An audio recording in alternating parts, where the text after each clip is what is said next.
important bill that many Kenyans have been waiting for. But Mr. Speaker, now that we are seized of the bill, I want to urge the House to look at this bill critically. Mr. Speaker, as you've just alluded to, the way they have crafted the manner in which the money is supposed to be shared, Mr. Speaker, is really shocking. I don't know whether it has come to your attention, whether you have seen. Even sublocations that will not receive rain for 2 months qualify to be marginalized, Mr. Speaker. Some of them are inside Nairobi here. I don't know how a sublocation in Nairobi can be marginalized, Mr. Speaker. It is really shocking. Those people who did that division, how to divide the money, Mr. Speaker, how can you be marginalized in Nairobi, Mr. Speaker, of all places? You can be hungry in Nairobi and you need food, stipend, and such things. But in the sense of marginalization, you can't be marginalized in Nairobi. So, Mr. Speaker, there was a sinister motive. Actually, what caused the delay for the last 10 years, there were people who have refused to let go that money, Mr. Speaker. And they know themselves. I don't need to mention names on the floor of the House. They refused to let go. Mr. Speaker, when this country got the new constitution and went to the devolved system, Mr. Speaker, people realized that now that there is equitable revenue share, it was in the vision of the makers of the constitution that those people who will not get enough revenue in the equitable sharing, this equalization fund can be used to uplift their standards, Mr. Speaker. It was an intervention fund. It was not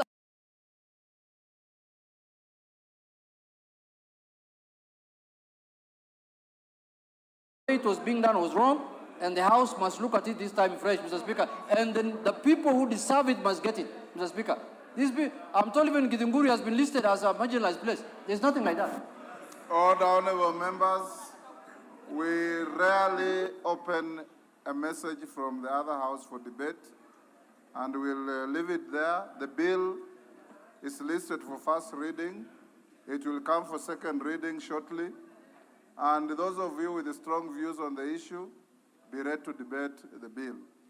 But as I told you, the delay in the disbursement is because of the ping pong between many players, including this House. Honorable members, allow me to recognize a delegation from the National Assembly of the Republic of South Africa. I wish to introduce to you a delegation from the National Assembly of the Republic of South Africa who are seated in the Speaker's Gallery. The delegation comprises members of the Chief Whips Forum. They are Ms. Penny Majodina MP, Chief Whip in the Majority Party and leader of the delegation, Ms. Mamtulala Boroto MP, House Chairperson, Internal Arrangements, National Assembly, Dr. Gerdas Koenhoff MP, Parliamentary Counselor to the President, Ms. Siviwe Gwarube MP, Chief Whip of the Opposition Party, DA, Mr. Stephen Swart MP, ACDP, Mr. Ngaboyomzi Kwamka MP, UDM, Mr. Ahmed Shaikh Imam MP, NFP. Honorable members, the delegation is accompanied by 3 parliamentary officers.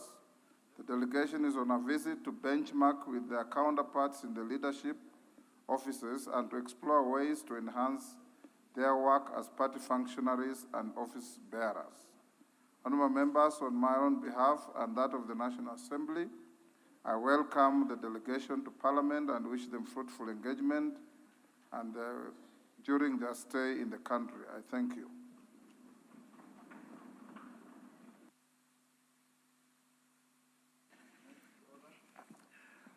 Order number 4, papers. Order number 4, petitions. Order number 5, papers. Majority Leader. Give me the mic.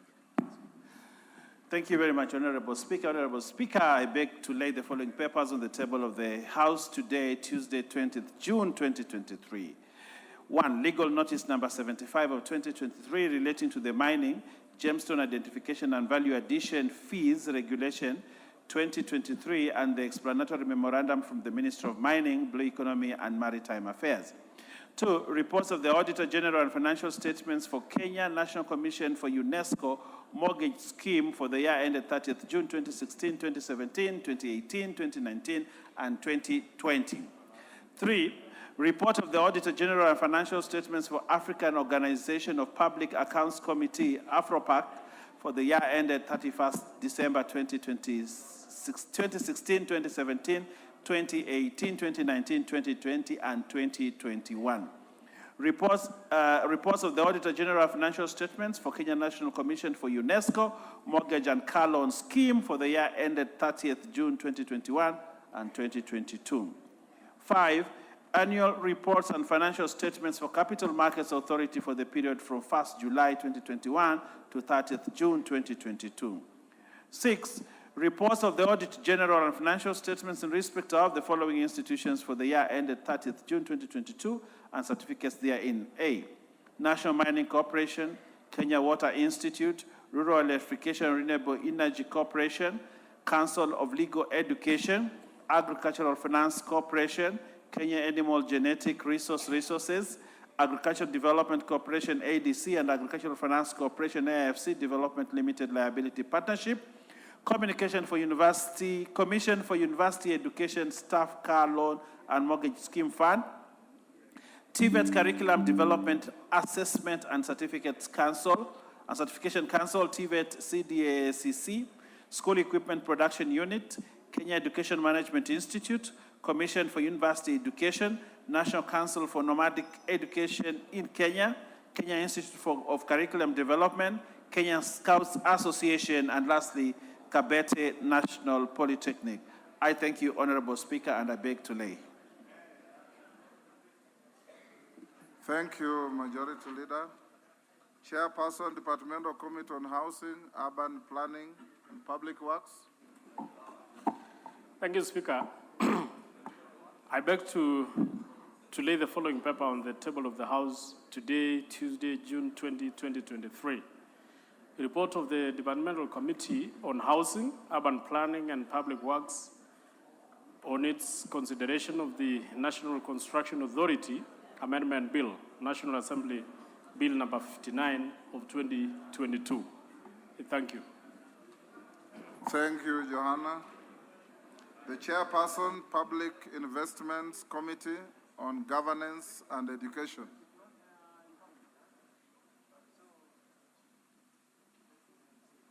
Give the honorable member. Thank you, Honorable Speaker. Honorable Speaker, I beg to lay the following papers on the table of the House today, Tuesday, the 20th June 2023.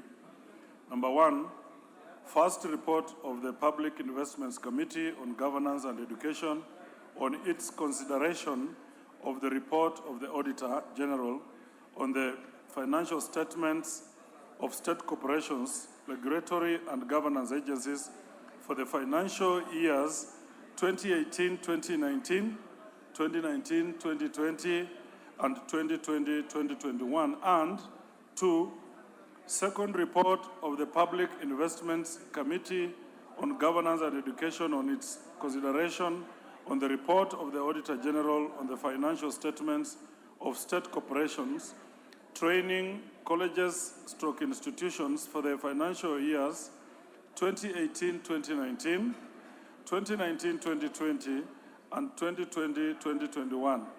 I beg to lay, Honorable Chair. Thank you. Chairperson, Budget and Appropriations Committee. Ndindi Nyoro. Yeah, thank you very much, Honorable Speaker. Honorable Speaker, I beg to lay the following paper on the table of the House. Today, Tuesday, 20th June, 2023.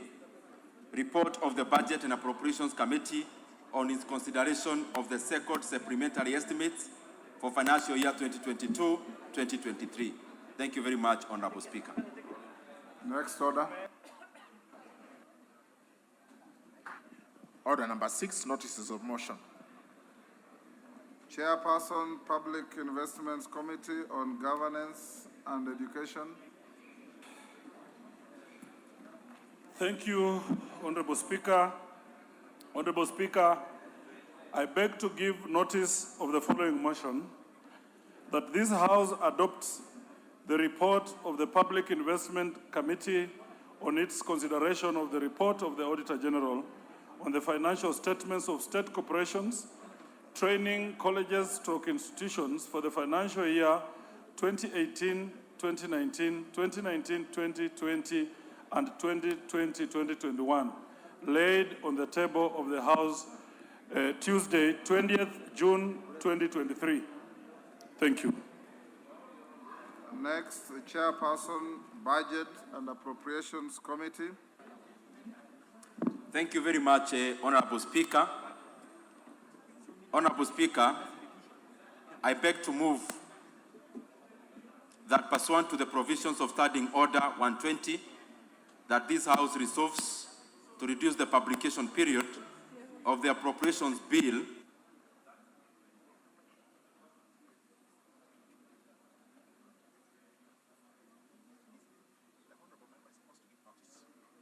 You are supposed to give notice, Honorable Ndinde. Thank you very much, Honorable Speaker. Honorable Speaker, I beg to give notice of the following motion, What time do you want? that this House adopts the report of the Budget and Appropriations Committee on the second supplementary estimates for financial year 2022-2023, laid on the table of the House on Tuesday, 20th June 2023, and pursuant to the provisions of Article 223 of the Constitution and Standing Order 243, 1, approves an increment of the total recurrent expenditure for financial year 2022-2023 by Kenya shillings 9,515,817,997 shillings in respect of the votes as contained in the schedule. 2, approves a decrease of the total capital expenditure for financial year 2022-2023 by Kenya shillings 34,977,926,251 shillings in respect of the votes as contained in the schedule. 3, approves an overall decrease in the total budget for financial year 2022-2023 by Kenya shillings 25,462,108,254 shillings in respect of the votes as contained in the schedule. And 4, resolves that the schedule forms the basis for the introduction of the Supplementary Appropriations Number 2 Bill of 2023. Thank you very much, Honorable Speaker. Honorable Wanami, the clerk informs me that Thank you, Honorable. I have not finished. The clerk informs me that you gave your notice of motion on the first limb and omitted the second limb. So can you complete the sequence? Thank you, Honorable Speaker. I beg to For give the neatness of Hansard, just give your notice of motion from ab initio, from the start.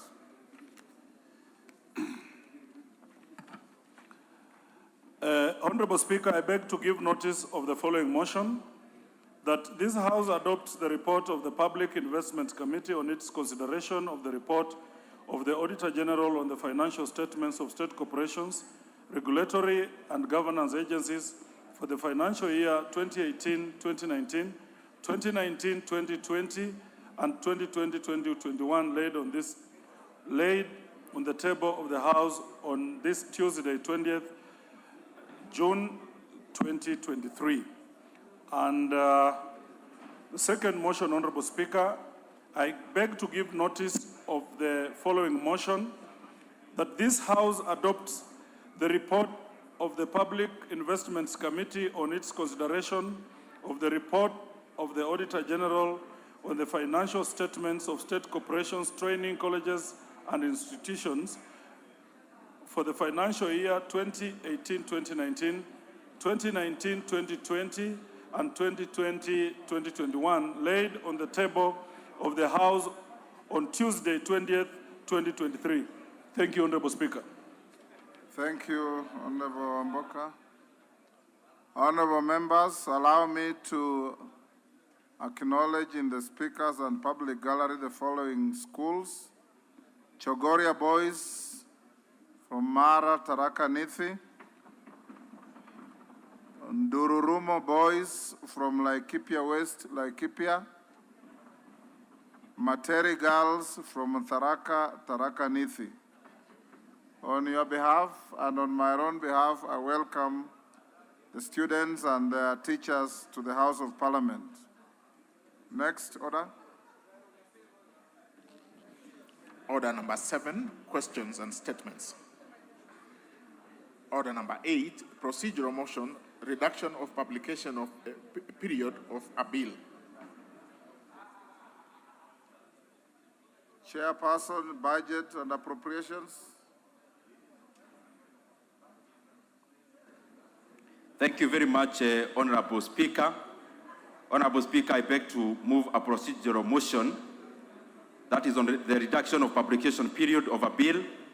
Honorable Speaker, I beg to move that pursuant to the provisions of Standing Order 120, that this House resolves to reduce the publication period of the Appropriations Bill, that is National Assembly Bill number 27 of 2023, from 7 days to 4 days. Honorable Speaker, the essence of this request, Honorable Speaker, it is based on the fact that this June and all Junes in the calendar are usually very consequential in regards to the management of public resources. It is the same month that we, Honorable Speaker, consider the finance bill. It is the same month that we consider the estimates. It is the same month, Honorable Speaker, that we also consider a supplementary 2 when it is there. And therefore, Honorable Speaker, that is the reason that I'm requesting that we reduce the publication period so that even the supplementary 2 that we are moving will be of consequence as we move to the 30th of June. Honorable Speaker, I request that the Honorable Member for Chuka Igabangombe, Honorable Patrick Munene, to second. Patrick Munene.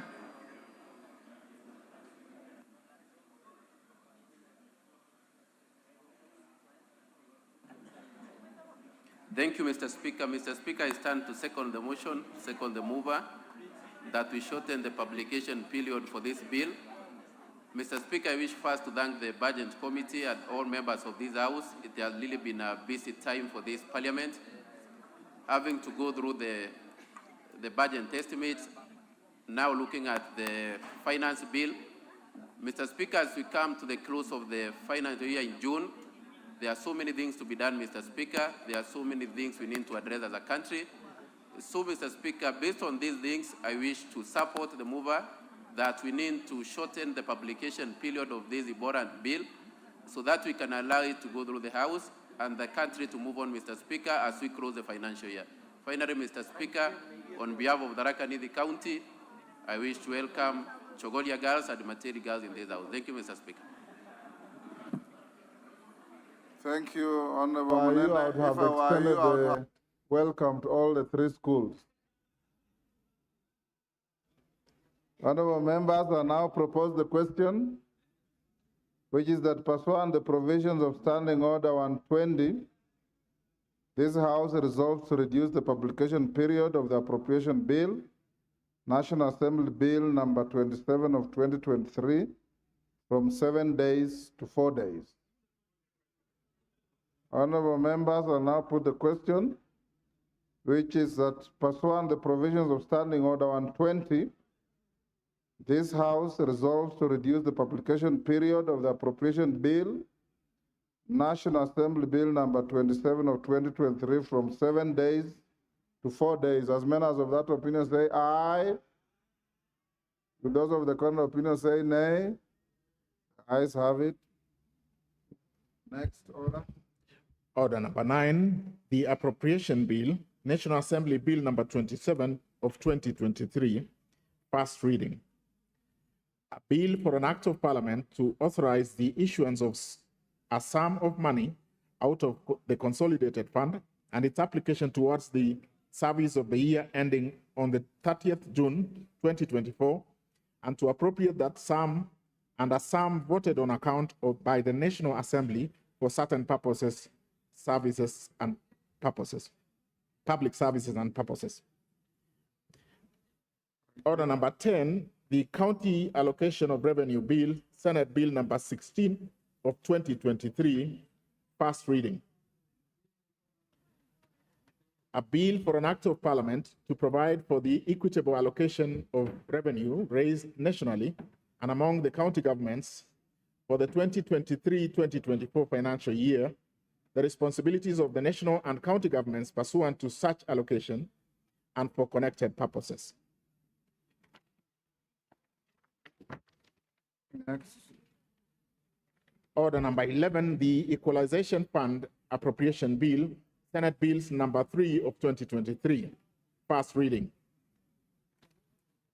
A bill for an act of parliament to authorize the issue of a sum of money out of the Equalization Fund and its application towards the service of the year ending 30th June 2023, to appropriate that sum for certain public basic services and for connected purposes. Order number 12, the Appropriation Bill, National Assembly Bill number 27 of 2023, second reading. Yes, Honorable Ndindi Nyoro. Thank you very much, Honorable Speaker. Honorable Speaker, I beg to move that the Appropriations Bill, that is, I beg to move the Appropriations Bill, National Assembly Bill, number 27 of 2023, Honorable Speaker. Be now read a second. Be now read for a second time. Thank you very much. Go ahead. Thank you very much, Honorable Speaker. The essence of this bill that we are moving. Order, Honorable Ndindi. Honorable members, the bill being moved by the Chair of Budget will be allocated no more than 45 minutes. After he moves and is seconded, I'll give an opportunity to the minority and majority leaders, and if need be one or two more, then we move to order number 13. I'm doing this for the simple reason that the bill is a replica of what you did in the Committee of Ways and Means in the House, and it has no new material that would require extensive debate, but I will see how it goes. I want you to go to Finance Committee latest by 4. Ndindi Nyoro, proceed. Thank you very much, Honorable Speaker, for that chance. And for the neatness of the answer, Honorable Speaker, allow me to do it again. That, Honorable Speaker, I beg to move that the Appropriations Bill, that is National Assembly Bill number 27 of 2023, be read for the second time. Honorable Speaker, the reason why we are introducing this bill, Honorable Speaker,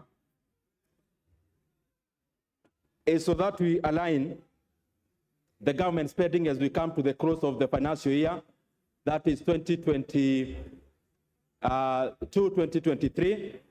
And Honorable Speaker, I really want to thank the members of the Budget and Appropriations Committee and the relevant departmental chairs, because they rose up to the occasion and we were able to consider the contents of this bill over the weekend, culminating, Honorable Speaker, to what we were doing even as early as this morning.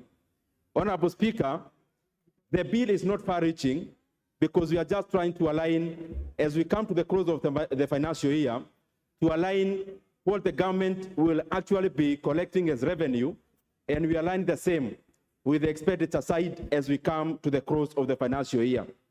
And Honorable Speaker, Some of the issues that we have been able to consider is the absorption rate for various MDAs, because, Honorable Speaker, many times we appropriate money, but some of the MDAs may get a huge sizable amount of funds, which, Honorable Speaker, they may not be able to absorb.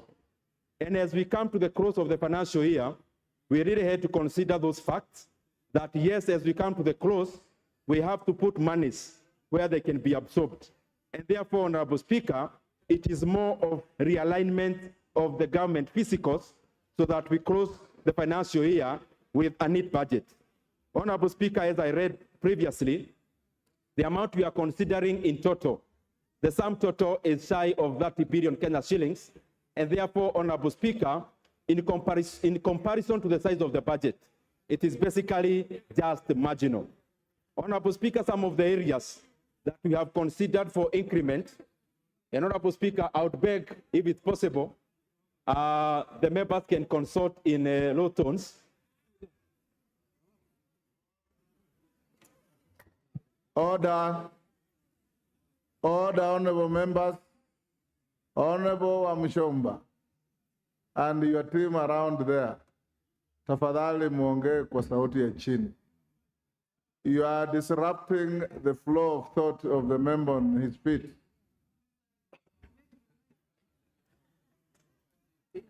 Go on. Yes. Thank you very much, Honorable Speaker. You know, when the Honorable Member for Kiapa whispers, it is by itself allowed conversation. He's very gifted in public speaking and also in whispers. Honorable Speaker, some of the areas that we considered for increment is, for example, in the sector of water, where one of the projects that have stalled for a very long time, called the Doake Dam, we were able to allocate Kenya shillings 5 billion because they have the absorption capacity as we come to the close of the financial year in June 30th. Honorable Speaker, we have also been able to align a few things in irrigation, in water sector, in ICT, in security, and several other MDAs in regards to the supplementary estimates number 2.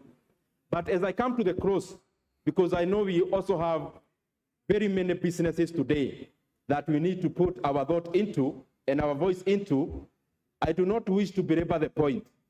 But because I have the mic, Honorable Speaker, and some of the things that we said, and especially when we were considering the estimate for 2023, 2024, majority of the members of this House were not here.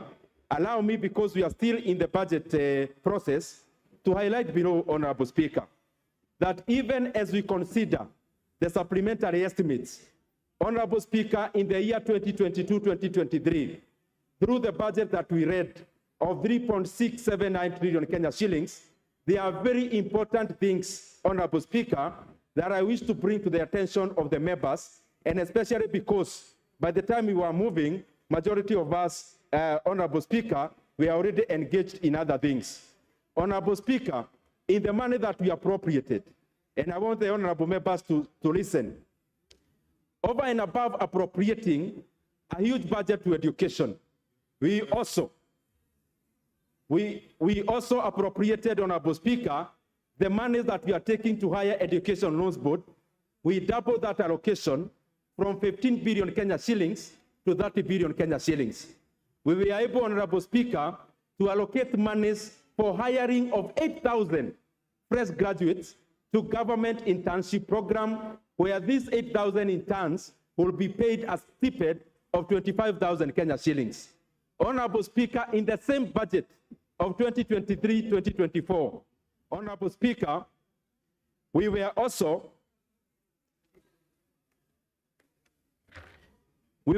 Honorable Speaker, able to allocate monies, Honorable Speaker, to NGCDF, Kenya shillings, 10 billion Kenya shillings, where every constituency here will be getting Kenya shillings 25 billion to Kenya shillings 25 million to Kenya shillings 40 million every financial year. Honorable Speaker, as we move the appropriations bill, which incorporates whatever we were discussing last week, Honorable Speaker, it is important for members to understand that. I already highlighted the issue of the supplementary, because it will be coming along. But the bill we are moving, Honorable Speaker, is for the appropriations bill in regards to the debate that we had last week. Honorable Speaker, I wish to request that Honorable Tongoyo seconds this motion. Tongoyo.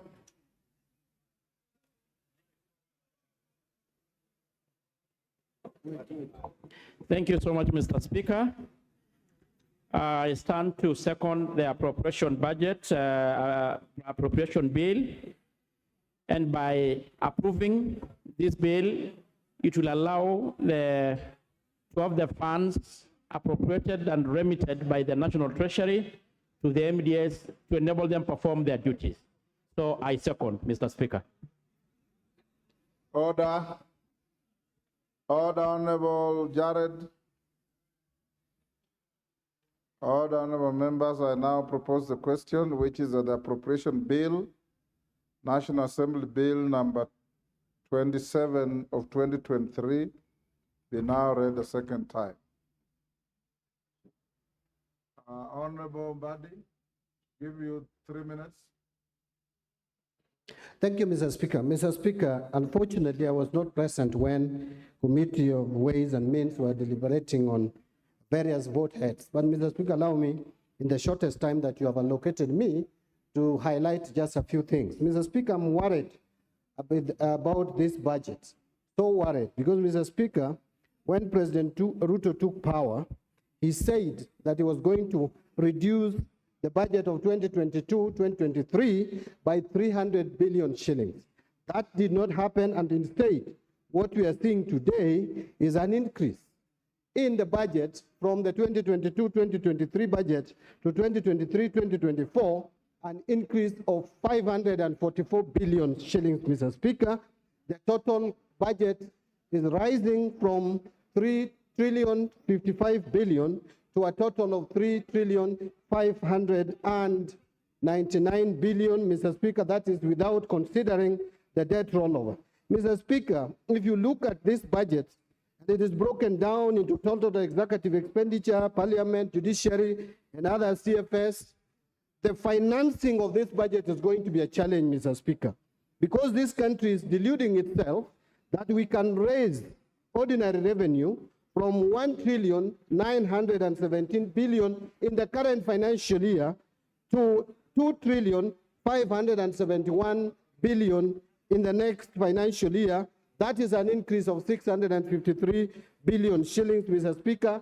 Very unrealistic, very ambitious, likely not to be realized. The total revenue projected to be collected is going to rise from 2.23 trillion to 2.935 trillion. That's an additional 705 billion. Even with the crazy taxation measures that have been proposed in this House, you can still not realize an increase in collection of revenue to the tune of 700 billion in one single financial year. Mr. Speaker, I know that the average increase in revenue collection has been averaging around 300 billion. Now, if we are not going to be able to collect or able to raise the budget, the revenue by 700 billion, what will happen is either the programs will not be implemented, or if they have to be implemented, it will be at a cost, meaning we are going to increase the budget deficit from the proposed 635 billion to almost close to 1 billion shillings. And Mr. Speaker, that is not far-fetched, because at the moment, from September 30th, Mr. Speaker, to March 31st of this year, in a period of just 6 months, the Kenya Kwanza government has borrowed 689 billion shillings compared to the similar period when President Uhuru was in power, when only 405 billion was raised. So this talk that we hear all the time, that Kenya Kwanza is curtailing and managing debt, it is just hypocritical, it is theoretical, but the actual fact is that Kenya Kwanza is borrowing monies more than what President Kenyatta did borrow. And so we are headed into a situation where this country is going to face financial distress, Mr. Speaker. I want to stop there, Mr. Speaker, but my concern is that this budget is not likely to be financed from the revenue projections that we have. Thank you, Mr. Minority Leader. Mr. Speaker, let me make a few comments on this bill. First and foremost, it's obvious that we are still being too optimistic as a country. And we seem to be doing the same things year in, year out, and expecting different results. Mr. Speaker, looking at the current budget for 2023-2024, what is going to happen is the usual things. One, we are going to start projects which we shall not be able to complete. Two, we are going, where we start projects, we are going to be able to incur further pending bills. And as you can see from the current budget, not much money has been allocated to service the pending bills. We are going to basically be digging a hole to steal another hole. Mr. Speaker, I have always said that the most prudent thing to do when you find yourselves in a situation in which we find ourselves currently is to cut our cloth according to our size. We have failed to do that. We still continue to increase our budget and hoping that we shall get revenues from elsewhere. Mr. Speaker, the other thing you need to do when you are in a similar situation is to basically stop starting new projects, which are not emergency, which are not critical, and attempt to complete the old projects. That we are not seeing in this budget, because unless you deal with the pending bills, how will you ever complete the old projects, Mr. Speaker? Mr. Speaker, but I am more concerned, as I conclude. I am more concerned, and I've got all tremendous respect and confidence in the chairman and the committee budget. But there's a problem, Mr. Speaker, which we are beginning to see rearing its ugly head in this country. The current, the type of mega corruption cases that we are beginning to see in this country, Mr. Speaker, is a cause for worry. In just mere 7 months or so, we have seen cases of corruption that should worry all of us, beginning with the mosquito nets corruption case. Mr. Speaker, some of us who come from malaria-prone areas do understand the sensitivity of this matter. That we can actually have people in government, some as high places as cabinet, conniving, Mr. Speaker, to siphon money meant to buy mosquito nets. Mr. Speaker, the second issue has been the matter of the condemned sugar. We did not know as yet what became of the matter of the sugar which was condemned and was stolen from our own warehouses. Mr. Speaker, this is a matter that should concern this House, if not anything else. Mr. Speaker, the third issue is now the latest scandal, the edible oil scandal, which is running into billions and billions of Kenyan shillings. Mr. Speaker, and there's only one thread running across these scandals: the involvement of people in high places, some in this House, but most of them in the cabinet, Mr. Speaker. This is an issue that this House must deal with head on if we were to save this country from sliding into an abyss. Mr. Speaker, I want to challenge our committees, especially those committees that do oversight, especially those committees that deal with accounting matters. Please take up these matters with the seriousness it deserves. Because otherwise, if we don't do something urgently and drastically, this term of parliament may go down in history as a term that witnessed the highest number of mega scandals in this country, Mr. Speaker. And therefore, with those very few remarks, Mr. Speaker, I rest my case. Thank you. Thank you, Honorable Speaker, and I rise to support this appropriations bill. Honorable Speaker, I will restrain myself from speaking to the gallery and answering to the many things that the leader of minority has spoken to, because it is within his right as the leader of minority to play to the gallery and raise issues that may not necessarily be in this appropriations bill. But Honorable Speaker, allow me, because one of the things I've heard being mentioned is the question of monies being allocated in this appropriations bill. Yes, what's your point of order? Mr. Speaker, is it in order for the majority leader to term the discussions and the opinions of the minority leader as playing to the gallery. Is that in order? The minority leader himself is not protesting. Go on. Honorable Speaker, it's good to indulge that honorable member. He was simply seeking for attention, but I have the minority leader's attention. I don't need his attention. Honorable Speaker, I was saying, speaking to the question of pending bills, Honorable Speaker, in this appropriations bill, Honorable Speaker, because it is simply buttressing what we did during Committee of Supply, and we were all here during Committee of Supply, and I must thank all the members who stayed on here until about 10 p.m. to supply resources to our MDAs. And Honorable Speaker, unlike what is being said, it is true that in this appropriations bill and what we supplied to our MDAs, for instance, the largest pending bills are in the road sector. And indeed, all these members in this House, Honorable Speaker, will tell you, in each of our constituencies, we have either a road that was to start that is yet to start, or a road that had started but stalled because of pending bills, Honorable Speaker. And the quantum of those pending bills, if members care to listen to the chairman of the Budget Appropriations Committee, was a quantum of close to R1 trillion shillings. That means half of the resources we will generate in terms of ordinary revenue could only go towards settlement of pending bills in the road sector, Honorable Speaker. But amidst all the constraints that we have with our resources, Honorable Speaker, the Budget and Appropriations Committee, and indeed the House last week in supplied a quantum of 250 billion shillings to the road sector to help start dealing with the question of pending bills in the road sector.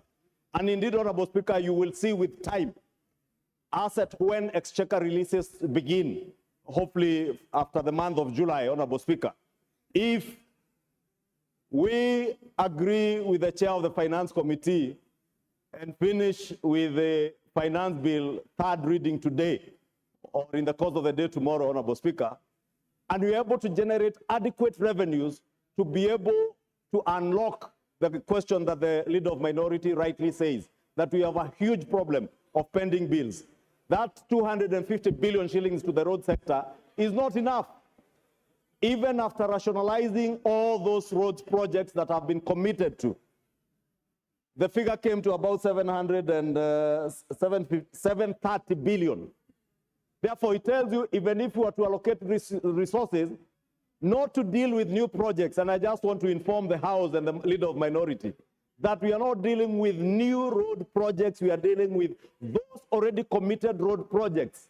And it would take ordinarily, either we commit the entire of our development expenditure to the road sector without having to deal with anything else, or we do what the Budget and Appropriations Committee recommended, that we allocate 250 billion shillings this year. If we perform better in terms of revenue allocation, next year we can do another 300 to 400 billion shillings. And with time, by the third year of this administration, we should be able to have cleared all those pending bills and contracts that have already been committed to, and be able to begin to embark on new projects. Therefore, allow me to just inform the leader of minority that indeed there are no new road projects. We are committed to completing those that were committed contractually before the last regime. If you look at the education sector, Honorable Speaker, and members will remember when we begin this session in January, our children had just opened school, and there was a crisis on CBC, the junior secondary schools, capitation of junior secondary schools, capitation of those in CBC classes, Honorable Speaker, was a big problem. But in this appropriations bill, we are appropriating a whopping 630-something billion shillings going to the education sector to ensure that CBC is not just something we are talking about, but something that we are actualizing and committing resources to. And it's not just the junior secondary school, even capitation of our day secondary schools and our boarding schools, to ensure even our pre-primary education sector that resources are going to our schools, Honorable Speaker. Honorable Speaker, there is also money that has been appropriated to the social services sector. And you have seen in the press recently, Honorable Speaker, as much as our media houses have a quarrel to pick with us, and therefore they go to great lengths to demonize what is not being done or what is supposed to be done, and they will eloquently carry out investigative series on how many octogenarians have not received their cash transfer schemes, but I never see them cover when they are receiving this money. But I want to tell them today, we are appropriating adequate resources to ensure that our elderly and vulnerable in society, Honorable Speaker, are able to access their money, their cash transfer, including orphans and PWDs in our communities that access money from government. We have allocated inadequate resources within the social services sector, Honorable Speaker, to ensure that all these people are able to access their money. Majority Leader. Yes, Honorable Jared. I know what Jared wants to say. Mr. Speaker, this new emerging character of disparaging the media that does nothing but to shine bright light in the dark corners of government, I think should stop, Honorable Speaker.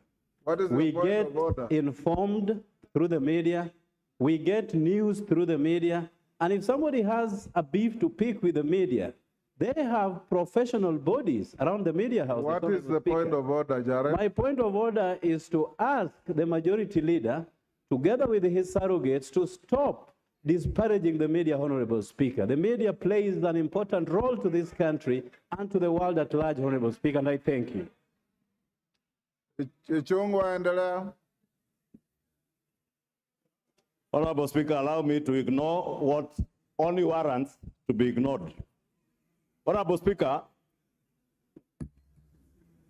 in this appropriations bill, in conclusion, Honorable Speaker, we have allocated immense resources to our own pet subject of CDF. And I know, Honorable Speaker, CDF is misconstrued out there to be money that belongs to these members of parliament.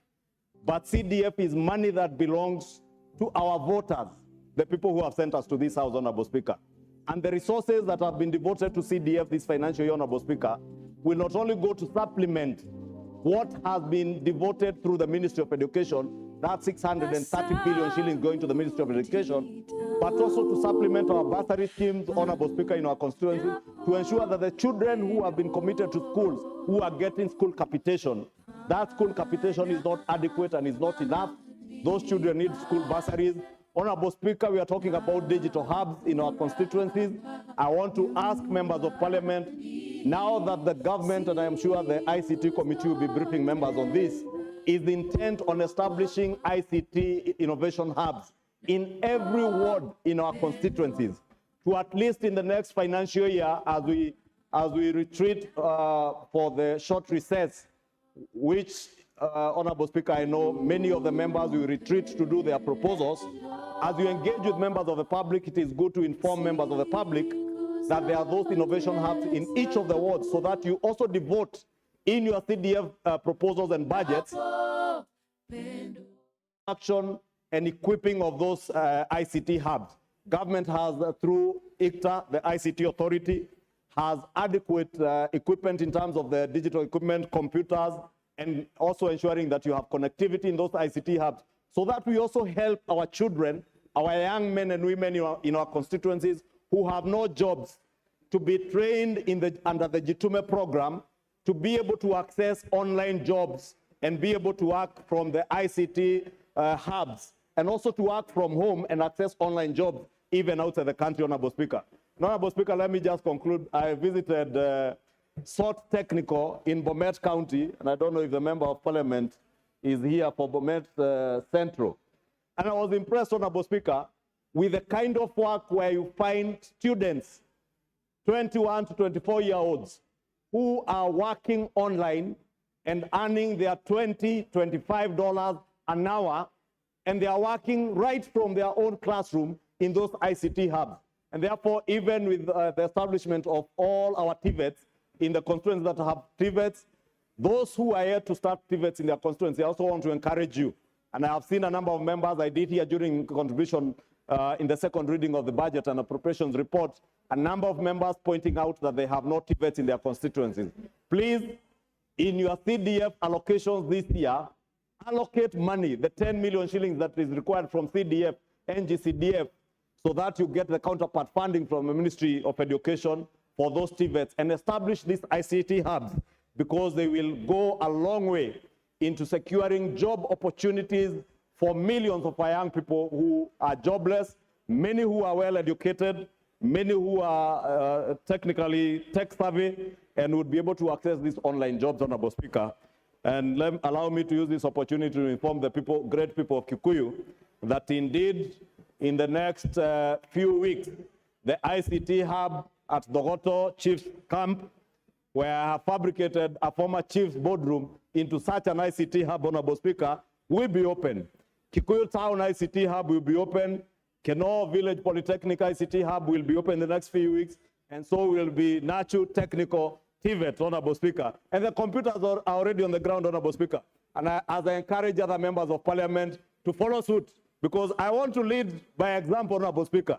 That is why I'm speaking to these ICT hubs, because I appreciate that millions of our young people are jobless, and they can access jobs not just through the housing fund levy that we have set up to build houses, Honorable Speaker, that will create jobs, but we can also create jobs through online jobs where people will be able to work right from their homes. Honorable Speaker, with those very many remarks, allow me to support this appropriations bill and urge the House to support it. And hopefully, at the conclusion of this debate, as we get into the finance bill, we shall all rise to the occasion, because what we have appropriated in this appropriations bill is what we shall be financing in the finance bill.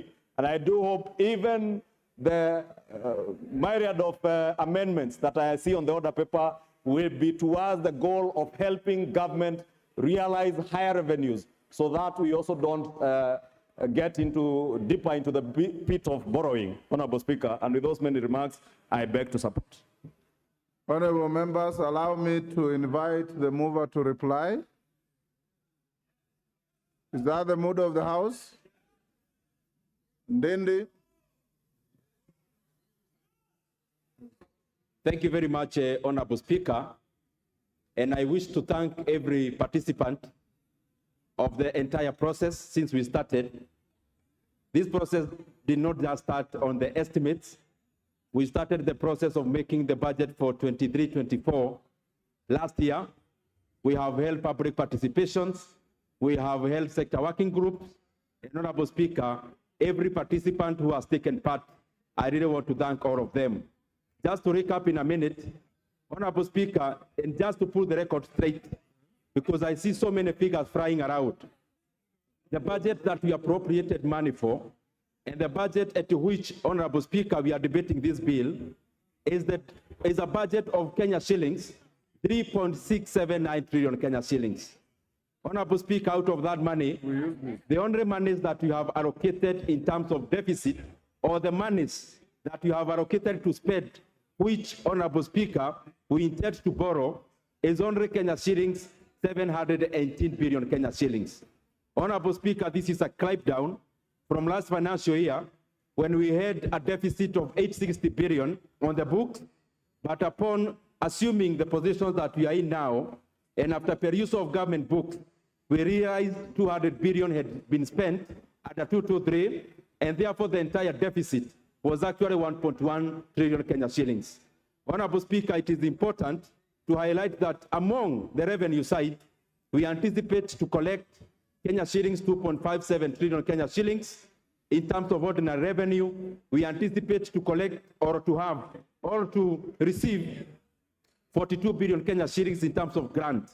And on the other side, Honorable Speaker, of expenditure, and I'm just putting the record straight because it is our responsibility, Honorable Speaker, around 986 billion Kenya shillings is actually going to CFS, because we are very categorical about allocating enough resources to offset loans, so that, Honorable Speaker, we do not continue on the whole of borrowing, but we actually bury the whole by allocating as much money as possible in terms of repayment of debts, and that is why in the kitty of CFS, we allocated Kenya shillings 986 billion. Honorable Speaker, we have also increased the allocation to our counties. The equitable share, we enhanced from 370 billion to 385 billion Kenya shillings. Honorable Speaker, I know there have been issues with the exchequer, but Honorable Speaker, this has been most because of the jittery markets we have, and especially across foreign markets, which we have not been able to realize the monies we had anticipated to borrow for the last financial year. And therefore, Honorable Speaker, we had to resort to domestic markets, where again we are paying a premium in terms of interest rates. So the issues that have been there in terms of exchequer, they need interventions, not policies, and we have been doing that. Honorable Speaker, as I wind up, just again to put the record straight, we allocated the entire allocation of 2.3 billion Kenya shillings for the national government. Honorable Speaker, 27.4% of that amount we allocated to education, out of which we have doubled allocation to health. We have also, Honorable Speaker, increased capitation for JSS by 10 billion Kenya shillings, Honorable Speaker. Something else I would want to highlight as I come to the close. All the members here who have constructed KMTCs through NGCDF, there are 21 of them that are not functional. We have allocated 1 billion Kenya shillings into KMTC to hire additional lecturers and staff. We have also allocated monies to operationalize all the 21, Honorable Speaker, KMTCs. There are 181 markets that were started by former President Mwai Kibaki through the ESP program. Honorable Speaker, we have allocated 3 billion Kenya shillings for all the entire 181 markets, so that Kenyans can start realizing the utility of those markets. Honorable Speaker, just again for members to be... Junet, what is the point of order, Junet?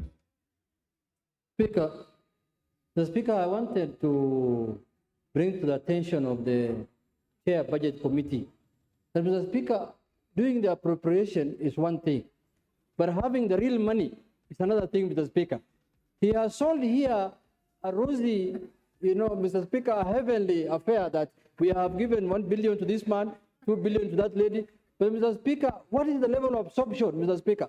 Will this money really come to the... He's an optimist, you are a pessimist. Honorable Speaker, in answering Honorable Junet, as I started the moving of this bill, if you realized, I actually took the first minutes to talk about the supplementary estimates too. It was deliberate. It was deliberate to show that there are only marginal changes that we are making to the budget we are exiting. And we also anticipate to have actually almost no changes in the budget of 2023-2024, because we have been very modest, we have been very realistic in the projection of revenues. But as I come to the close, Honorable Speaker, it is good to also highlight that we allocated Kenya shillings, 5 billion Kenya shillings to fertilizer subsidy, so that our farmers, and I want to assure the farmers of Kenya from this house, that as we go to the next season, both the small season and the other one, Honorable Speaker, the Kenyan farmers will be buying fertilizer at a cheaper price than they bought last season, Honorable Speaker, because we have allocated enough monies for the subsidy. Honorable Speaker, there are very many other good things that we have allocated in that budget, 250 billion Kenya shillings in terms of roads, and also, Honorable Speaker, an unprecedented amount of figure or funds that will be going to power and especially rural electrification. Honorable Speaker, as we move forward, we will be seeking to enlarge our revenue bracket, Honorable Speaker, by especially necessitating the MDAs that can collect A&A to be able to optimize, Honorable Speaker, and we are already doing that through the allocations and also through policies. Honorable Speaker, I wish to thank all members who have taken part, and I wish and I beg to reply. Thank you very much.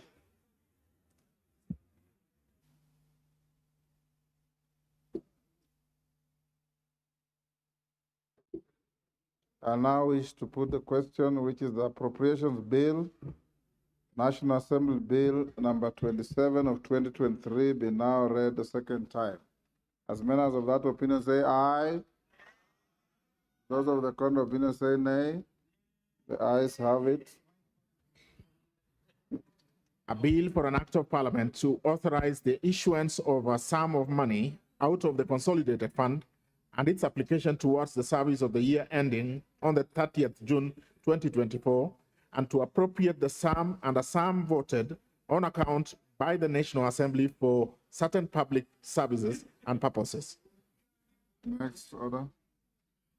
Yes, Honorable Mbadi, what is the issue?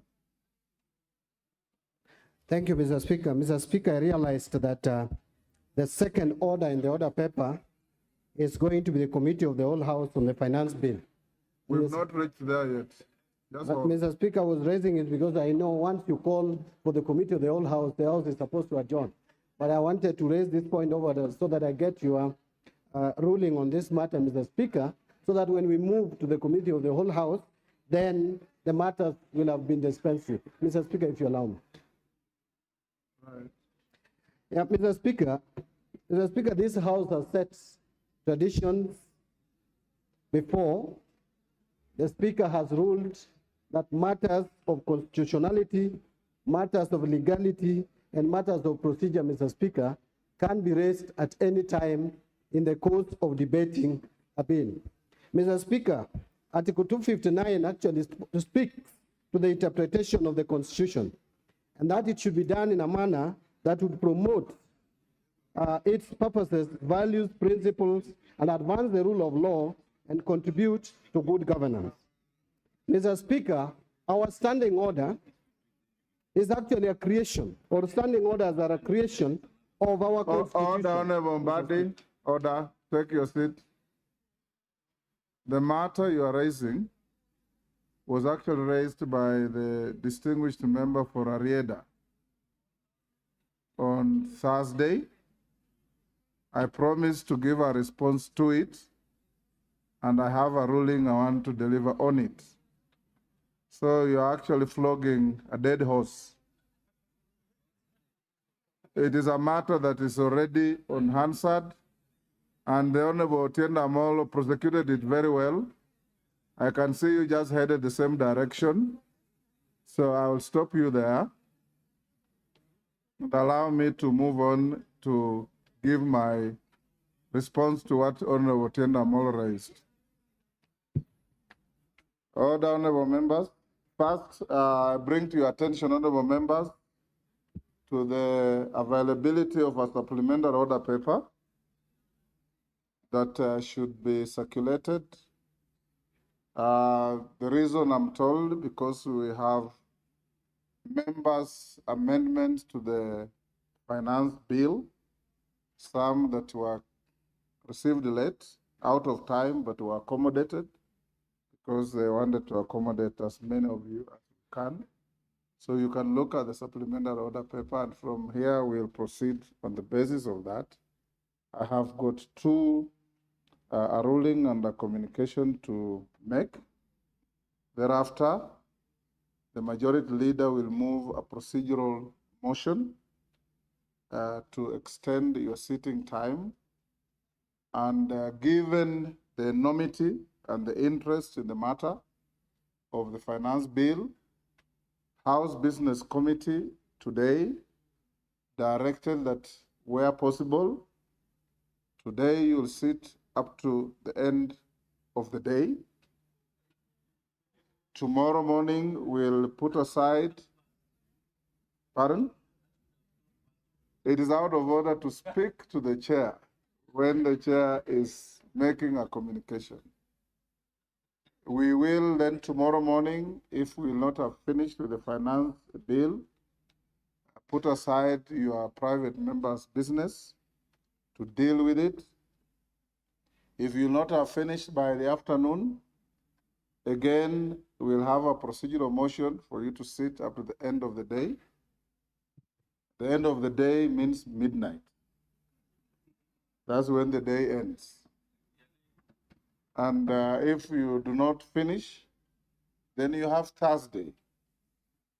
Our House Business Committee has directed that if there is need, a procedural motion will be moved for you to sit on Thursday morning up to 1 o'clock, and the afternoon, if possible, up to the end of the day. Should you not finish, then I'll give you further direction. Honorable members, you will recall that during the afternoon sitting of Thursday, 15th June 2023, before the budget presentation by the Cabinet Secretary for the National Treasury, the Honorable Otienda Amolo, Senior Counsel MP, rose on a point of order and sought procedural guidance on adherence with the Standing Order 244C with regard to the introduction, consideration, and passage of the Finance Bill 2023 by the House. It was the contention of the Honorable Member that Standing Order 244C outlines a particular order requiring the Cabinet Secretary for the National Treasury to make a pronouncement of the budget policy highlights and revenue-raising measures for the national government, and thereafter present a legislative proposal which is published and introduced as a finance bill. According to the member, a strict reading of Standing Order 244C would therefore indicate that the House had jammed the gun by concluding the second reading of the finance bill before the appearance of the Cabinet Secretary for the National Treasury. Members at the bar, take your seats. The nearest seat. The nearest seat.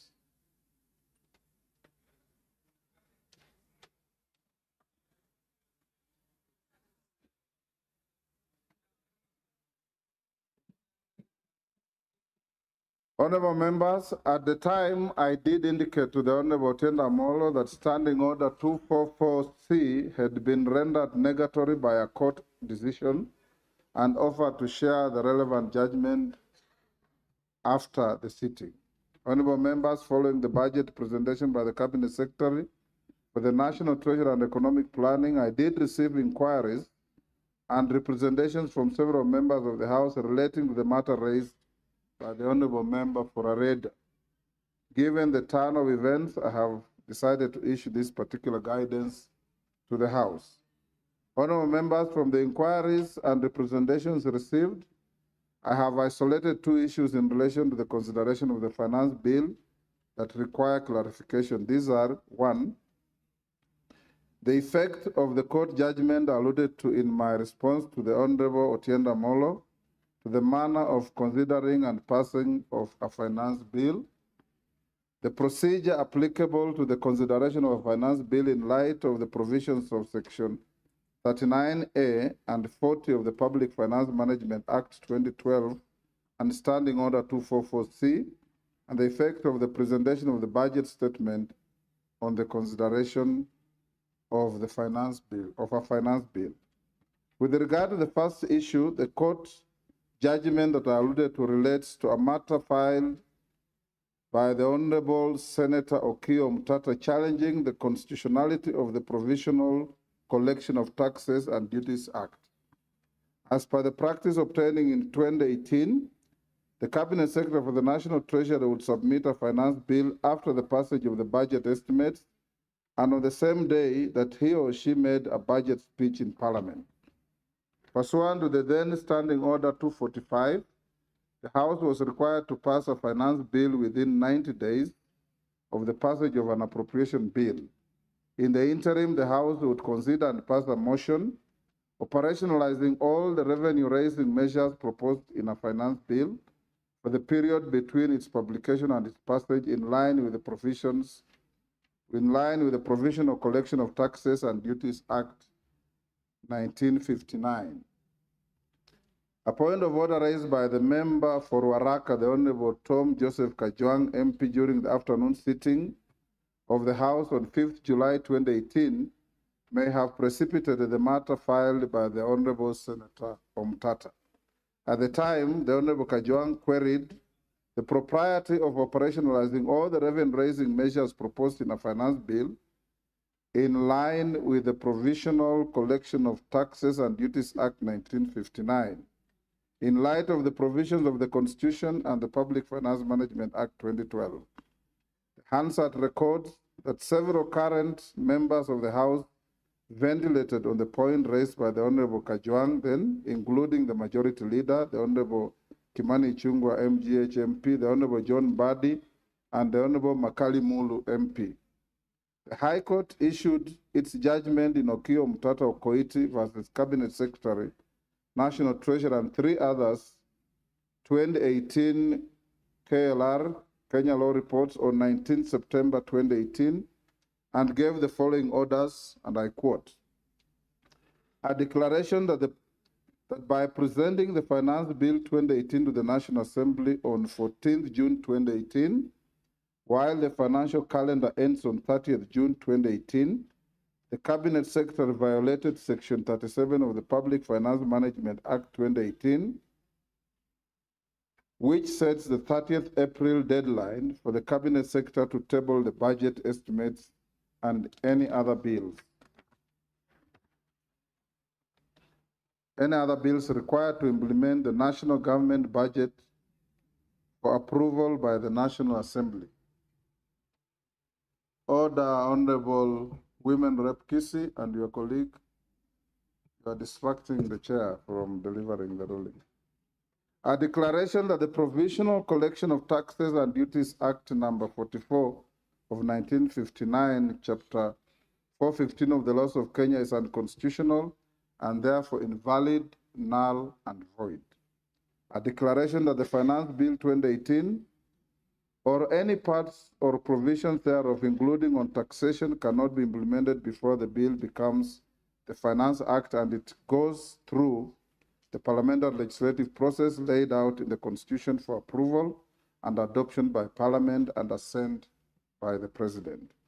Arising from these orders of the court and ostensibly informed by the debate that ensued on the point raised on the propriety of approving provisional collection of taxes and duties, the House subsequently amended the Public Finance Management Act in July 2019 through Statute Law Miscellaneous Amendment Act 2019 to introduce Section 39A in the Act. The section requires the Cabinet Secretary to submit the Finance Bill before 30th April every year and that it be passed before the end of the financial year on 30th June. The section clarified the manner in which a finance bill ought to be introduced, considered, and passed by the House. It provides as follows, and I quote, the Cabinet Secretary shall submit to the National Assembly on or before 30th April the Finance Bill setting out the revenue-raising measures for the national government. 2, following submission of the Finance Bill by the Cabinet Secretary, the relevant committee of the National Assembly shall introduce the bill in the National Assembly. 3, the National Assembly shall consider and pass the Finance Bill with or without amendments in time for it to be presented for assent by 30th June each year. Any recommendations made by the relevant committee of the National Assembly or resolution passed by the National Assembly on revenue matters shall, A, ensure that the total amount of revenue raised is consistent with the approved fiscal framework. B, take into account the principles of equity, certainty, and ease of collection. C, consider the impact of the proposed changes on the composition of the tax revenue with reference to direct and indirect taxes. D, consider domestic, regional, and international tax trends. E, consider the impact on development, investment, employment, and economic growth. F, take into account the recommendations of the Cabinet Secretary as provided under Article 114 of the Constitution. And G, take into account the taxation and all other tariff arrangements and obligations that the Kenya has ratified, including taxation and tariff arrangements under the East African Community Treaty. This leads us to the second issue of an apparent variance in the provision of Standing Order 244C and the dictates of the judgment and the provisions of the Public Finance Management Act 2012. Honorable members, as I had indicated, my attention was drawn to the existence of an apparent variance in the provisions of Section 39A and Section 40 of the Public Finance Management Act 2012 with regard to the manner of introduction and consideration of a finance bill. Section 40 of the Act provides as follows. Each financial year, the Cabinet Secretary shall, with the approval of Cabinet, make a public pronouncement of the budget policy highlights and revenue-raising measures for the national government. 2, in making the pronouncement under Section 1, the Cabinet Secretary shall take into account any regional or international agreements that Kenya has ratified, including the East African Community Treaty, and where such agreements prescribe the date when the budget policy highlights and revenue-raising measures are to be pronounced, the Cabinet Secretary shall ensure that the measures are pronounced on the appointed date. On the same date that the budget policy highlights and revenue-raising measures are pronounced, the Cabinet Secretary shall submit to Parliament a legislative proposal setting out the revenue-raising measures for the national government together with a policy statement expounding on those measures. Following the submission of the legislative proposal of the Cabinet Secretary, the relevant committee of the National Assembly shall introduce a finance bill in the National Assembly.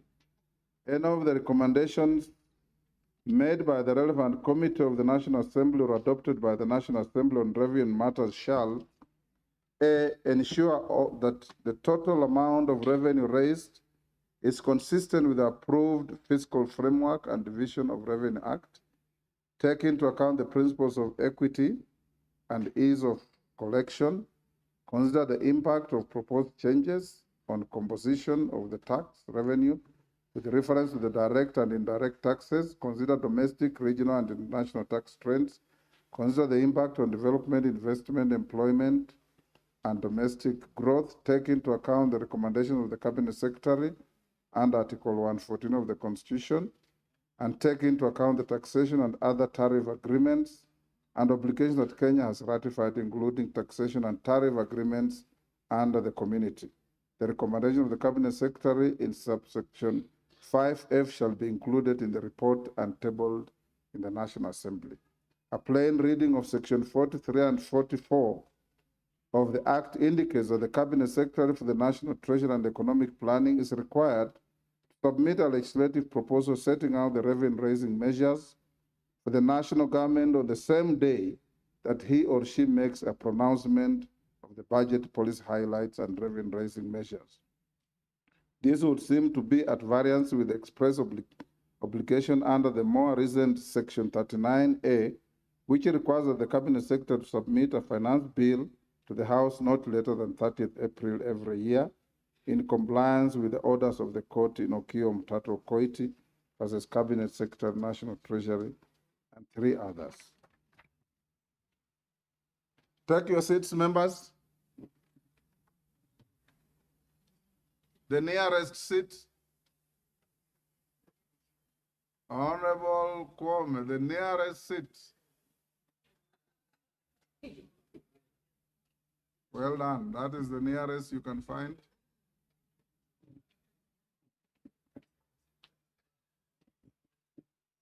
Honorable members, in my view, a purposive interpretation to bridge the apparent conflict between the two provisions requires the application of established principles of statutory interpretation and reference to the practice, precedent, and conduct of the Cabinet Secretary and House since the court judgment was issued. Honorable members, it's a canon of statutory interpretation that when faced with conflicting provisions, preference must be given to a specific provision as opposed to a general provision. Additionally, the last in time principle, where the most recent addition to a statute is given precedence over a provision that was enacted earlier, should be applied. From my reading of Section 39A and Section 43 and 4, it is noteworthy that Section 39A specifically refers to the introduction, consideration, and passage of a finance bill. On the other hand, the provisions of Section 43 and 4 only generally refer to a legislative proposal. Additionally, Section 39A is the most recent addition to the Act and represents the most specific and current position of the House on the manner of consideration of a finance bill. Honorable members, the practice and conduct of the Cabinet Secretary and the House since the decision in Okiya Omtatah Okoiti versus Cabinet Secretary, National Treasurer, and 3 others, 2018 Kenya Law Reports, and the amendment of the Public Finance Management Act 2012 has been consistent. Notably, in 2020, the Cabinet Secretary submitted the finance bill together with the budget estimates on 30th April 2020. The bill was published on 5th May 2020 and was considered and passed by the House on 23rd June 2020. It was assented to by the President on 30th June 2020. The Cabinet Secretary presented the budget statement for the financial year 2021 on 11th June 2020, well after the publication of the bill. In 2021, the Cabinet Secretary submitted the finance bill together with the budget estimates on 29th April 2021. The bill was published on 5th May 2021 and was considered and passed by the House on 24th June 2021. The particular bill was assented to by the President on 29th June 2021. The Cabinet Secretary presented the budget statement for the financial year 21-22 on 10th June 2021, well after the publication of the bill. In 2022, on account of the general elections scheduled for August 2022, the Cabinet Secretary submitted the finance bill together with the budget estimates on 7th April 2022. This was on the same date that he presented the budget statement in the House. The bill was published on 8th April 2022 and was considered and passed by the House on 7th June 2022. In keeping with the provision of Section 39A of the Public Finance Management Act 2012 and the new court judgment, the Finance Bill 2022 was assented to by the President on 21st June 2022. Honorable members, from the foregoing, it's clearly apparent that the Cabinet Secretary and the House have adhered to the letter of the orders of the court in Okiya Omtatah Okoiti versus Cabinet Secretary, National Treasurer, and 3 others, 2018 Kenya Law Reports, and Section 39 of the Public Finance Management Act 2012. This clearly signifies that Section 39A of the Public Finance Act 2012 is the operative provision with regard to the introduction, consideration, and passage of a finance bill. Honorable members, the third issue was with regard to the effect of the presentation of the budget statement on the consideration of a finance bill. Section 40 of the Public Finance Management 2012 requires the Cabinet Secretary to make a public pronouncement of the budget policy highlights and revenue-raising measures of the national government. In doing so, the Cabinet Secretary is required to take into account international obligations entered into under the East African Community Treaty. The House is aware that the East African Community Partner States have agreed to present and table their budget statements to their respective parliaments every second Thursday of June. It is largely a ceremonial exercise which particularly in our case does not take away that all documentation relating to the budget is required to be submitted well in advance of the presentation of the budget statement. Indeed, as members are aware, no question or comment is permitted during the presentation of the statement. As a budget-making house, we are seized of the estimates and the finance bill latest the 30th of April every year. Save for compliance with the applicable statutory timelines, the House is left to its own devices on how to consider the budget documents submitted to it. The House is under an obligation to prioritize the consideration of a finance bill with a view of passing it before the lapse of the 30th June deadline imposed by Section 39A of the Public Finance Management Act 2012. It should not be lost to honorable members that the procedures of the House cannot be left to the whim of another arm of government. The House is therefore at liberty to prioritize consideration of a finance bill before or after the presentation of the budget statement by the Cabinet Secretary for the National Treasury. As I conclude, I note that the variance in the sections 39A, 43, and 4 of the Public Finance Management Act extend Standing Order 244C, which I gave rise to the point raised by the Honourable Member for Arieda. The Honourable Otienda Molo, EBS Senior Council MP. The standing order does not take into account provisions of Section 39A and the requirement for the submission and passage of the Finance Bill before 30th of April and 30th June, respectively, every year. Honourable members, having guided that Section 39A is the operative provision with regard to the consideration of a Finance Bill, I direct the Procedure and Rules and House Rules Committee to note the variance and include the standing order in the items earmarked for review when it next proposes amendments to the standing orders. In summary, therefore, honourable members, my guidance is as follows.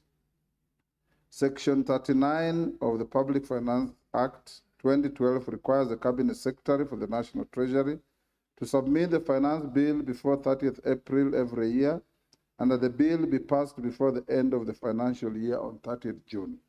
The section governs the manner in which a finance bill ought to be introduced, considered, and passed by the House.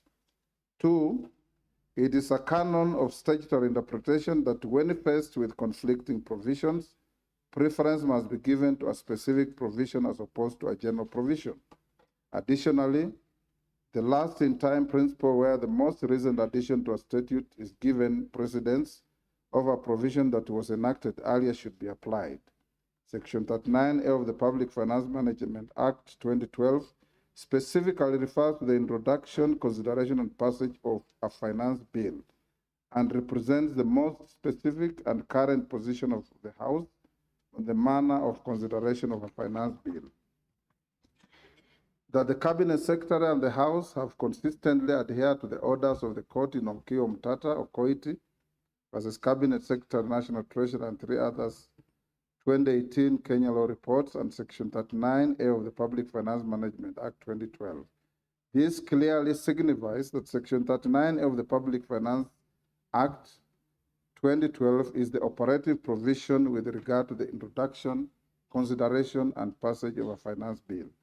That the House is under an obligation to prioritize the consideration of a finance bill with a view of passing it before the lapse of the June 30th deadline imposed by Section 39A of the Public Finance Management Act 2012. The House is therefore at liberty to prioritize consideration of the finance bill before or after the presentation of a budget statement by the Cabinet Secretary for National Treasury. That the Procedure and House Rules Committee notes the variance between Standing Order 244 and Section 39 of the Public Finance Management Act and include the standing order in the items earmarked for review when it next proposes amendments to the standing orders. The House is guided accordingly.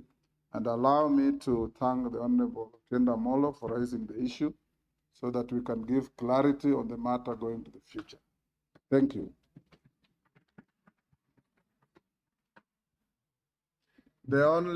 Ordinarily, we don't debate or comment on the ruling and direction of the chair. We will let it lie there. Honorable Otienda Molo, let the chips lie where they fell.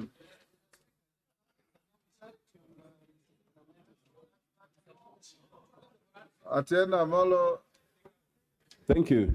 Mr. Speaker, I actually just wanted to thank you.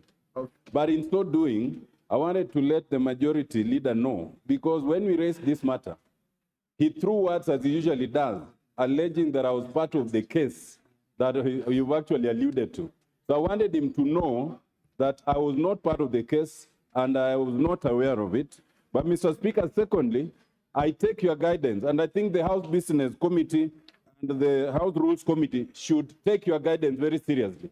We have amended our standing order twice since that decision of the court on 6th of June 2020 and 7th of June 2022.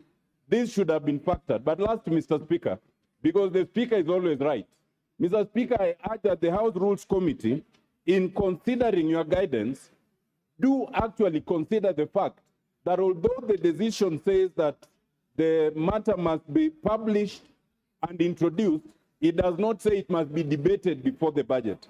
I want to suggest that it would be in order to have the budget, then the contents of it are then debated in the finance bill. That is, not to bring the second reading before the budget, so that the budget is heard, then we have the second reading, which is the debate, then we move logically, Mr. Speaker.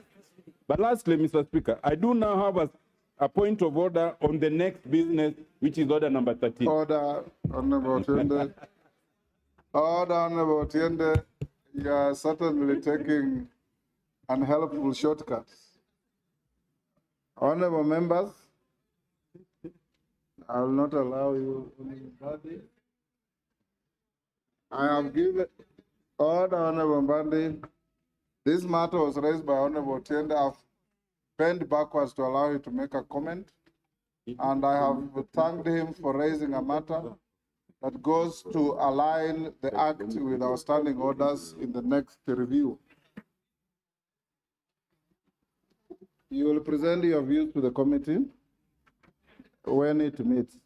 Honorable members, before we go to the committee of the whole, I want to invite the majority leader to move a procedural motion on the sitting time.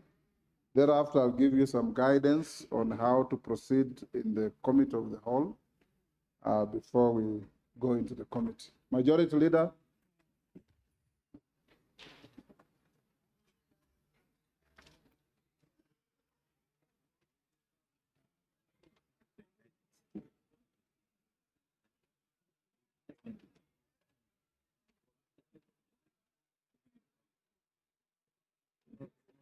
Procedural motion, extension of sitting time. Thank you, Honorable Speaker. Honorable Speaker, with your indulgence, because when you gave the Honorable Tiende Molo the right of reply, he did mention my name. Just to clarify to him that whatever I said, because it was not on record, was not in bad faith. Because I hear you severally refer to the Honorable Tiende Molo as senior counsel, and I expected the senior counsel he would be privy to matters that are in the courts. And therefore, ordinarily, senior counsel will know what issues are in the court, especially in court weighty matters, like that issue of the Umtata case, petition 253 of 2018. Honorable Speaker, allow me to move that pursuant to the provision of Standing Order 33A, this House orders that should the time appointed for adjournment of the House today, Tuesday, 20th June 2023, be reached before conclusion of the business appearing under order number 14 of today's order paper, being Committee of the Whole House on the Finance Bill 2023, the sitting of the House shall stand extended until the conclusion of the said debate. And Honorable Speaker, I don't need to say much about this, because as you alluded, it's something we discussed in the House Business Committee, and the House Business Committee did direct that we have this procedural motion for today, tomorrow, and Thursday, as you have rightly communicated earlier. And Honorable Speaker, I beg to move. Let me ask the Honorable Junet Mohammed to second.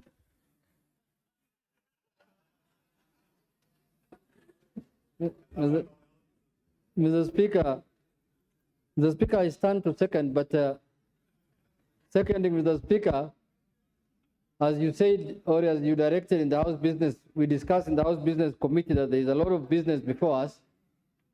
But Mr. Speaker, Kenyans must know that members of parliament are working. There are no other people in this country who sit up to midnight to do work other than members of parliament, Mr. Speaker. Mr. Speaker, many times members of parliament are bashed outside there that, oh, they earn for nothing, they earn a lot of allowances, they earn this and that. These are the only people, Mr. Speaker, who sit up to midnight to do the business for this country, Mr. Speaker. And when we are sitting up to midnight, there is no allowance. We are doing it for free, Mr. Speaker, because we want to serve our country. So, Mr. Speaker, I want to beseech members to stay. There is a lot of food, I'm told, at the cafeteria. You can eat, you can drink a lot of water, and then those who have other business after house, they can suspend it for today until another day.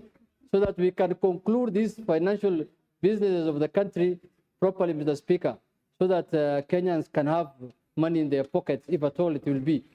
But myself, I doubt. But thank you very much, Mr. Speaker.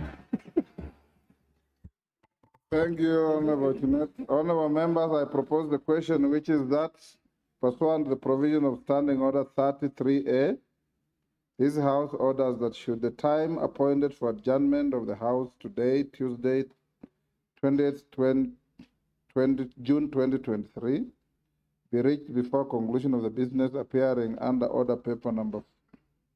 number 14 of today's order paper, being Committee of the Whole House on the Finance Bill 2023, the sitting of the House shall stand extended until the conclusion of the said business. I now put the question. You want to contribute on this?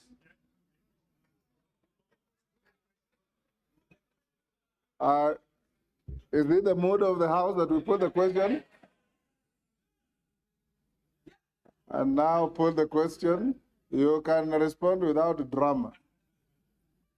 That pursuant to the provision of Standing Order 33A, this House orders that should the time appointed for adjournment of the House today, Tuesday, 20th June 2023, be reached before conclusion of the business appearing under order number 14 of today's order paper, being Committee of the Whole House on the Finance Bill 2023, the sitting of the House shall stand extended until the conclusion of the said business. As members of that opinion say aye. Will those of the contrary opinion say nay? The ayes have it. Honorable members, before we get to the committee, allow me to give some guidance on consideration of proposed amendments to the Finance Bill, National Assembly Bill number 14 of 2023.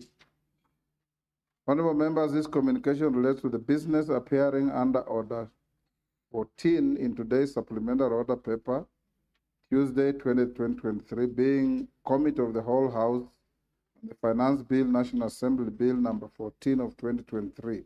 Before the House proceeds with the Committee of the Whole House, I wish to provide guidance relating to consideration of the proposed amendments at the Committee of the Whole House. Honorable members, you may recall that on Thursday, 15th June 2023, after conclusion of second reading of the said bill, I did notify the House that members desirous of proposing amendments to the Finance Bill 2023 were at liberty to submit the amendments to the clerk in the manner provided for in the standing orders. Honorable members, Standing Order 133, procedure in Committee of the Whole House on a bill provides as follows with respect to the submission of amendments on bills. No amendment shall be moved to any part of a bill by any member other than the member in charge of the bill, unless written notification of the amendment shall have been given to the clerk 24 hours before the commencement of the sitting, at which that part of the bill is to be considered in the committee. In this regard, honorable members, at the close of the timeline prescribed in Standing Order 133-2, the clerk had received several proposed amendments to the said bill, originating from the Departmental Committee on Finance and National Planning, other select committees, and individual members. Indeed, as you may have observed, the notices annexed to today's order paper contains several amendments that have been proposed to the said bill. For certainty, honorable members, other than the Departmental Committee on Finance and National Planning, the following chairpersons of committees and individual members have proposed amendments. The Chairperson Select Committee on Delegated Legislation, the Chairperson Departmental Committee on Blue Economy, Water and Irrigation, the Chairperson Departmental Committee on Transport and Infrastructure, the Honorable Samuel Atandi, MP, the Honorable Ditmas Barasa, MP, the Honorable John Waluke, MP, the Honorable Dr. Undo Ojambo, MP, the Honorable Lesuda Naisula, MP, the Honorable Mohammed Daud, MP, the Honorable Jared Okello, MP, the Honorable Caleb Amis, MP, the Honorable Dr. James Nikal, MP, the Honorable Dr. Makali Mule, MP, the Honorable Anton Oluoch, MP, the Honorable Innocent Mugabe, MP, the Honorable Wanami Wamboka, MP, the Honorable Peter Kaluma MP, the Honorable Majimbo Kalasinga MP, the Honorable Robert Mbui CBS MP, the Honorable Caleb Mutiso MP, and the Honorable Geoffrey Ruku MP. Honorable members, as you may be aware, it is now an established practice under the Constitution that when considering any matter that has a financial implication on public funds, the House is bound by the provisions of Article 1142 of the Constitution. For clarity, Article 1142 of the Constitution provides, and I quote, if in the opinion of the Speaker and of the National Assembly, a motion makes provision for a matter listed in the definition of a money bill, the Assembly may proceed only in accordance with the recommendation of the relevant committee after taking into account the views of the Cabinet Secretary responsible for finance. Honorable members, under Clause 3 of Article 114, a money bill includes matters that contain provisions dealing with inter alia taxation, the imposition of charges on a public fund, appropriation, receipt, custody, investment or issue of public money, and the raising and guaranteeing of any loan or its repayment. In this regard, a finance bill being one that deals with taxation is clearly a money bill. Honorable members, therefore, consideration of the Finance Bill 2023 squarely falls within the confines of Article 114 of the Constitution and other provisions relating to processing of legislation in the House. The provisions of Article 114 of the Constitution are also anchored in Section 39A of the Public Finance Management Act 2012, which states in part, and I quote, Section 39A, submission, consideration, and passing of finance bill.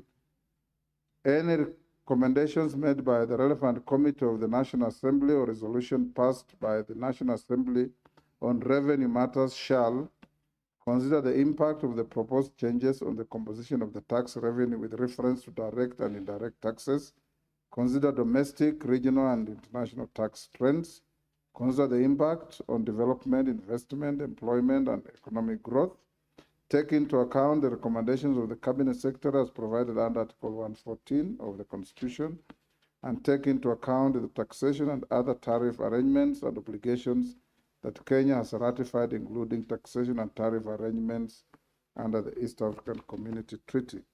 Additional honorable members, Standing Order 133.5 provides that no amendment shall be permitted to be moved if the amendment deals with a different subject or proposes to unreasonably or unduly expand the subject of the bill, or is not appropriate, or is not in logical sequence the subject matter of the bill.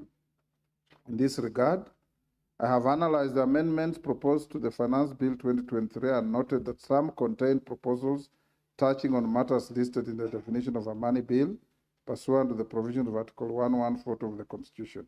For the record, the amendments proposed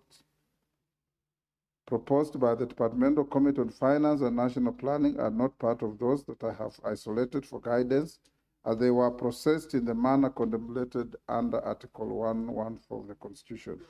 Having applied my mind on various proposed amendments, I have determined that certain amendments are either similar to or they are fully accommodated by those proposed by the Departmental Committee on Finance and National Planning.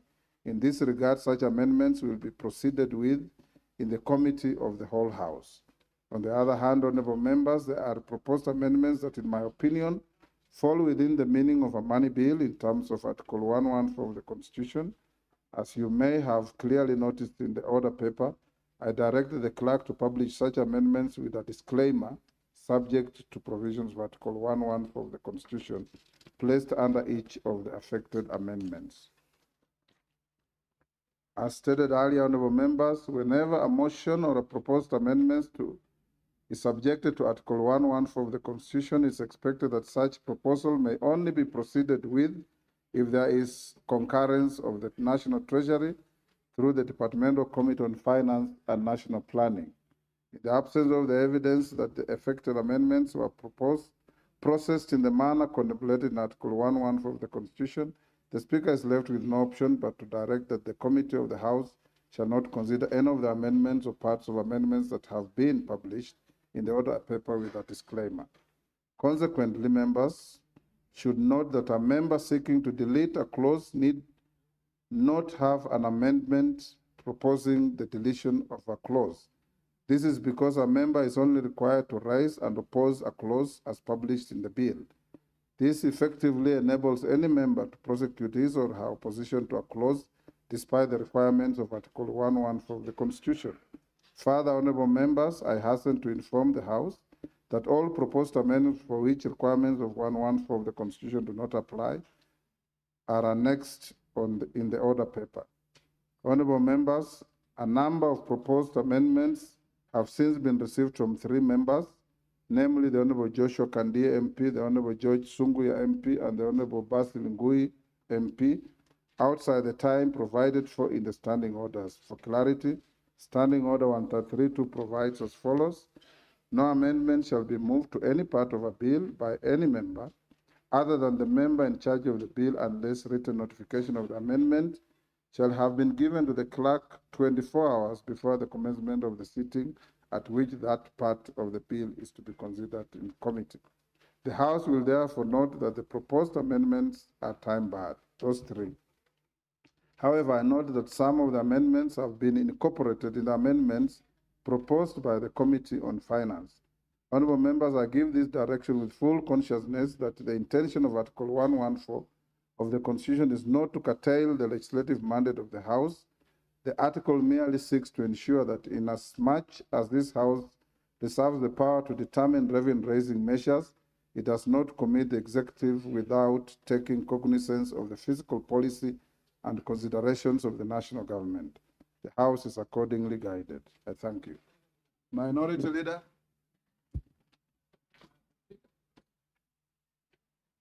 Mr. Speaker, I write to on Standing Order 131. But before I go there, Mr. Speaker,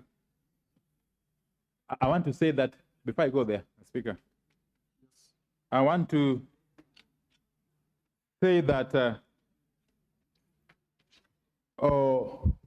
just as I mentioned earlier today in the House Business Committee, the Speaker, our understanding of the provisions of Article 114, Article 2, is that the House does not require the concurrence of the Cabinet Secretary, but simply requires to take into consideration the views of the Cabinet Secretary, which views it can either accept or reject.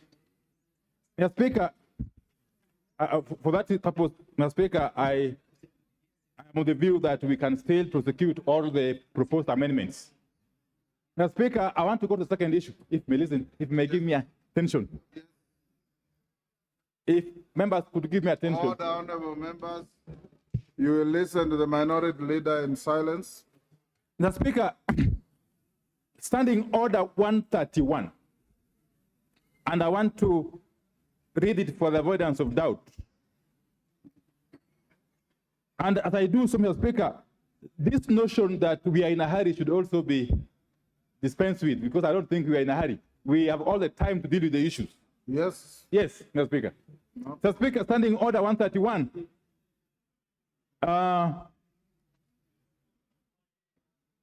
Standing Order 131.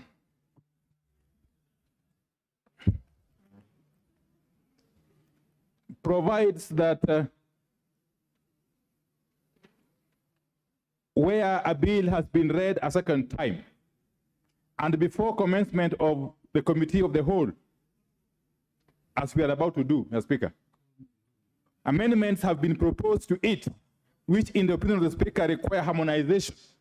The Speaker may direct any member proposing an amendment to the bill to appear before the relevant departmental committee dealing with the subject matter of the bill to present his or her proposed amendments, and the committee shall submit a report to the House on the result of the exercise before the Committee of the Whole House is taken.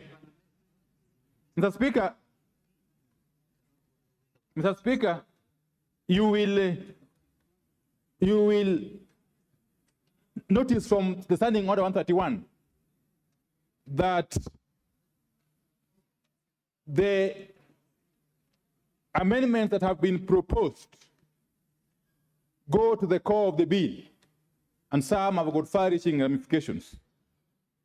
I just want to plead with you, because we haven't been told if at all a window was provided and to the Committee on Finance, chaired ably by Honorable Kimani Kuria, to undertake this harmonization process. In fact, in parliamentary parlance, it is referred to as winnowing. That would then make the work of the whole House easier, Mr. Speaker. Mr. Speaker, there is much more to it, Mr. Speaker, because, Mr. Speaker, in the past, previous speakers, and in particular Speaker J.B. Muturi, has ruled when faced with similar situations, where there have been very many amendment proposals to a bill. He has ruled that the winnowing exercise be undertaken before the Committee of the Whole can commence. But he has even gone further, Mr. Speaker. If you go to Article 118 of the Constitution, Article 118 of the Constitution, Mr. Speaker, imposes a duty on this House, without reading it, imposes a duty on this House to undertake proper public participation on any bill before it can be dispensed with or before it can be processed. Mr. Speaker, the upshot of this, and again, this is buttressed by Standing Order 127.3, which I will read. 127.3, Mr. Speaker, and I seek members' indulgence. 127.3, the department committee to which a bill is committed shall facilitate public participation on the bill through an appropriate mechanism, including B, holding public hearings, and many other things. The Speaker,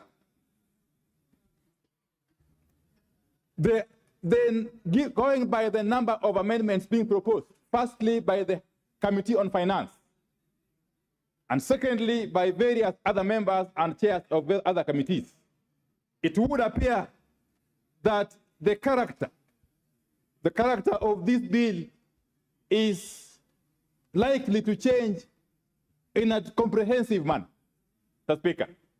And we are likely to be transacting business on matters which the public have not been given an opportunity to make their contribution. In other words, on a matter on which the public has not participated, Mr. Speaker. Mr. Speaker, I want to just give two examples of bills which had not only been referred back to the Committee for Harmonization, which is winnowing, but actually were ordered to be republished by the Honorable Speaker J.B. Muturi. So, Speaker, one such bill is the gaming bill, Bill as number 35 of 2019.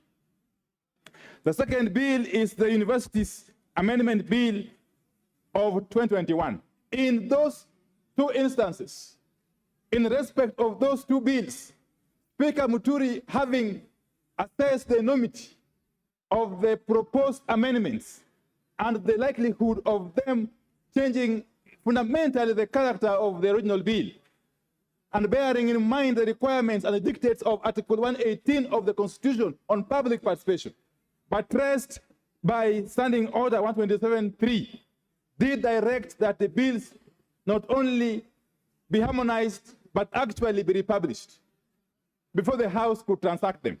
Mr. Speaker, in the same vein, I want to plead with you, because 30th of June is still too far away, Mr. Speaker. The House can find a mechanism of navigating through this process, but we cannot circumvent a very cardinal process, a very cardinal principle in the Constitution of Kenya 2010, which is public participation under Article 118, Mr. Speaker. By simply rushing through this process, Mr. Speaker, it is my submission that this bill requires not only a harmonization process, but actually requires to be republished, having so that the public can be given adequate time and opportunity to participate. Mr. Speaker, I submit. Thank you. Majority Leader. Thank you, Honorable Speaker, and may thank the Leader of Minority for raising those issues. However, Honorable Speaker, a number of the issues that have been touched on by the Leader of Minority are not accurate. Because, Honorable Speaker, I have been in this House for the last almost 11, 12 years with the Leader of Minority. We joined this House together. And he knows for a fact, because he has alluded to previous rulings by Speaker J.B. Muturi and precedents set by Speaker J.B. Muturi. The Leader of Minority knows for a fact there is not any single moment that Speaker Muturi or indeed any other speaker in the history of this House has allowed the process of winnowing alluded to understanding order 131 on money bills. That is a fact, and the Leader of Minority knows that is a fact. Winnowing has been done on other bills except money bills that are not subject to Article 114 of the Constitution, Honorable Speaker. Therefore, in view of that, Honorable Speaker, that's what I was saying, Honorable Speaker, it is not accurate what the Leader of Minority is saying. And indeed, if this was not a money bill, a winnowing process would help to enable the House to process the myriad of amendments that are similar in a faster way. But on money bills, the Leader of Minority, with all due respect, knows in the history of this House, it has never happened, because money bills are subject to the provisions of Article 114. Two, Honorable Speaker, this is not the first finance bill we are processing as a House. Neither is it the last. But filibustering is also not the first time we have seen it. And it's not the last time we have seen it, Honorable Speaker. Therefore, Honorable Speaker, I hear the Honorable Leader of Minority say that we don't need the concurrence of the National Treasury. And to an extent, I agree with him. We are not under the direction of the National Treasury at all. But I want to confirm that in line with the provisions of Article 114 of the Constitution, the Chair of the Finance Committee has been able to engage, and even after the House Business Committee this morning, Honorable Speaker, I was in a meeting with the Chair of the Finance Committee and a whole delegation from the National Treasury to consider all the amendments that have been proposed both by the committee, and indeed, I can tell you there were clauses, amendments that have been proposed by the committee, which on consultation with the National Treasury, some were dropped. There are amendments. If you go through the supplementary order paper, Honorable Speaker, you will see the amendments by the member for Homa Bay, the Honorable Kaluma, that have been allowed following that consultation. There are amendments by the Honorable Oundo, Honorable Naisula, who is seated right at the back, Honorable Mbui, Honorable Aluoch, Honorable Mule. Therefore, there are myriad of many amendments that have been allowed following that consultation. And therefore, that's what I was saying, it may not necessarily be very accurate to say that there are those that have been condemned and had. Two, Honorable Speaker, or three, the question of public participation. In the history of legislative processes in this country since the enactment of the new Constitution, Honorable Speaker, no other bill, none whatsoever, not even the infamous political parties bill, which we took through winnowing, none has had a more rigorous public participation exercise than this finance bill, Honorable Speaker. And I must commend the chair and the finance committee and members who sit in the finance committee from both sides of the political divide, because I know there are diligent members of the finance committee in Azimio who sat through the public participation.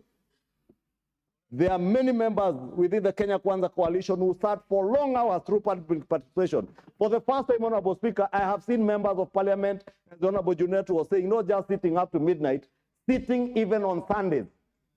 At one point, Honorable Speaker, may the Lord forgive me, I was watching a public participation exercise when I was seated in church somewhere, Honorable Speaker, because these members of the Finance Committee devoted a lot of their time to this public participation. Therefore, the question of public participation, I think, is spent and is something that has been covered. Honorable Speaker, there are other amendments, and I'll draw reference to some amendments I've seen here by the Honorable Makali Mulu, some that seek to delete particular clauses, Honorable Speaker.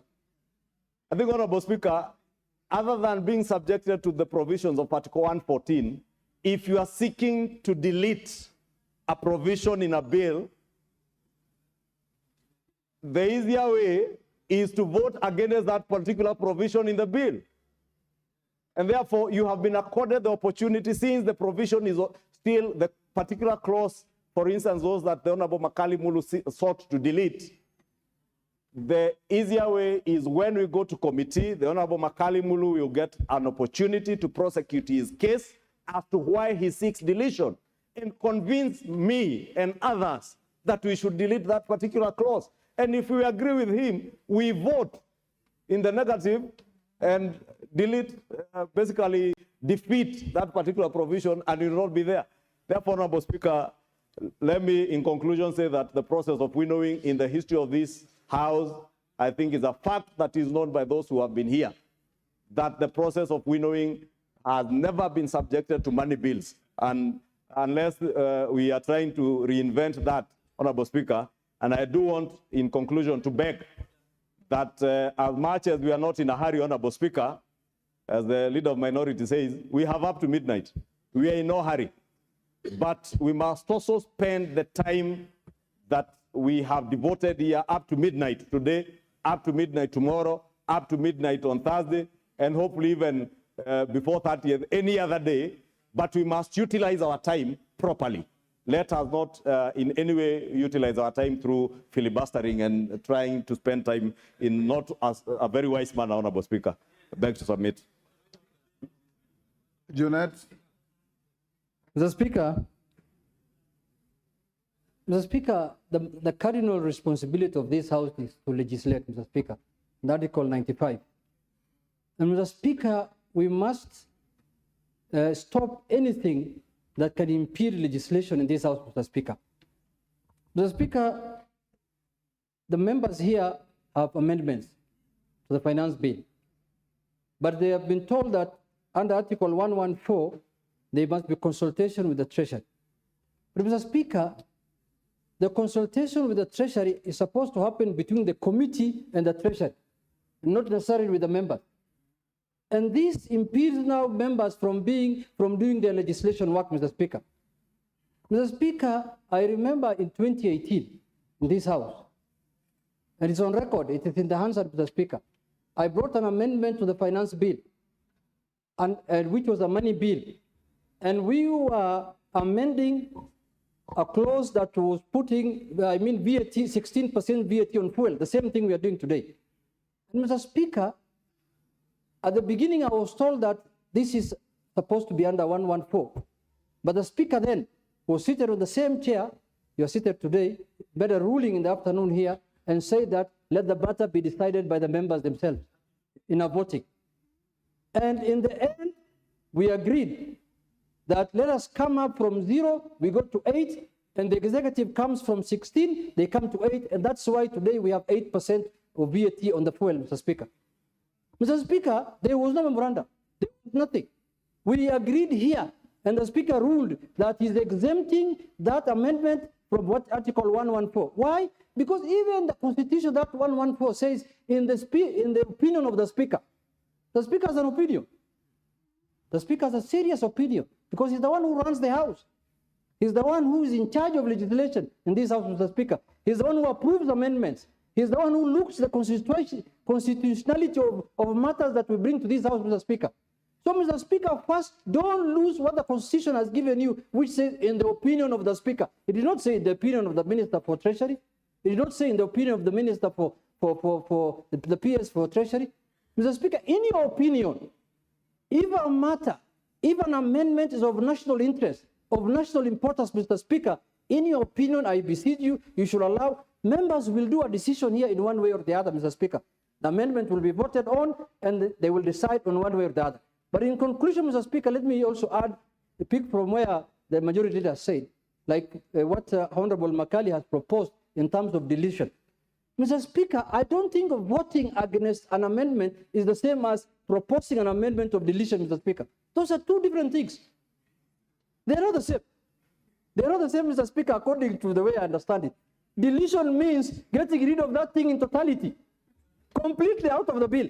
But no means it can go either way, Mr. Speaker.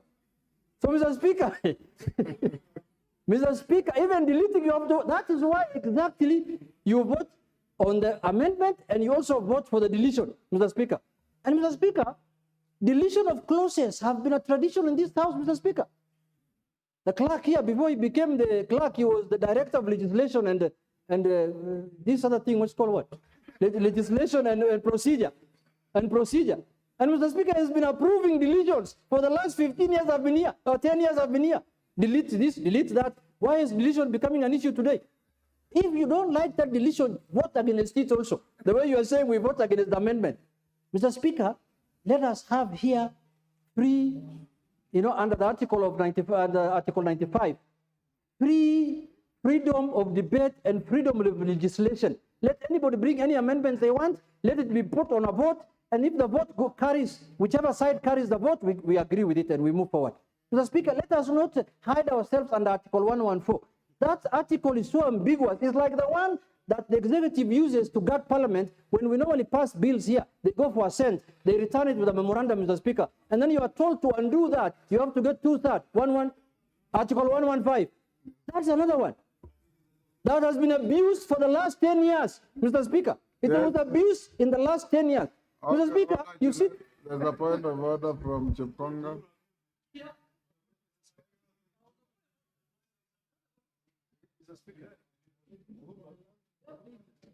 Yes. Mr. Speaker, when Honorable Junet Mohammed repeats himself over, he doesn't need to convince anyone. He just filibustering here. What he just needs is to stay to be relevant to what he's saying. But, he looks at the majority leader, then he repeats the same thing he had just said 30 seconds. Mr. Speaker, you should rule him out of order. There's a standing order which is very clear, not being repetitive. And two, Mr. Speaker, he doesn't need to convince us too much. We know where he stands. Just he has to speak for 1 minute, and then he sits down, and then we will deal with the rest, Mr. Speaker.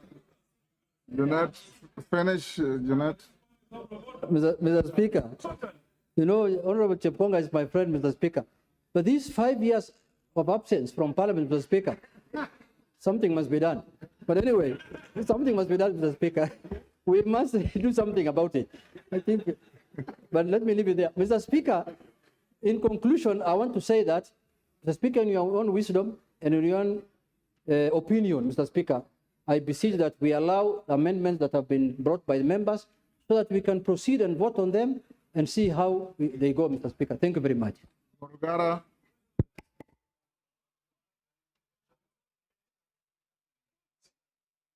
Just take your seat, I'll give you. Morgara. Thank you. Thank you very much, Mr. Speaker. Mr. Speaker, as we proceed, we must distinguish between money bills and ordinary bills. There is clear distinction, even from our own constitution, as to what are money bills and what are ordinary bills. When it comes to standing orders on winnowing, it is very clear, and this is a house of record. We have precedents on where winnowing has been allowed, where harmonization has been allowed by the Speaker. We do not have any precedent in this house where winnowing has been called for and where this house, the Speaker has allowed for winnowing to take place. The reason being, money bills are actually special forms of bills which are contemplated during the budget making process. This is where this house is appropriating money so that the government has revenue for its use.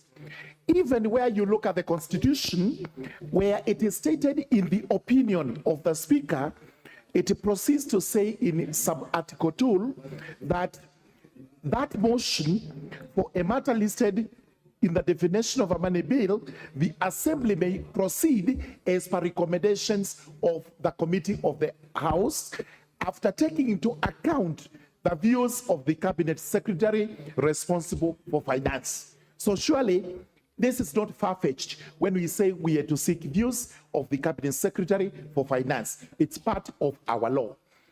Most important, it's important to say that in the last parliament in which I sat, we did winnowing in the political parties amendment laws, which was in order. We also did it in the security laws, which was in order, but we have never done it in a finance bill. And most important, again, I go to deletions. Deletions in a finance bill are equivalent to successfully oppose a section of that act. Once you oppose successfully, that section is deleted in entirety. This is why we are saying there is no point in having these deletions in the order paper. We simply take it to vote. It carries the day, the deletion succeeds. It fails, the section remains. Therefore, we believe we should be proceeding without these deletions, and most important, the winnowing bit is not relevant to what we have before the House today. Thank you, Mr. Speaker. Kalimulu. Yeah, thank you very much, Honorable Speaker. Honorable Speaker, I want to go on record that I've been a member of the Budget Committee since I joined this Parliament, the last 11 years. And one of the key responsibilities of the Parliamentary Budget Office is to determine whether bills are money bills or they don't need to come to the Budget Committee. Once bills are determined to be money bills, Honorable Speaker, the Budget Committee will have to sit and accord a member a chance to present this bill and justify why the bill is important to this country. And on the basis of that, then there will be consultation with the Treasury to determine whether the bill should proceed to the second reading or not. Now, Honorable Speaker, what we have done to this bill, this being a finance bill, automatically all amendments will be money bills. All amendments will relate to money bill, because this is a finance bill. Honorable Speaker, if you look at the kind of amendments being proposed by members here, and there are very many, Honorable Speaker, I think what Junaid was saying makes a lot of sense, that we might need to be accorded an opportunity as honorable members who are proposing these amendments to be listened to, so that on the basis of that, then we make a decision whether I need to withdraw my amendment or not. In a situation where you are leading more than 10 honorable members and 2 departmental committees proposing amendments, and we just want to rubbish this kind of amendment by the fact that they relate to Article 114, I think we have been unfair to this House, as a House which makes laws. So, honorable members, for me, we still have up to 30 to pass this bill. I don't think we are late. If it was my opinion, I would have requested that the Speaker accords us an opportunity, maybe up to midnight, as he's saying. Now we can just break and this committee convenes. We go there up to midnight, we present our issues, and then we see our way forward. The other issue is, when I propose to delete a clause, we know this House, matters voting, we lose all our senses. People will just say yes, even when it should be no. Others have been saying no when it should be yes. And on those bases, the only room I have is to delete, so that I'll have an opportunity to prosecute my case, and I hope I'll be convincing some on the basis of objectivity and not on the basis of what we have been told to do, honorable members. So, Honorable Speaker, I beg you, if it is possible, you accord these honorable members an opportunity to prosecute our amendments. Thank you, Honorable Speaker. Chair of the committee, I will bring this to a closure soon. Thank you, Honorable Speaker. I have an advantage of having been a member of the Committee of Finance and National Planning for the entire life of the 12th Parliament, and therefore I have seen the process of the finance bill for the last 5 years, and this is the 6th year where I've chaired. Honorable Speaker, on 2 occasions, I actually did not agree with the committee, and I wrote, and it was actually on the order paper, that I move amendment on the finance bill. And those 2 occasions, Honorable Speaker, there was no winnowing that happened for those particular finance bill for the 5 years that I served as a member of the Committee of Finance and National Planning. The Honorable Makani Mulu brings a very interesting debate about money bills and budget committee. So, and now that makes it even a little more complicated. Then should therefore those amendments have been sent to the Committee of Budget and Appropriations and not then the Committee of Finance and National Planning? Lastly, Honorable Speaker, most of the amendments that honorable members were bringing, we actually did have a sitting with the committee, and we actually looked at them. And for some of those and most of those amendments were actually being carried in our amendments that you're proposing this particular afternoon, Honorable Speaker. And lastly, every clause, and I would like members to really understand this, that every clause in this particular bill has a financial implication. Last week, we did pass in the Committee of Supply, the appropriations of various categories. I did not see, Honorable Speaker, apart from the allocation for private universities, I did not see any amendment proposing to do a cut in any of the budget proposals that was passed by the Chair of the Budget and Appropriations Committee. Therefore, to expect, therefore, that the committee would accept particular clauses or amendment of particular clauses without consultation on the financial implication would be committing a budget suicide, if we call it Honorable Speaker, because we have a responsibility. And unfortunately, that responsibility is being carried by the Committee of Finance and National Planning to find resources for projects, for votes that this particular House has agreed on. So I really urge this House, when you come to debate on the revenue measures to finance the budget you members of Parliament have already passed, which I did not see any of the members of Parliament on the other side of this House amending any vote to reduce our expenditures, to come and now reduce how we are going to finance this. We have tried to achieve a deficit of only 718 billion.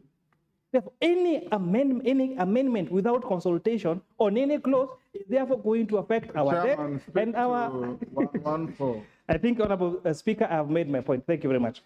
Honorable members, for us to make progress, having listened to the issues raised by the minority leader, the response of the majority leader, the Honorable Junet, the Honorable Makali Mulu, the Honorable Murugara, and the Honorable Kimani.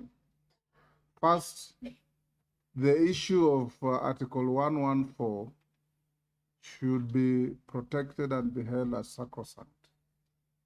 However, in the opinion of the Speaker, and this is not in any way President setting against 114, having looked at the amendments listed and the clauses in the bill that have attracted the highest proposals for amendments. And these are the following clauses: Clause 2, Clause 24, Clause 33, Clause 34, Clause 36, Clause 43, Clause 76, Clause 78. I will allow proposed amendments of those clauses to proceed regardless. The rest, order. Those of you who have filed amendments, you know the clauses you are amending. In my view, and in consultation with my clerks at the table, the clauses that have attracted the highest proposals for amendment, and it will not be good to lock them out. I want those who have proposed to prosecute them, are clauses 2, 24, 33, 34, 36, 43, 76, 78. I'll allow, regardless of my views on 114, and I want to repeat, this is not a precedent setting. It is a unique situation that I'll allow the House, in the interest of fairness and in the interest of arriving at a consensual bill that takes our country forward. You will be allowed to prosecute your amendments, and Honorable Kimani and Honorable Majority Leader and the rest be available to prosecute this in committee stage. As we go into the committee of the whole, I want to say the following.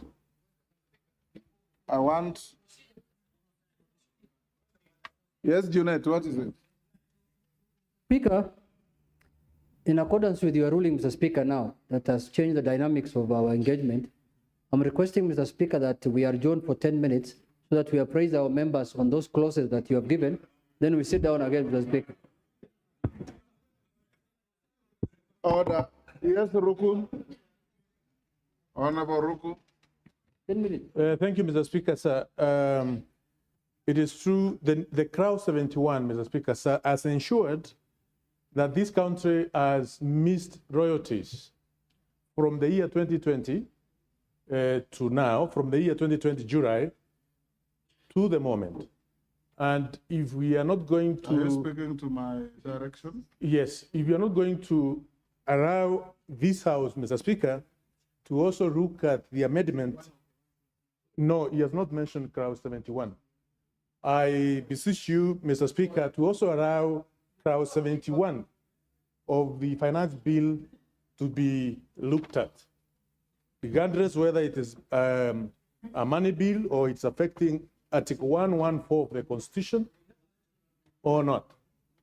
Because if it does not get the amendment, Mr. Speaker, this country will continue losing royalties, and we are here seeking to see how we can finance the deficit of 719 billion as it Honorable has been, Ruku, you seem to have a mistaken belief that the amendment will go through. It will be put to a vote.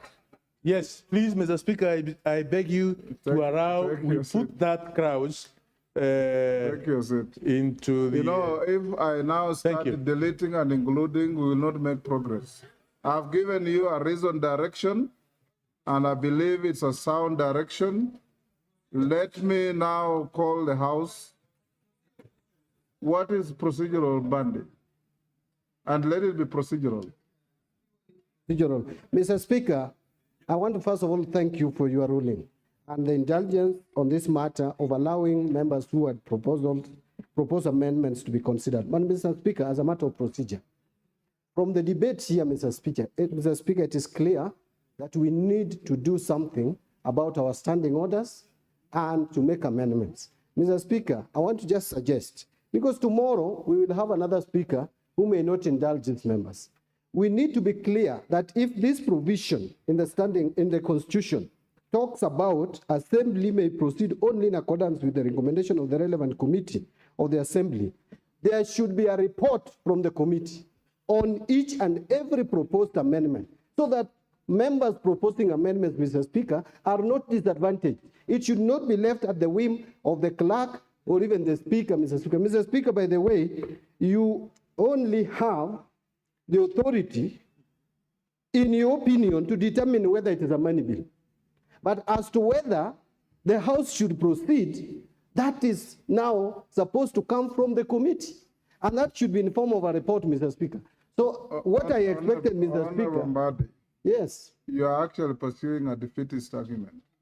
No, Mr. Speaker, I am just asking that we fine-tune our standing orders. You are inviting me to lock out everything because, Honorable Mbadi, you know you are talking to a speaker who is also a very senior lawyer in this country and who understands legal issues very clearly. There is the provision of Article 114 and the public participation bit. There is also your own standing orders that limits the time within which to file the amendments. So if you want to open that argument and we go back to the status quo ante, then we lock out everybody.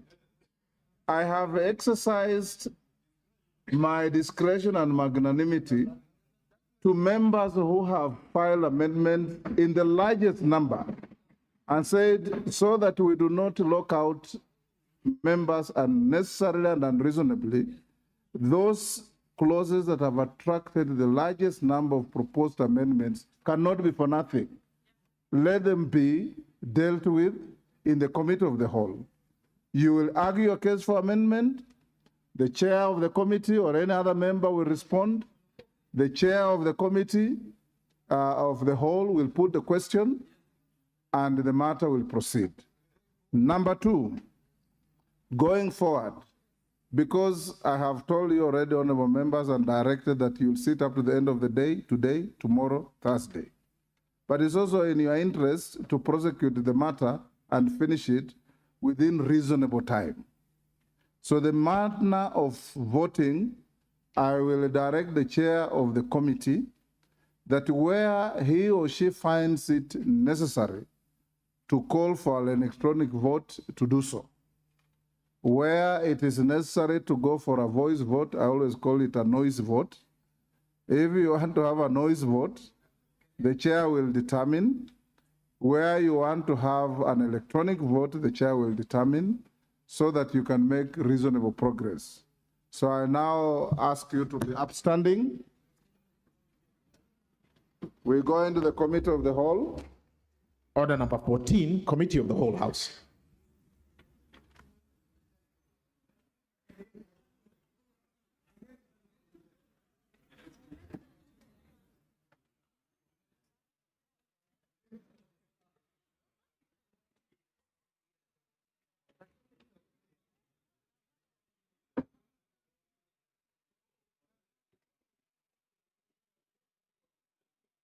Supposed to bow.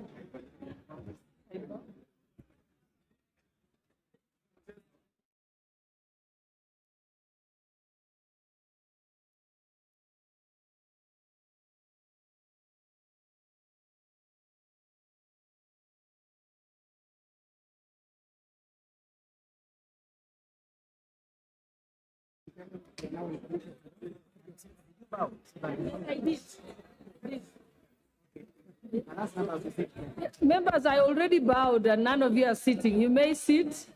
We now commence the committee of the whole house.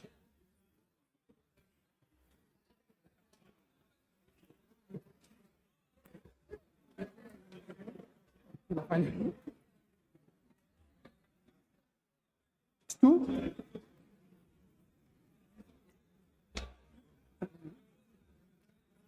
The Income Tax Act, Clause 2. Yes, amendments.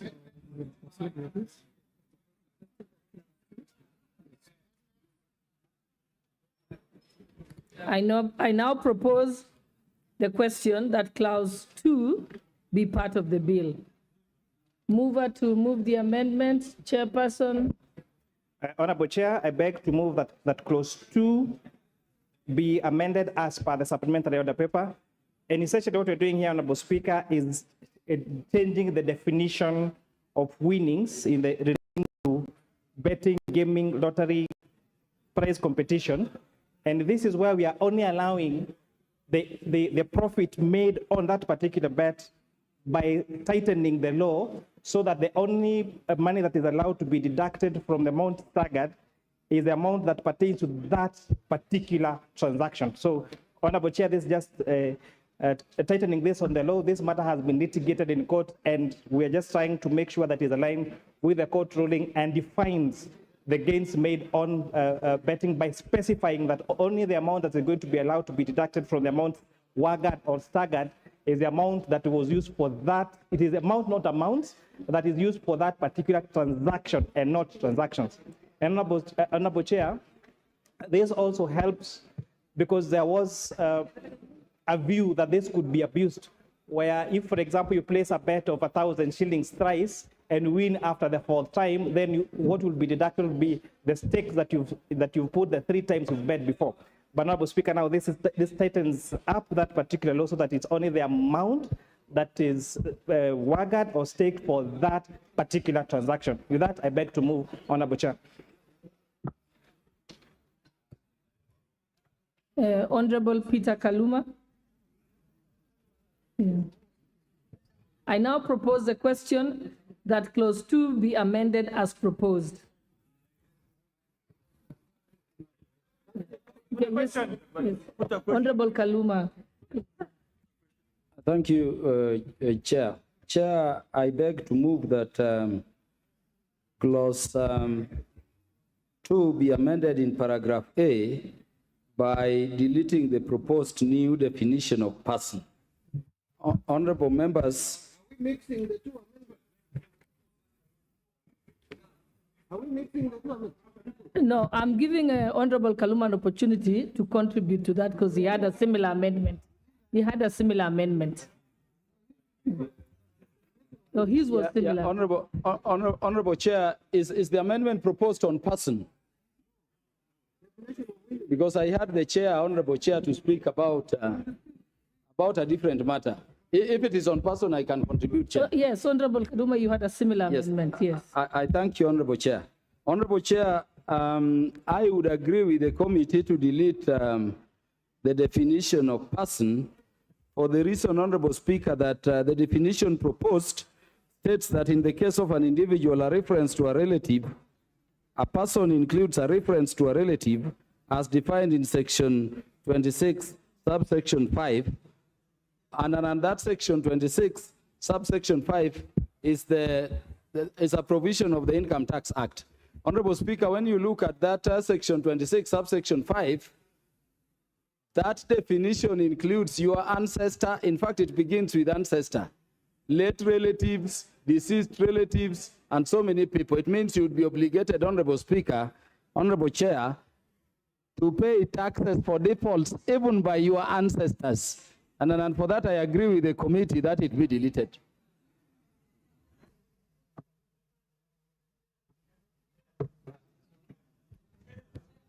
Yes, with the question.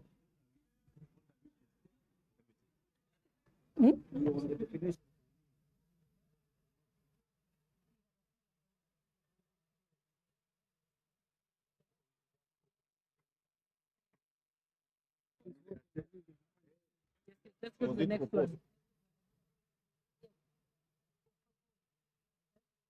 Now you know. I now put the question that clause 2 be amended as proposed by the chair. Yes. Will as many as of that opinion say aye? Will as many as of the contrary opinion say nay? The ayes have it. I now put the question that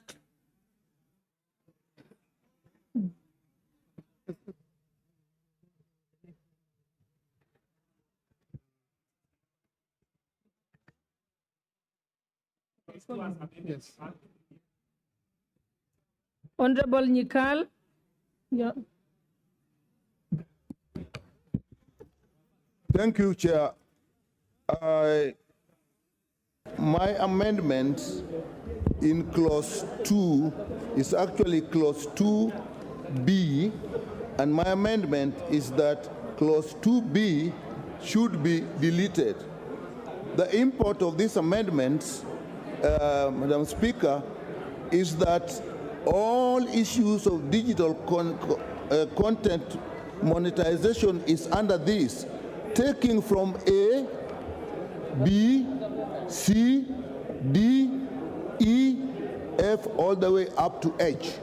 So, Madam Speaker, that means that all these activities that are now being subjected to tax, it is my view, and we have been saying here, that when young people are actually trying to use content to actually raise some money, we do not go ahead again and tax them. Therefore, my amendment is that B be deleted.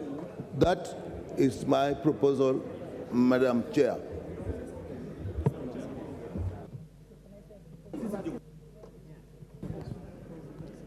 I now propose the question that clause 2 be amended as proposed by Honorable Nikal.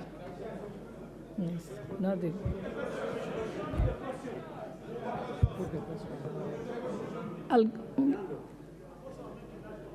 No, it's Honorable Badi. Yeah, Honorable Badi.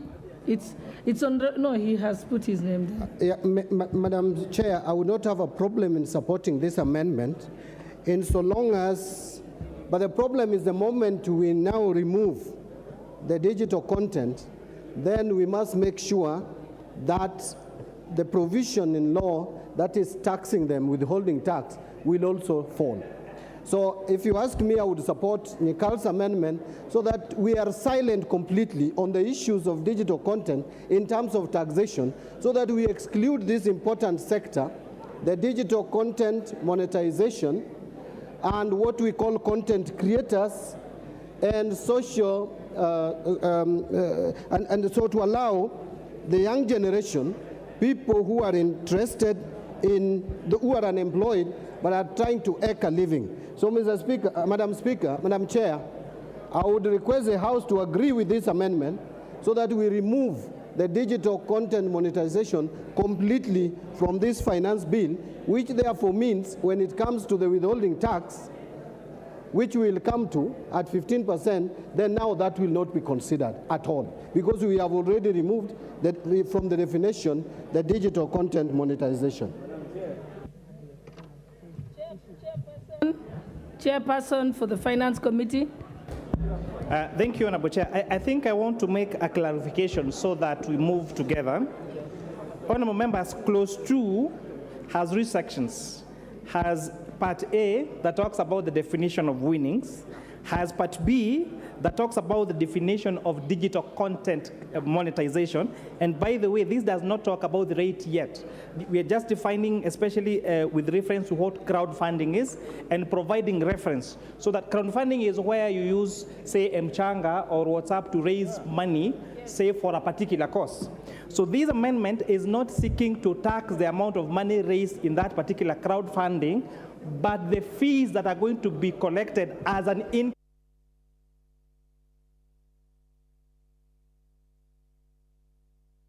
monetization, so that they are able to tax. Then part C, Honorable Osoro, these are 3 parts. It's important that we carry the members so that we know what we're doing.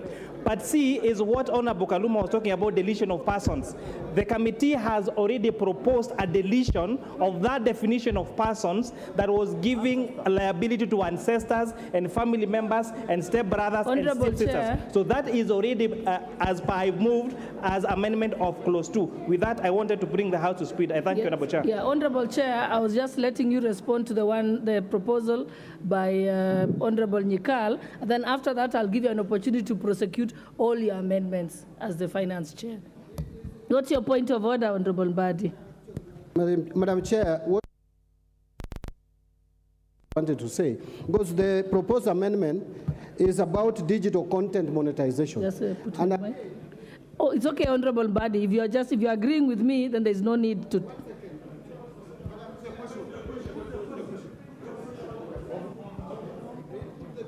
Just let him finish. You have a minute. You say put the question and you don't even know what people are discussing. You're out of order, Honorable Mbadi. Just finish. I've given you a minute. Madam Chair, Yes. on the issue of rates, we will come to that. And the moment we are done. Okay. Yes, thank you. All right. We've had you. Okay. Okay. I now put the question that clause 2 be amended as proposed by Honorable Nyikal. Will as many as of that opinion say aye? Aye. Will as many as the contrary opinion say nay? Nay. The nays have it. Division.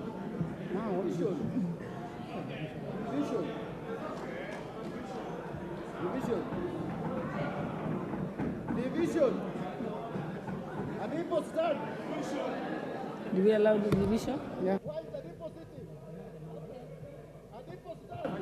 All right. Okay, we'll ring the bell for 5 minutes. Ring the bell for 5 minutes. And get all your cards ready. Get your electronic cards ready.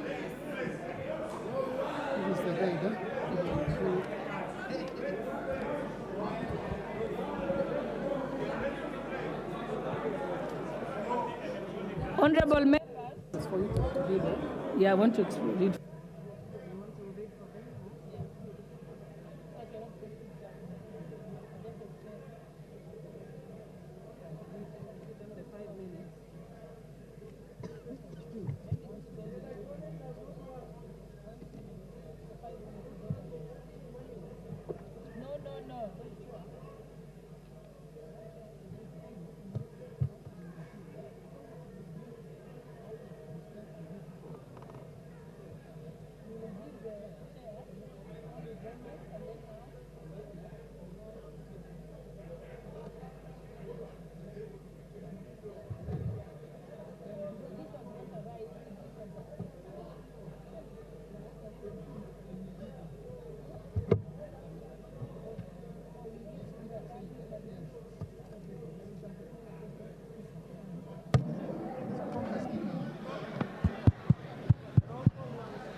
electronic, but not everybody has a card. No, they spare cards. And the clerk had actually sent a message. There's 100, yeah. Mm. People have been told to bring their cards, and there are some spare cards which they can bring for you. I sent one. You sent for one, eh? You come on. Unile hiyo mtu kadi yangu. Wapi kadi yangu? Hello.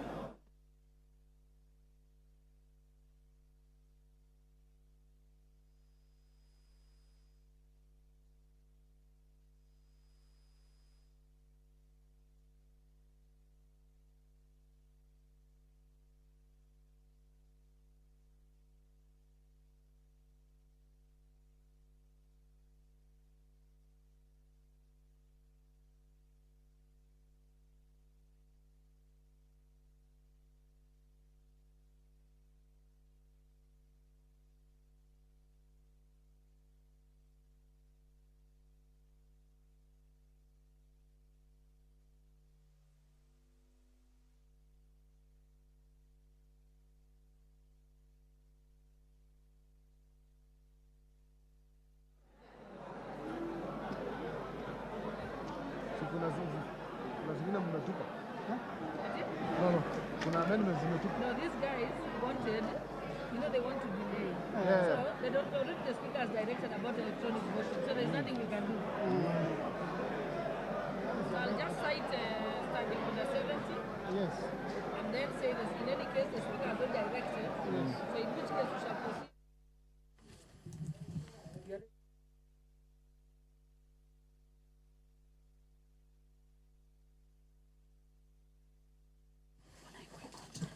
The division bell is currently on at the National Assembly, and members of the National Assembly are being rallied from the presence of Parliament to make their way into the chamber to allow for consideration of clauses in the Finance Bill 2023. The Finance Bill currently, the members of the National Assembly are considering the clause 2 of the bill, where we've had members of the ruling party as well as the opposition being on divergent positions over this particular clause. And to just take you through the clause in the bill is that it is about the digital content monetization. The proposals in the bill is that the clause be amended in the proposed definition of digital content creation by deleting a paragraph E and substituting therefore with a new paragraph. This particular clause further offers for use of a logo, brand, and catchphrase associated with content creator merchandises, sales, ebooks, as well as course or software. There is further proposals to delete paragraph H and substituting therefore with another paragraph H, A, that a content creator earns a commission or fees from crowdfunding. And the proposals is that there is a deletion of the proposed definition of a person. Currently, the National Assembly is considering the Finance Bill 2023 that has lots of clauses. And this is under the Committee of the Whole, where members of the National Assembly will be voting on different clauses. As it is, the bill has 79 clauses that members of the National Assembly will be considering. And so far, we have about 12 amendments to the Finance Bill 2023, where the opposition has 8 clauses. The committee has fronted 2 amendments, as well as the Kenya Kwanza administration has forwarded 2 amendments to the Finance Bill 2023. Well, Sergeant at Arms, close the door.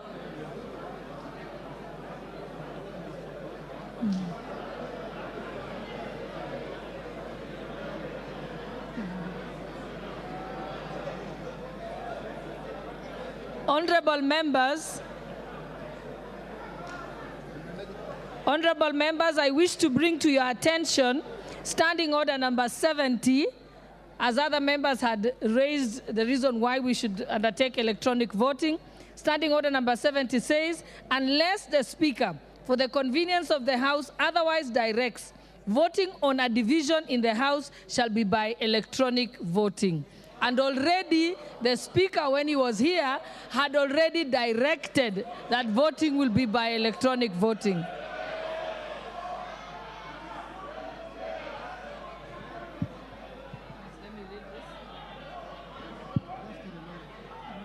Honorable members, just to give you a reminder, honorable members, if there are members who don't have their cards, just bring it to the attention of the, yes, but you, honorable member, you're out of order. Don't shout. He's going, just bring it to the attention of the Sergeant at Arms. And then you go, just go and listen to them. Just bring it to the attention of the Sergeant at Arms. And honorable members, I will now just take you through that now that the card has stopped, the bell has stopped, the doors have been closed and the bars drawn. We would like to ask all members to log out. All members log out for 60 seconds.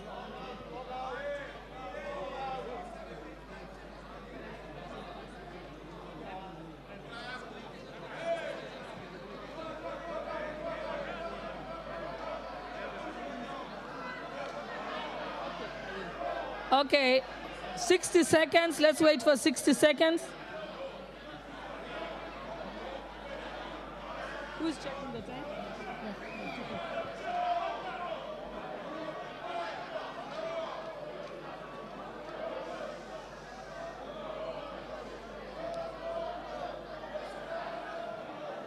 Honorable Junet, I already heard you and we have agreed. Okay, what? Okay.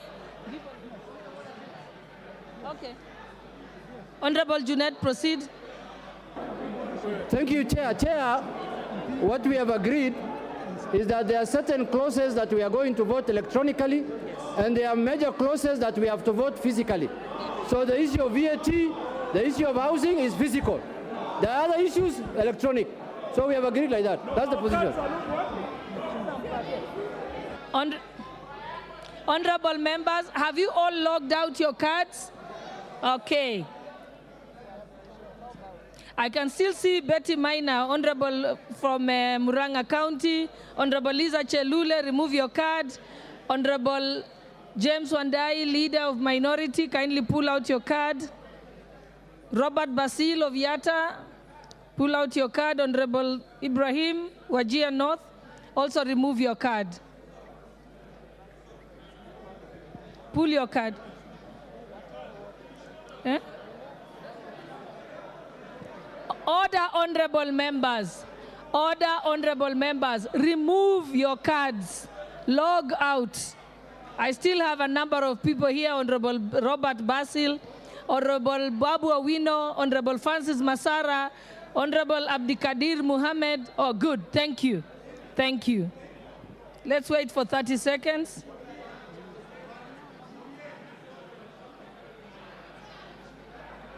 Check the 30 seconds and we log in.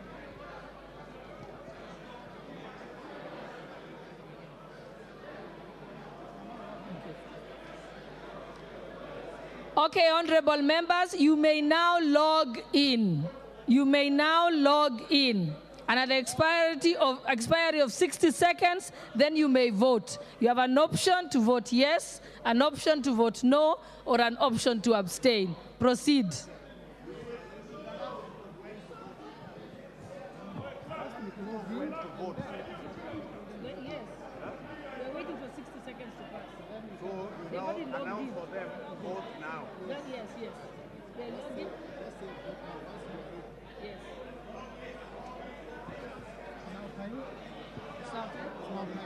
Okay, honorable members, it is now time. You may now vote. You may now vote. Go and listen to them. Just ignore them.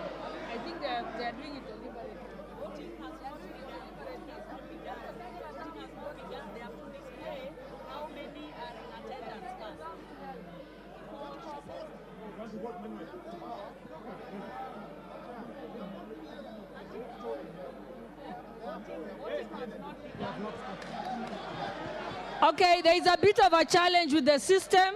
Just hold on for a few minutes. It's being addressed. It's being addressed.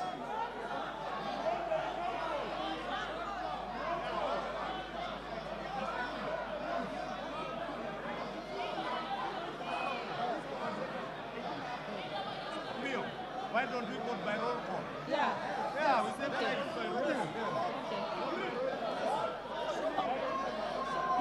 Order members, order members. The IT team is looking at it. There is no need to get animated about it. No, there's no point to be animated about it. It's okay. We are going to do it. You know, we have to try first because... Okay, it didn't work, eh? It didn't work. Okay, honorable members, we shall start roll call voting now because the system isn't working.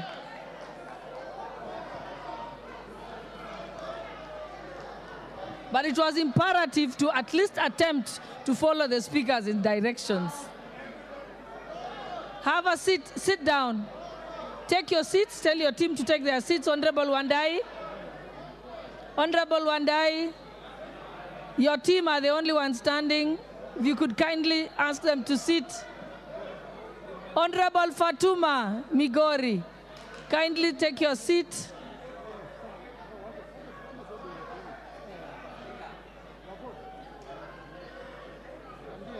You know, from what IT says, 206 are already logged in.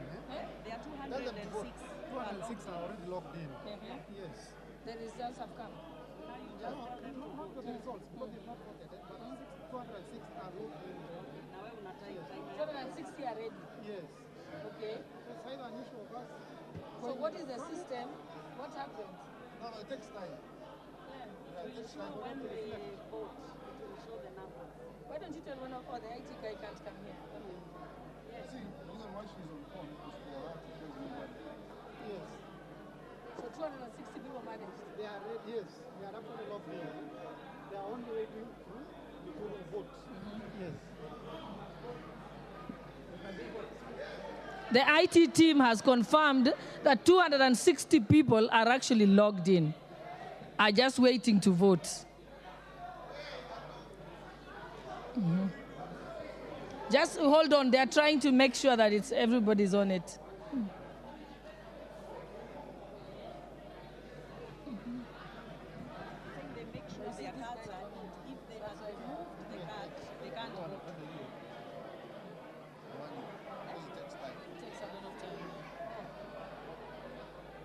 I don't know what he wants to say. Okay. Leave Dindi. Oh, thank you very much. Thank you very much, Honorable Speaker. Honorable Speaker, I have been to this House several occasions, and most of the time that we actually tried to vote digitally, Madam Speaker, it has not been successful. I'm wondering whether it is a coincidence, Madam Speaker, because this House has invested colossal amounts of money in making sure that we are able to vote efficiently and especially digitally. Madam Speaker, we must relook at the entire IT team of this Parliament, Honorable Speaker, so that next time, if there is capacity they need, we capacitate, but we need to be efficient, Madam Speaker, in terms of voting, because I don't think this is a coincidence. This is normal. Thank you. Thank you. Get there.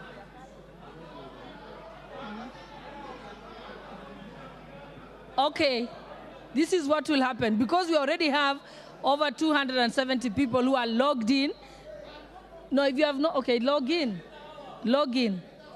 No, log in. I can even see. Don't, just log in and wait.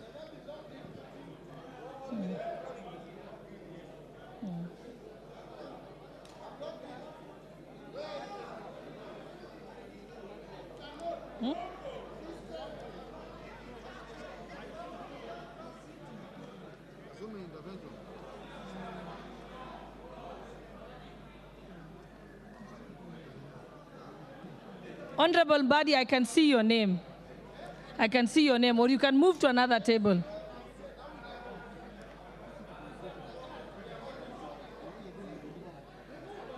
I can see your Honorable Badi. You can move to the next one and try and do it on the other one.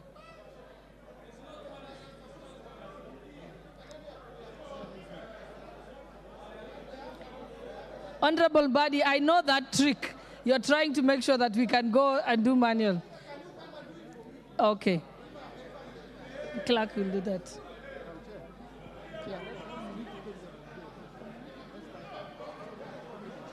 Okay. All right, we can give it one more try before we resort to another method. So let us all log out. Let us all log out. Let us all log out. Honorable Wandai, let us all log out. And then, has everyone logged out? Okay, let's wait for a few seconds. Yusuf Muhammad, Wajir West, pull out. Okay, all right. Now we can start again. Amos Mwango of Starehe, kindly remove your card. Don't log in until I tell you. Log out. Stay away until I tell you. I will tell you. You can ask for a spare. You can easily ask for a spare card.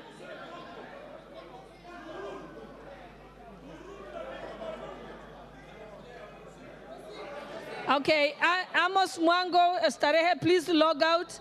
Honorable Francis Masara, log out. Sunai West. Honorable Musa Sirma, log out. Babu Owino, log out. Okay, now let us, can they proceed? Can now log in. You can now log in. You can now log in. And then wait until I tell you to vote.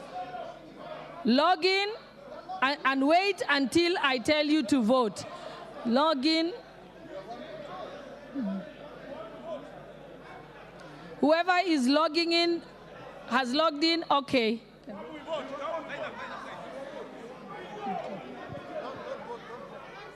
Yeah, do not vote yet. Just stay logged in.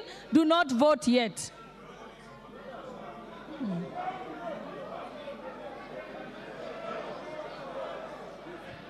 will wait because they are counting how many are logged in. After they tell us, that's when we now give it. Okay, honorable members, remain logged in, but do not vote yet. Remain logged in, but do not vote yet. Once the IT team has counted the number of people who have logged in, then we shall vote. I will give you the all clear.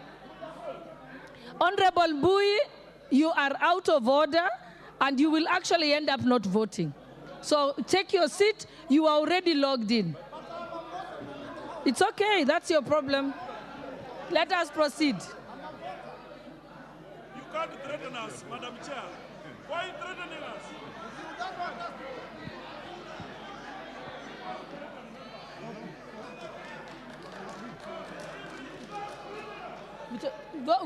We'll vote. We are going to proceed to vote, but wait. We are just waiting for the go-ahead from IT, and then we'll tell you to vote. We shall proceed.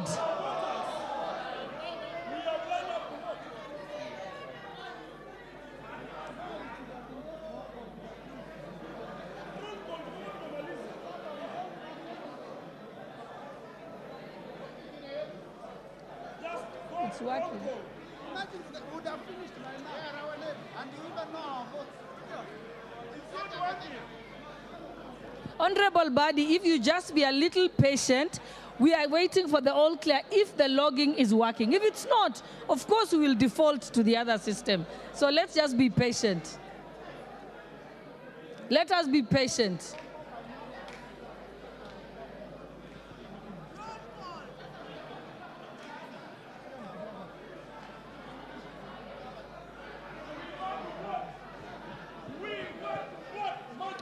Honorable Wanami, you're out of order. Just be patient. We are trying to check the system. I said in case the system does not work. You can get one from Sergeant at Arms. They can bring you one.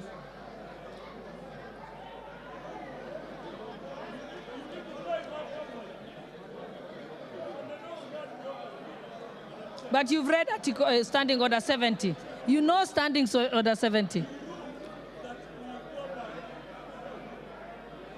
I read Order 70 very clearly. Unless the Speaker directs, of course you don't want to vote.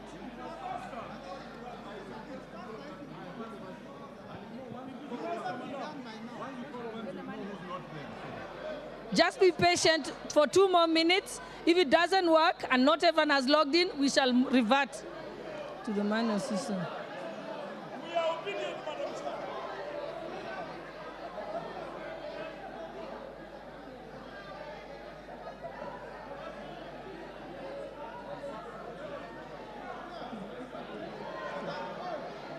Let's wait.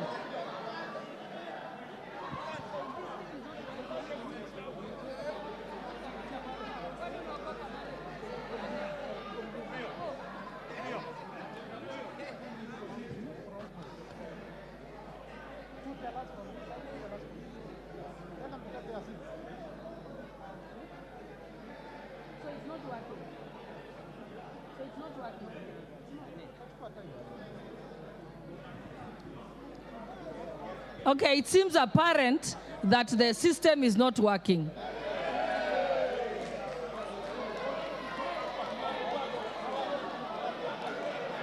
Then take your seats that we can begin. Take your seats and we can begin.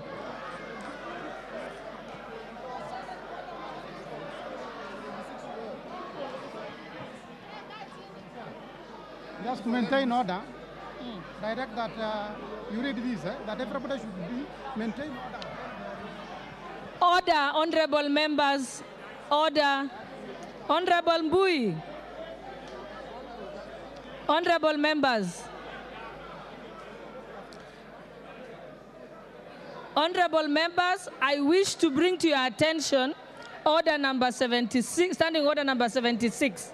During division, members shall maintain order in the House and shall be in their designated seats and must remain seated until the result is announced. So, honorable members, let us obey our own standing orders.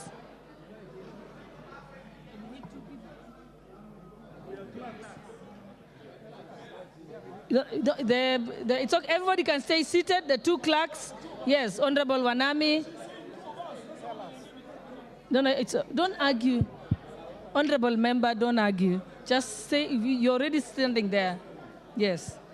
Not everything has to be aggravated. Okay, 2 people from this side. Honorable Pukose.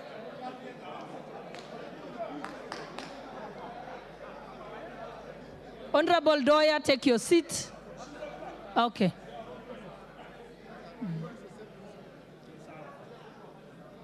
Honorable Wanjala, you're out of order. I just read Standing Order 76, that you must maintain order and be seated during division. If not, you'll be out of order and may have to leave the chamber. Take your seats.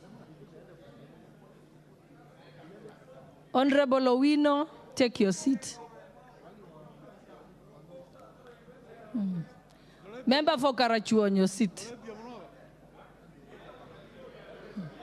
Oh, Mumias, I can't see him.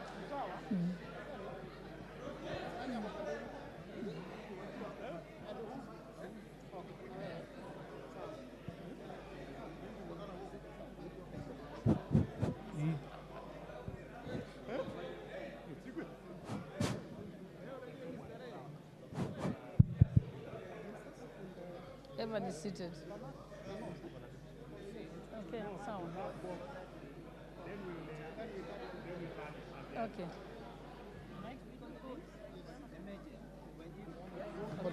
Itafanya nini? Just You can sit. Yes, just sit. Then advise.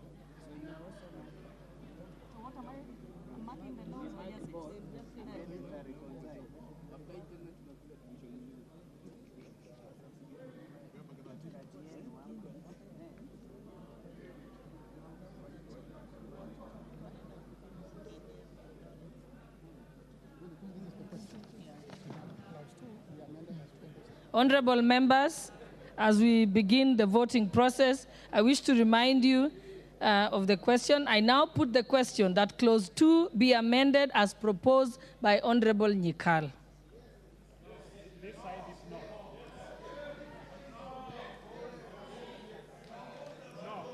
Okay, we shall now have the names read out by the clerk. Okay. All right, members, if your name is called, you pronounce your vote from where you're seated.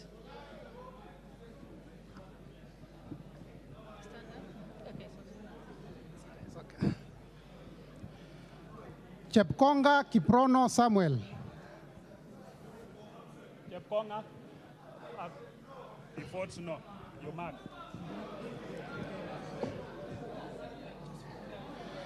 Langat. No, you don't mark like that. No. Here there is a no and a yes. There are people who are doing that. Mine is to ensure that. No. Then if you want somebody to mark with me, so who is marking from here? Then you come out so that you mark from there. We want you to mark from there. Where would you? Aina shida mheshimiwa. No Where problem. can you mark from there so that we can see? Jina. Langat Benjamin Kipkirui. So you is voting no. Langat Benjamin Kipkirui is voted no. Yes. No. Okay. Kitani Marian Jabet. No. Atandi Samuel Onunga. No, Atandi is there. Atandi is here. Just say no. Owino John Walter. Absent. No, absent. Owino is absent. Mrembo Irene Joki. Irene Jogi has voted no. Shurie Abdi Omar.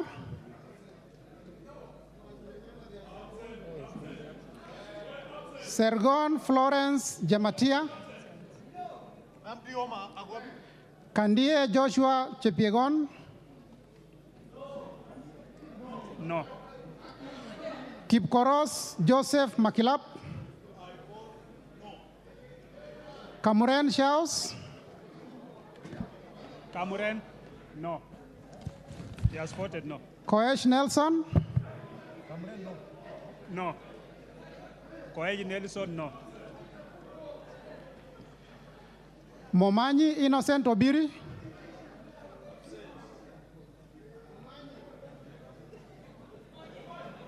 Momanyi Innocent Obiri.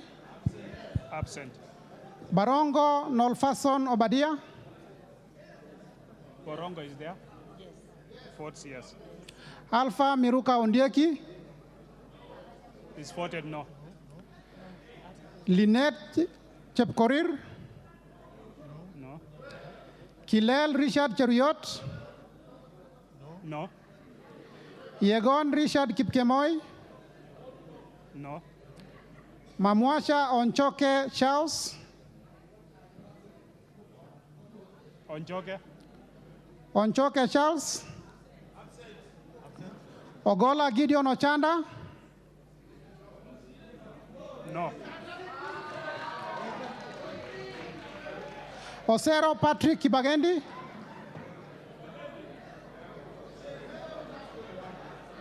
Absent. Yes. Amesema no. Wanjala Rafael Sauti.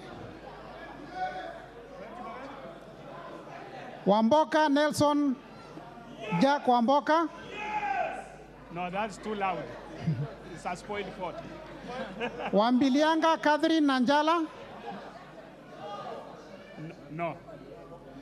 Yakub Ado Kuno. Do no. Yakub Ado Kuno. Absent. Komingoi Kibet Kirui. Komingoi Kibet Kirui. Komingoi. Kirui.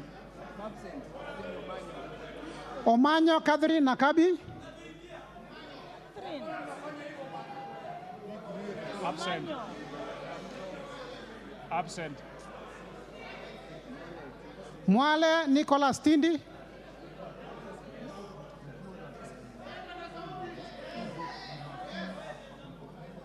Oyula Joseph Mahero.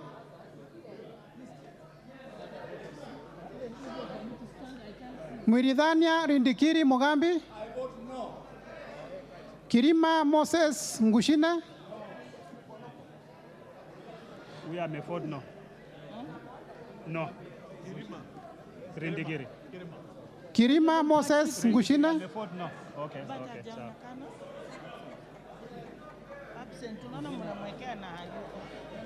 Shimbwa Omar Mwinyi. Koech Victor Kipngetich. No. Barasa Patrick Simiyu.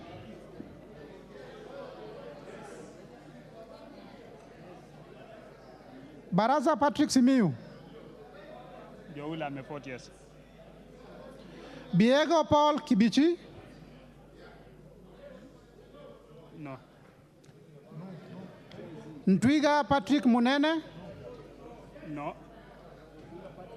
Joula Meford, no. Honorable members, you have to rise up so I see you physically. Everyone should sit down because I have to see each person who's voting physically. That's why I'm standing up. Be silent.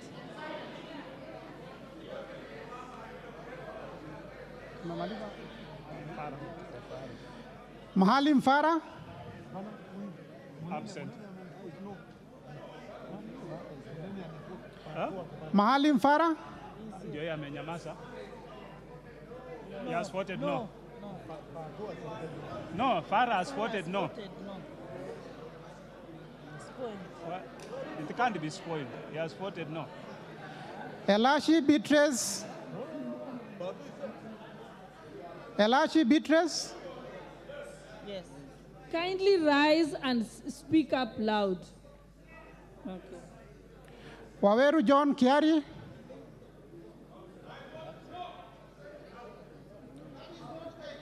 Sirma Musa Cherutich. Welie Adan Kenan.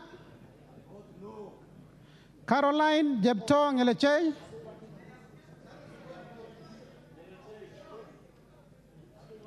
Gadhiru Mejadong Benjamin.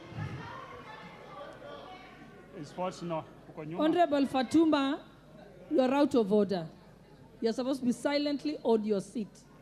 Yes. And that's the second warning, by the way. Yeah. Ongili Babu Owino.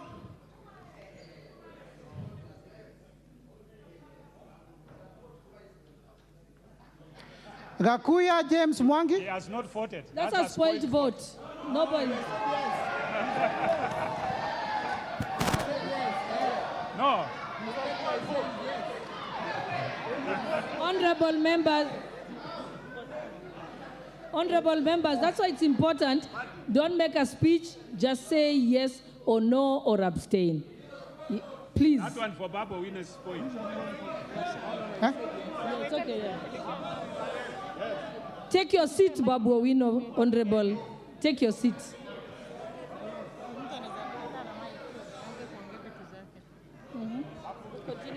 Gakuya James Mwangi. Gakuya James Mwangi. Absent. Mawathe Julius Musili. Mwenje Mark Samuel. Daboen Pamela Njoki Njeru. Lelmengit Joses Kipto Kosgei. Omboko Milemba Jeremiah. Kipiegon Johanna Ngeno. Ukose Robert, Doctor. No. Yakub Farah Sala. Yakub Farah Sala. Proceed. Oundo Wilberforce Ojiambo. Iribae Said Buya. Tungule Charo Kenneth, Siad Amin Udgo, Siad Udgon, Baro Diko Mohammed, Guyo Ali Wario, Guyo Ali Wario, Absent. Muriu Wakili Edward, Kururia Elijah Njore Njoroge,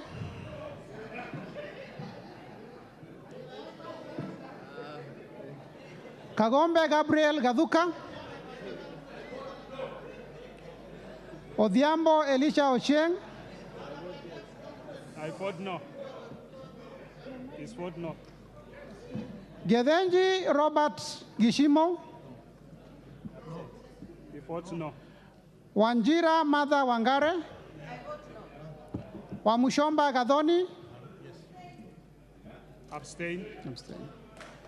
Gimose Charles Gumini,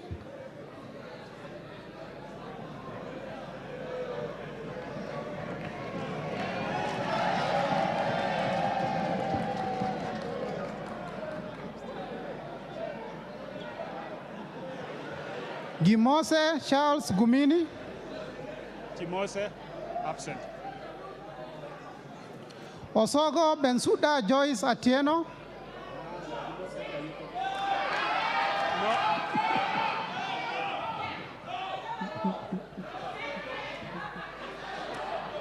Kaluma I'm a vote no, and I vote yes. That's a spoiled vote. Kaluma George Peter Opondo, Karido Kiili Daniel,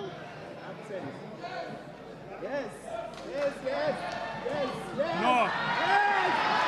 No. He has voted no.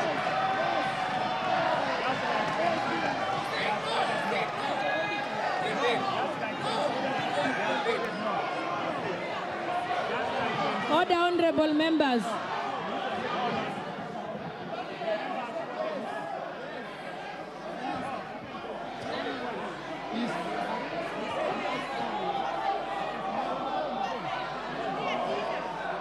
Honorable Daniel, sit down. I will call your name again.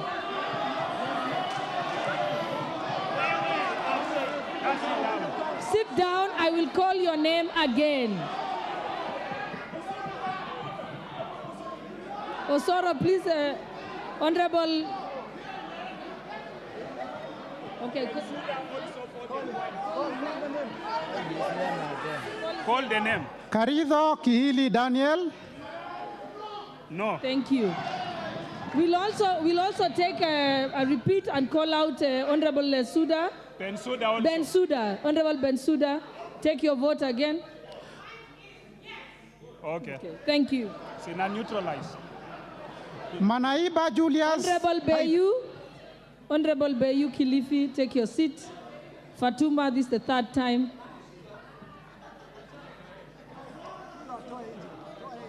Proceed.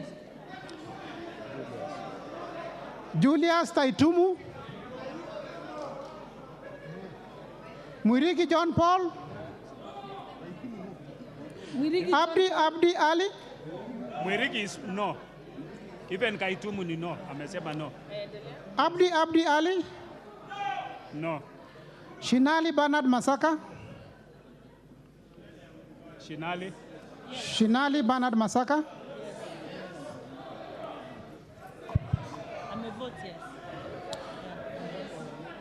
Bonaya Mumina Golo, Honorable Shinali, speak up. Honorable Shinali. No, Kaitumu has voted no. No. Speak up.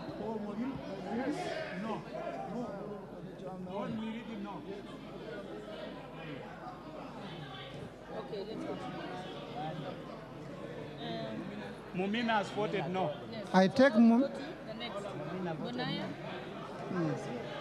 Bonaya Mumina no. Lomwa Joseph Samal. Samal. Joseph Samal absent. Absent. 2B Bidu Mohammed. 2B and 40 years. Badibadi Twalib. Ndongo Njoroge Koimburi.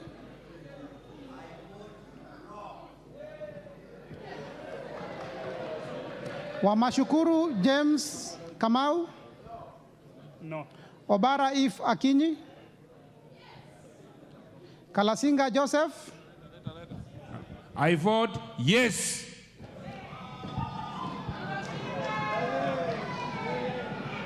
Titus Lote. Order members. Order members. Titus Lote. Titus Lote. Lote no. Kimilu Joshua. Kimilu Joshua. Yes. Sankaire Lea Sopiato. Honorable Wandai, honorable member for minority, the leader, Tafadhali, ask them to keep the voices down so we can hear everyone. Sankaire Lea. Okay. Kanchori Elijah Memusi. Amisi Kakuta. Nguro Onesmus Ngogoyo. Sakimba Parashina. Absent. Risa Sunkuya George.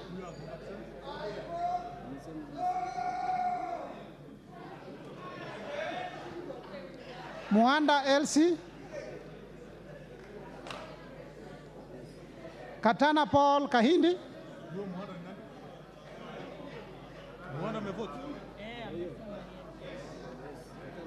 Hassan Abdi Yusuf. Juguna Chege. Makali John Okwisia. No. Kiungu Peter Irongo. Muli Fabian.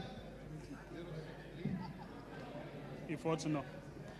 Shumel Samuel Moroto. No.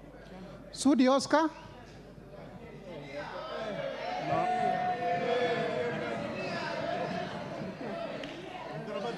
Okwome Andrew Adipo.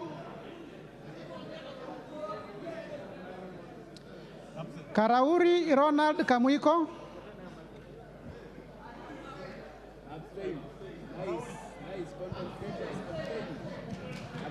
Were Charles Ongondo.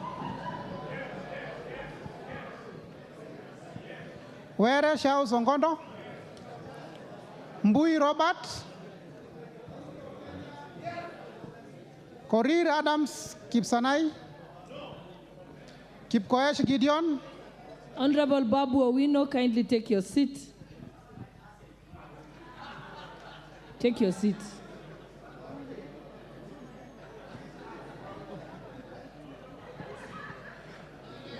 Kipkoech Gideon Kimayo.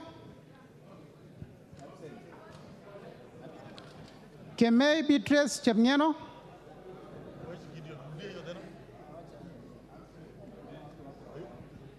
Absent. Kemei Beatrice. Ruto Julius Kipleting. Wangaya Christopher Aseka.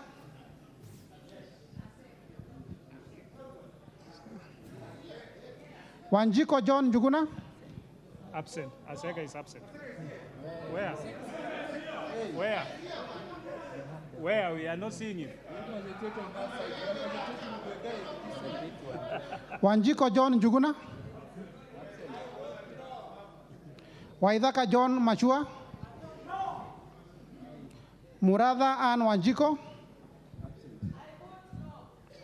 Orero Peter Ochieng. Absent. Absent. Mbalu Jessica Nduku. No, I saw her somewhere there. Mbalu Jessica. Absent. Oh, she's there. I can see you. Okay. Mutuse Ekomas Mwengi. No. Wainaina Anthony Njoroge. No. Munyoro Joseph Kamau. Nyoro Samson Dindi. Ishungwa Anthony. Sunkuli Julius. Sunkuli Julius. Yes. Yes. Mwanyanje Gertrude Mbeyu.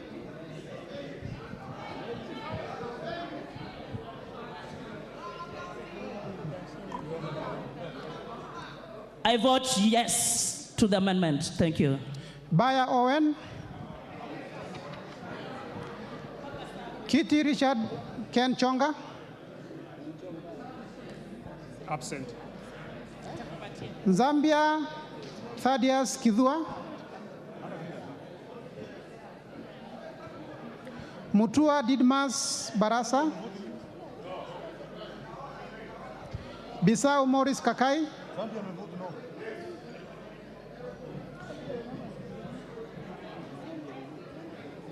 Umekapcha huyo? Okay. Rai Samuel Gonzi. Kwenya Dhuku Zakare. No.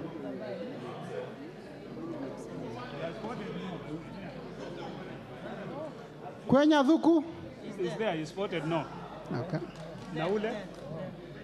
Oh. Nyinyi ni kumaka. Sisi ni... Muia Wanjiko. Muia Wanjiko.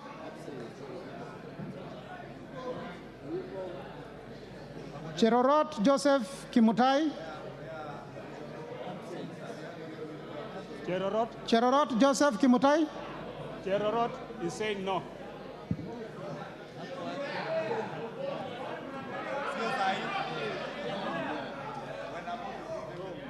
No. Kosgei Ilare Kiplangat. No. Relax. Cherorot amevote no. Tumeiona.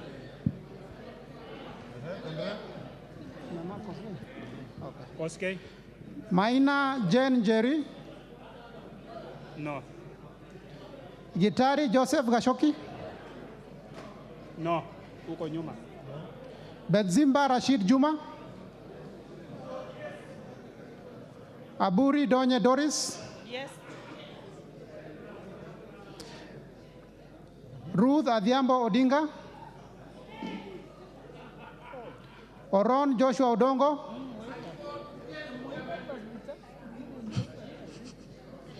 Ahmed Shakil Ahmed. Buyu Rosa Akinyi. Absent.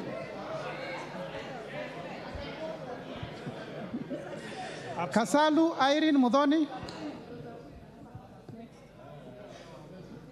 Mulu Makali Benson. Mbai Nimrod Mbidhuka. Mbai is absent. Mboni David Malika. Malika. Mboni.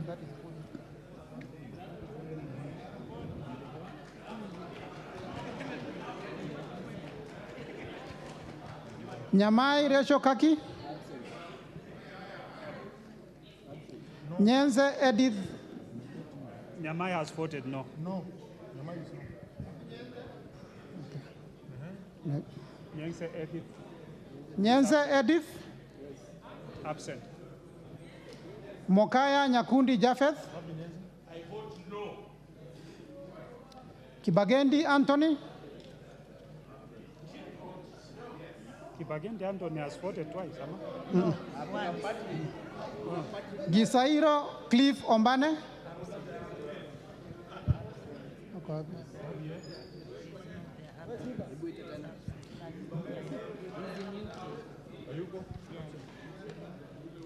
It's disorderly to try and attempt to vote on behalf of someone who's not present.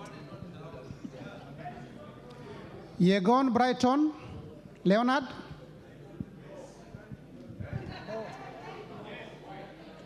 He has voted no. Kiprono Mutai Alfred. Tonui Joseph Kipkosgei. Kamero Maisori Marwa Kitayama. Robi Mathias Nyamabe. Masito Fatuma Amisi. Wanyonyi Ferdinand Kevin. Abdirahman Mohamed Abdi.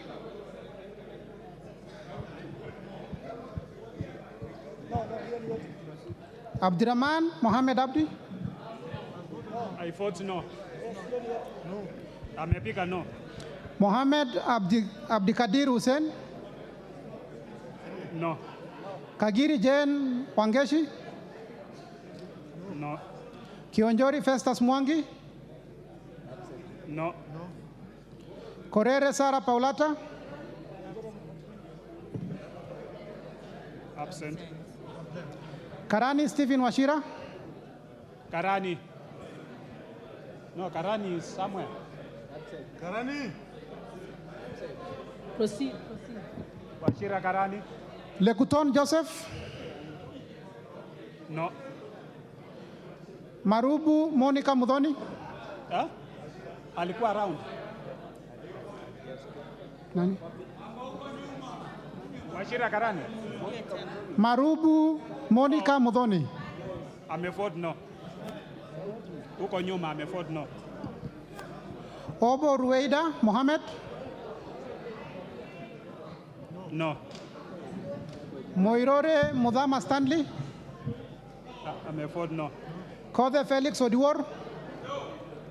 No. Kahangara Joseph Mboro.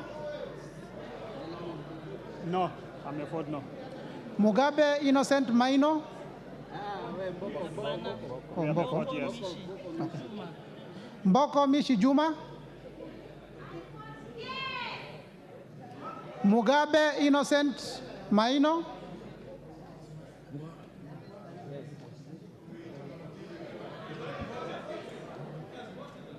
Amevote yes. Hapo ametikiwa. Hawezi rudiwa. Shege John Kirago. No. Akuja Prota Sewesit. No. Oyugi Dick Maungu. Nabii Nabwera Daraja. Shiforomondo Mangale Munga. No. Mukwana Titus Kamala. Mbiuki Jafeth Miriti Kareke. Kamene Joyce.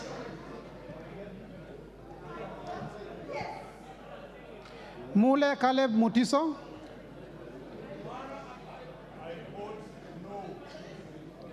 Kombe Addison Garama. Omwera George Aladwa. Kiamba Susan Dunge.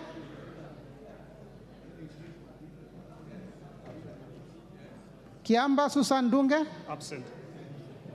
Mumo Rose Museo. Ayuko. Absent. Injendi Moses Malulu. Mnyasi Amina Laura. Abdullahi Bashir Sheikh. No. Sheikh Humal Ker Kasim.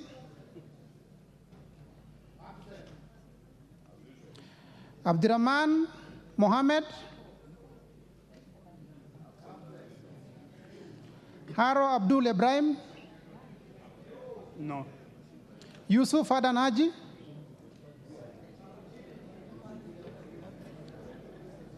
Yusuf Adan Haji. Absent.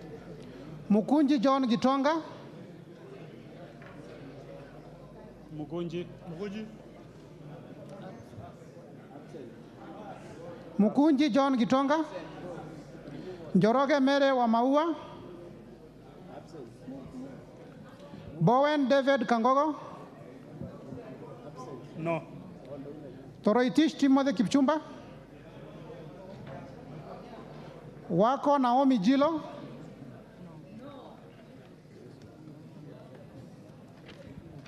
Mwalio Joshua Mbidhi Mutua, Odanga Geoffrey Mahoa, Absent. Oluoch Anthony Tom,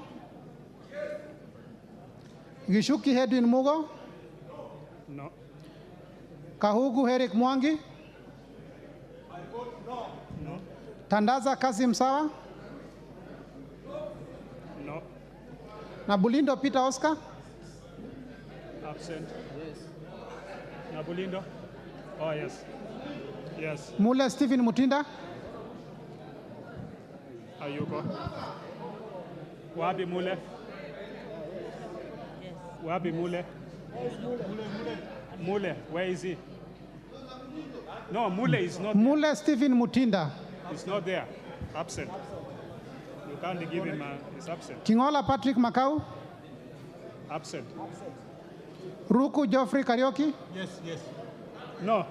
You fought no. Yes. You fought no.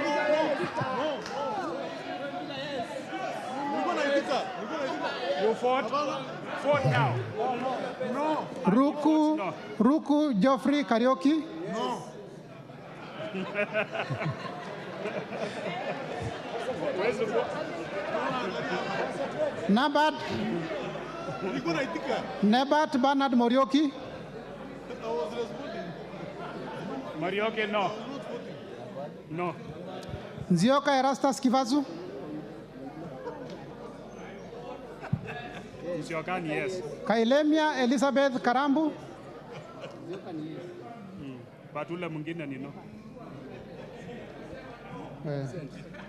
Muriuki ni no. Absent. This one is wapi? Endelea. Continue. No, Kilemia Elizabeth. Kailemia Elizabeth Karambu, No.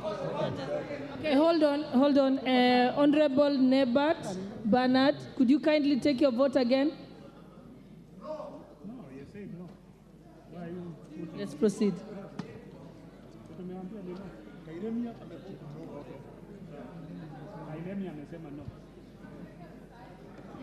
Mohamed Fatuma Zinabu,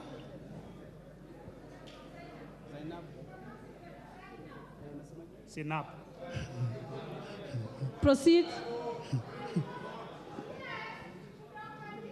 Thank you. Proceed. Call the next name. Kipngor Ruben Kiborek, Barto Phyllis Jepkemoy,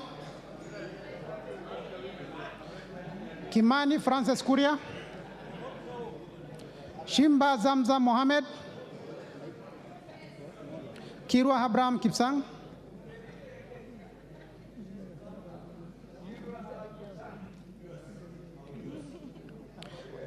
Jaldesa Guyo Wako,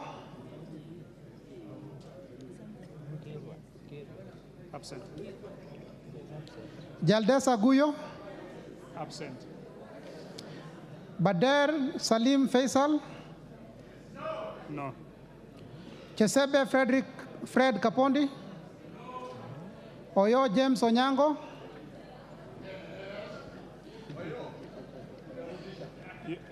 Gishoi Kagushia,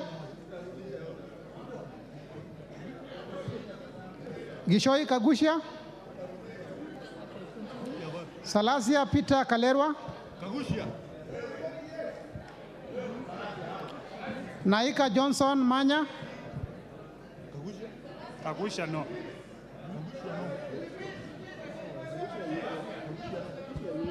Honorable Kagusha. Rise to your feet. Absent.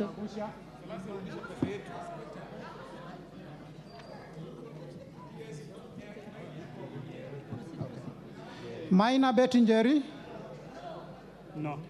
Mashele Mohamed Sud, Musau Vincent Musioka. No. Shake Peter Mbogo.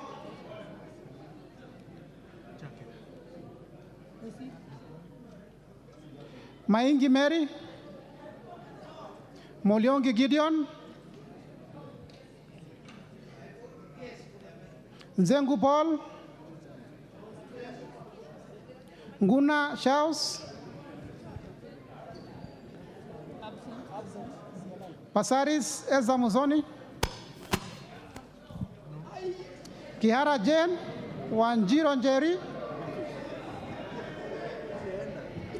Kiara Jane. She votes no. Shelule Lisa Jebkorir. She votes no.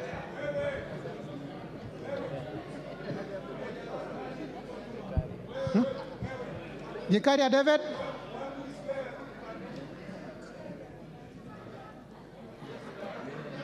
Gikaria David. Gikaria David votes no.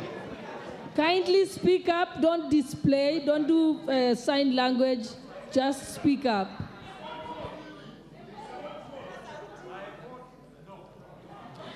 Arama Samuel.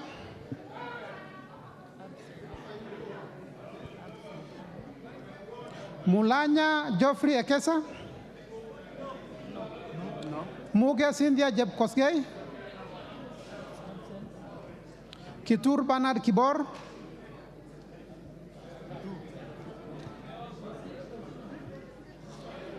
Tonkei Rebecca. No. Aramat Lemanken. No. Pareyo Agnes Mantane.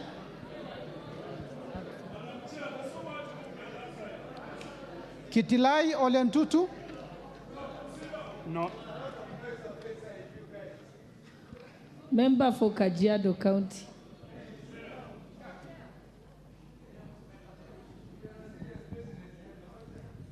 Yes, and also Oscar Sudi and Honorable Kaluma, take your seats.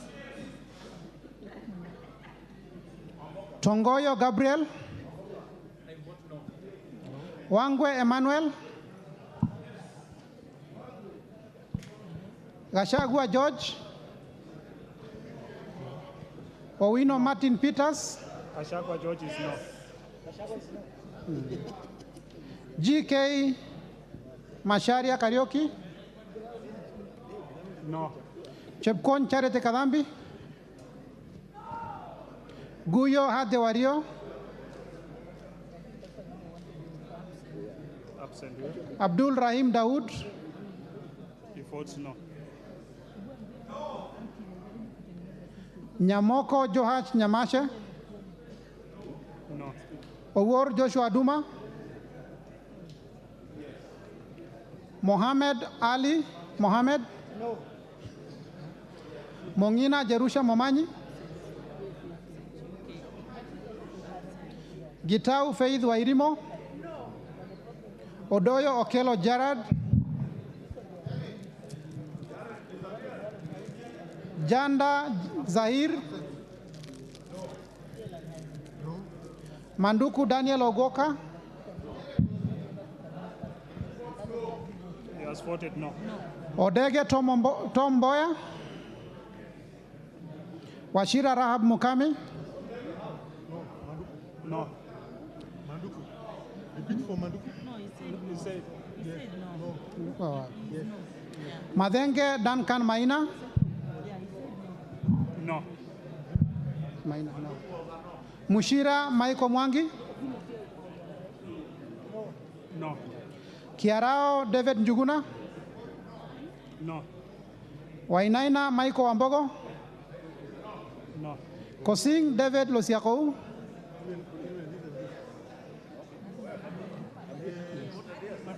Mupe Antone Kenga.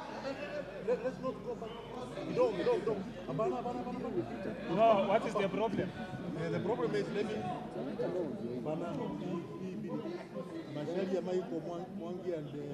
See, they have voted no. No. Yes. No, they have not voted. voted no. They have voted no. They have voted no. No. Madam Speaker, we cannot have Babu here and... No. They have I'm the chief agent. I'm the chief agent. I'm the chief agent. Wango has come back. Now step down. Wango is back. Wango is back. Wango is back. Wango is back. We can't have three. He has voted no. They voted no.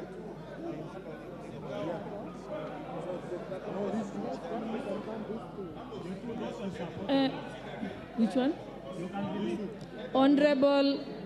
Honorable Mushira, could you kindly take your vote again? Yes. Yeah. And then Honorable David Njuguna Kiarambo. Thank you. Okay. Honorable Kosin. Yes. He has voted yes. Mupe Antone Kenga.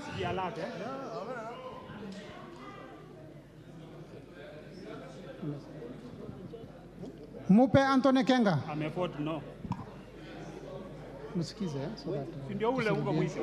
Gogo Liliana Cheng. Absent. Oh, where? That's a spoiled vote.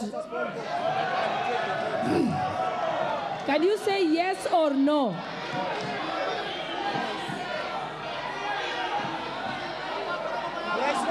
Order members. Hakuna baba ya mtu hapa. Speaker. Order, honorable members. Hakuna baba ya mtu hapa. Honorable, just repeat take your vote again. There is no baba.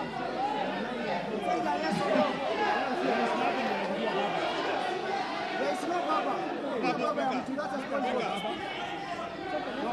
Let's proceed. Hiyo ni spoiled vote. Hapana, sio spoiled. Hiyo ni spoiled. Wewe tuendelee, my friend. Honorable members. Order, honorable members. That is a spoiled vote, Speaker. It is okay. Hiyo is yes. I perfectly understand that. It's the next sentence that was confusing. But she has clarified. You may take your seat, Honorable Gogo.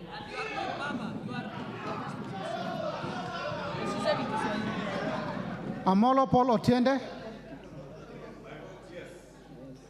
Shebor Paul Kibet. It's voted no. Paul Abor. Mwafrika Augustine. Amevote no. Mwafrika amevote Honorable Paul Abor, could you take your vote again? He has voted no.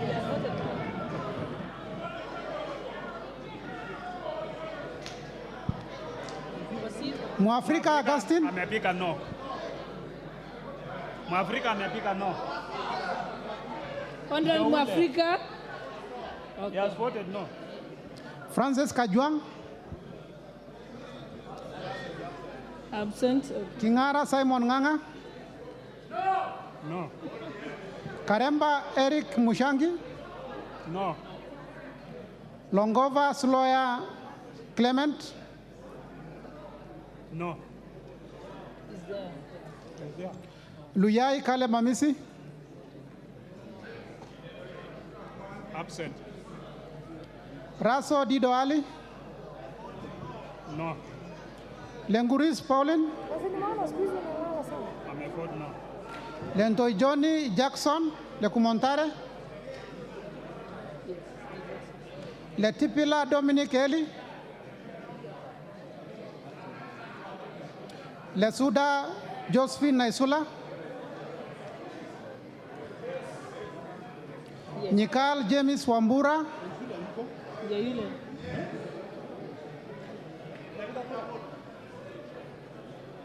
Ikana Frederick Lusuli. I vote no. Odor Christine Ombaka. Lusuli amevote no. Okay, sawa. Amevote no. Okay. Lochakapong Peter. Amevote no. Kemei Justice Kipsang. Amevote no. John Waluke.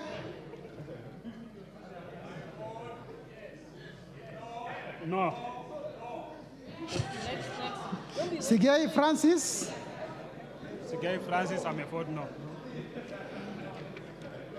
Dr. Shadrach Mwiti. No. Onyego Silvana Sosoro. Kiplagat David. Maina Mwago Amos. I vote yes. Yes. Odhiambo Millie Grace. Omondi Karoli. Omondi Karoli, no. Gashobe Samuel. No. Mohamed Junet Sheikh Nu. Masara Peter Francis. Mizigi Lydia Aiga Munene. No. Mizigi, I'm a vote no. Abdullahi Amina Dika.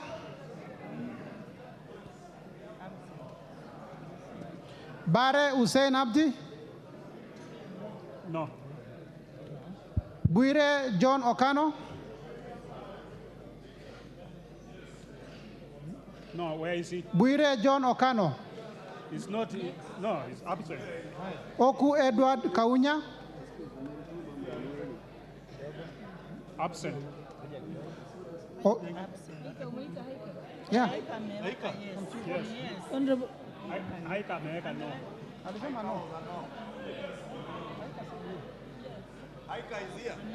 Honorable Aika, just take your vote again. Thank you. She's just polite, it's all. Otusho Mere Emase. No. Mwangi Geoffrey Wandeto. No. Murugara George. Nduyo Susan Ngoge.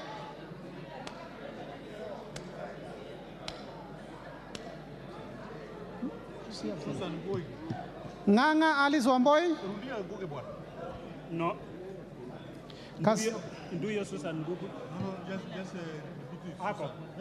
Susan Ako Ngui. Just repeat the... Huyu wa Tharaka Nithi. Susan Gugi. Honorable Susan Gugi Tharaka. Okay, proceed. Nganga Alice Wamboi. I'm a vote no. Kasait William Kamket. No. No. Aburi Lawrence Mpuri. Mburi Aburi. Mutunga John Kanyuithia. No. Kibiwot Julius Meli. No. Chikati John Murumba. Sioi Lilian Chebet. No. Sitienei Janet. Nyitit Cecilia Asinyen. No. Emade Joseph Namwar. No. Ngolong Nicholas. Absent. Nabuin Paul. Absent. Namoit John Ariko. Daniel Nanoko Epuyo. No. Boss Gladys Jebkosgei. Ocheng David Ouma. Wandai James Opio. Nyamita Makogola. Nyamita amesema no. Let him take again. Honorable Nyamita, retake your vote. You said no. Kagezi Kivai Hannes Togesi. No. Adagala Beatrice Kahai. No. Abdi Kamis Chome. Absent. Yes, he's there. Okay. Jeho Fatuma Abdi. Absent. Mohammed Aden Naudi. Sane Ibrahim Abdi.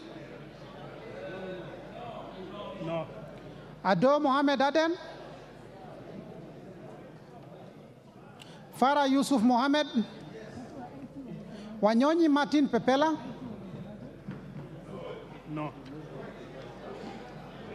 Sitati Daniel Wanyama. No. Mogaka Stephen, No. Kasiwai Rael Chepkemoi, No. Wetangula Timothy Wanyonyi, I vote yes. Mwakuona Danson Mwashako, Basil Robert Ngui, Ali Abdisirat Khalif, No. Shege Sabina Wanjiro, Absent. Denar Joseph Amisi, No. Harun Suleka Ulbale, No. Ikiara Dorothy Mudhoni, No. Iraya Joseph Wainaina, Kosgei Jackson Kipkemoi, I vote no. Mayaka Irene Nyakerario, Mohamed Umulker Arun, Absent. Mwangi Teresia Wanjiro, I vote no. John Badi, Talib Abubakar Hamed.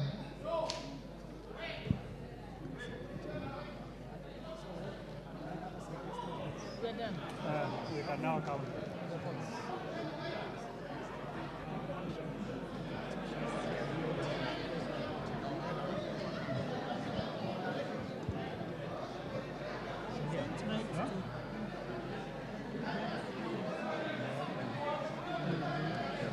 Absent is 2.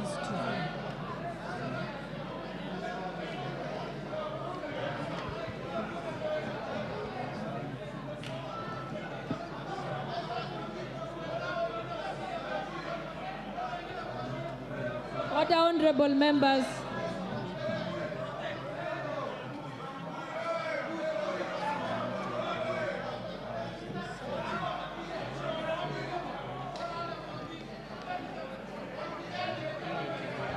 Honorable Mbadi.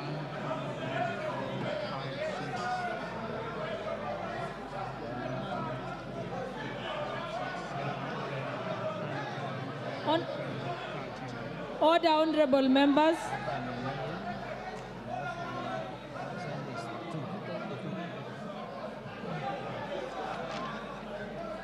What's the name of that member?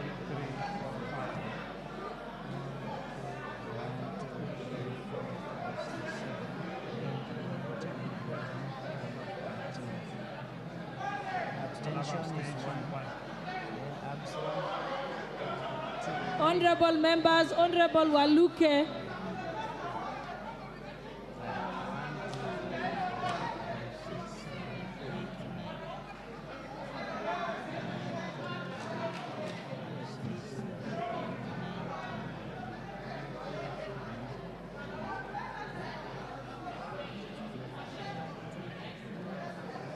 Sorry? Honorable members, I will again for the last time bring to your attention Standing Order 76, which says that during the division, members shall be maintain order in their house, and shall be in their designated seats and must remain seated until the result is announced. So after this, I will declare you out of order and you will leave the chambers.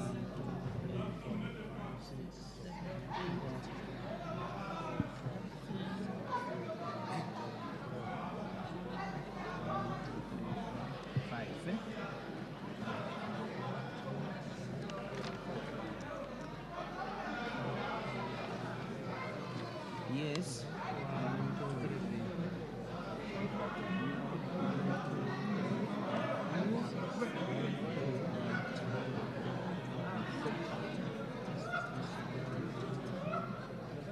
Two abstentions.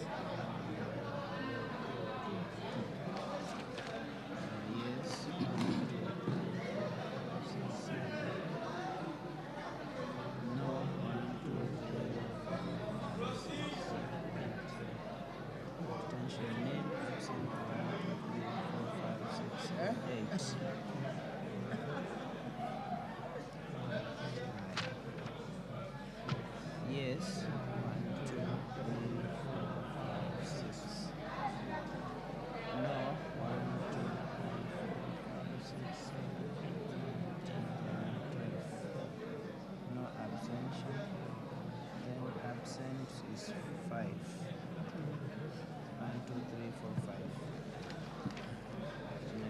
Yes is 1, 2, 3,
Hiyo page ingine hakuna kitu.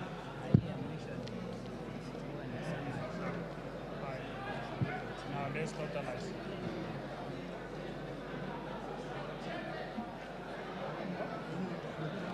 Then na calculate also. Use a calculator.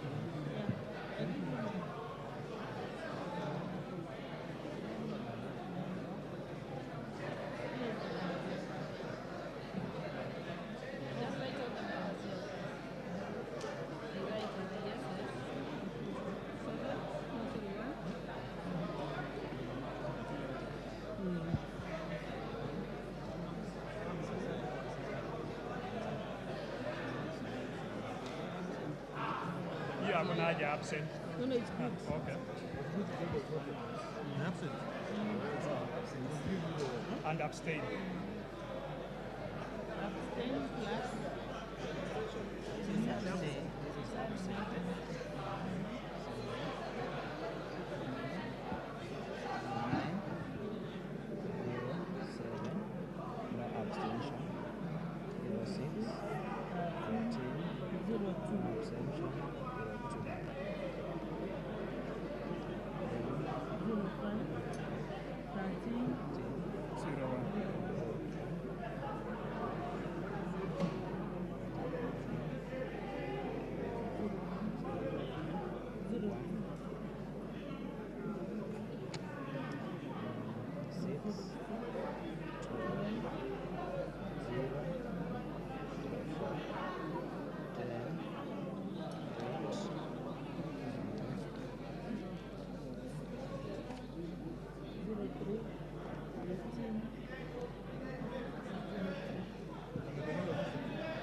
Honorable Osoro, order members.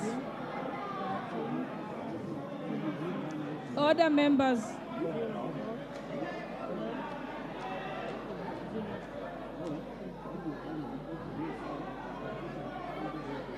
Chair,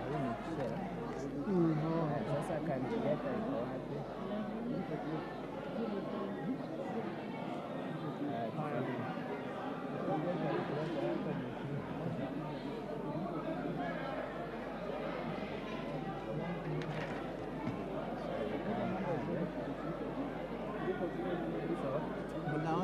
Yes, yes.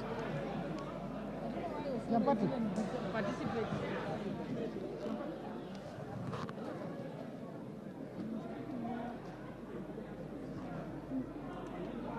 Yes, she can vote. She can actually vote.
Mwaka 2023 kwa sasa unasomwa mara ya tatu baada ya kupita katika awamu ya kwanza na awamu ya pili.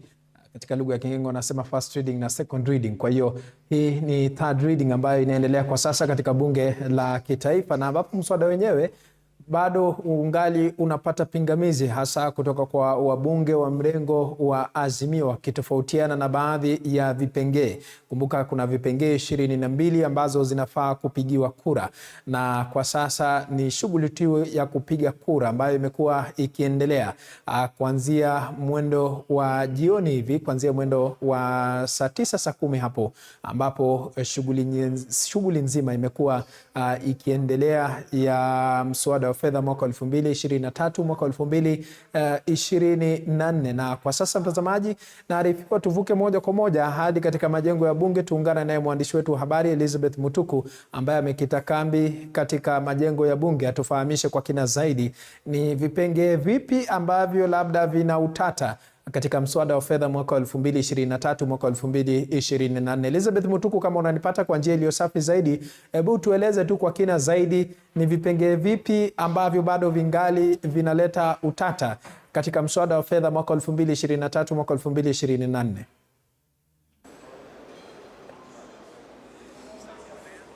Naam, kama ulivyoelezea Kirobi, kutoka upande huu wa pili ambayo ni majengo ya bunge, masuala ya kupiga kura kwa ajili ya mswada huo wa fedha wa mwaka 2023 yanaendelea kuanzia mida ya saa 9 hivi hadi wakati huu. La kwanza lilikuwepo kuhusiana na wale walio na mapendekezo mbalimbali ya kufanyia marekebisho mswada huo wa fedha, kukiwepo na mapendekezo ya kufanyia mabadiliko mswada huo wa fedha zaidi ya 20 ambayo yamewasilishwa na wabunge mbalimbali, wale ambao ni wanakamati na kamati 4 zikiwa zimetangulia kuwasilisha mapendekezo yake, na wabunge 16 wakiwa wamewasilisha mapendekezo hayo. Kufikia sasa baadhi ya vipengee ambavyo vimepigiwa kura ni kipengee tu cha kwanza.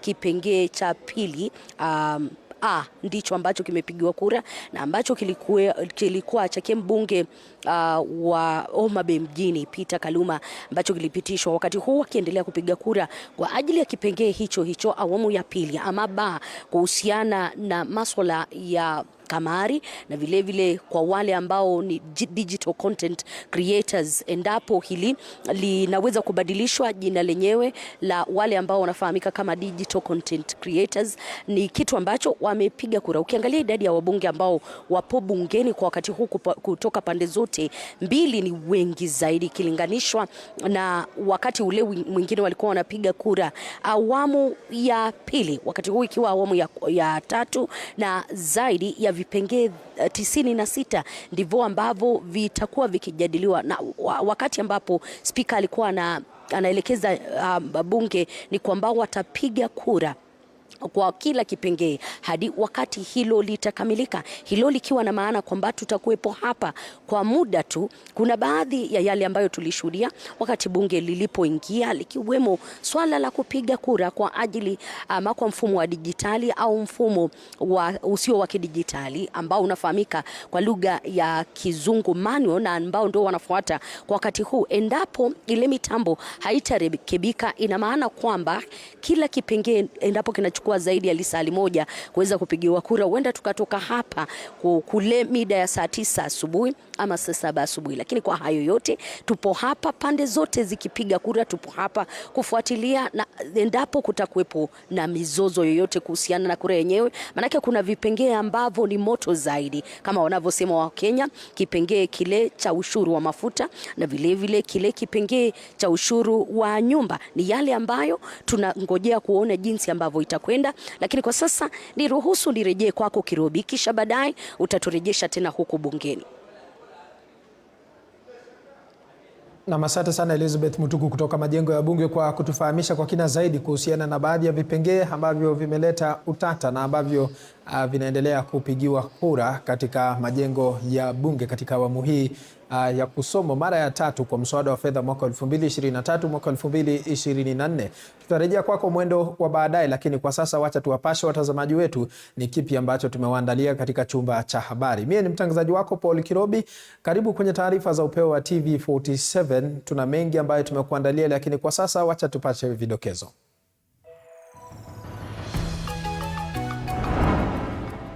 I want to challenge our committees, especially those committees that do oversight, especially those committees that deal with accounting matters. Please take up these matters with the seriousness it deserves. Wabunge wajadili mswada wa fedha mwaka 2023. Wabunge wa Azimio wapendekeza vipengee kadhaa kufanyiwa marekebisho.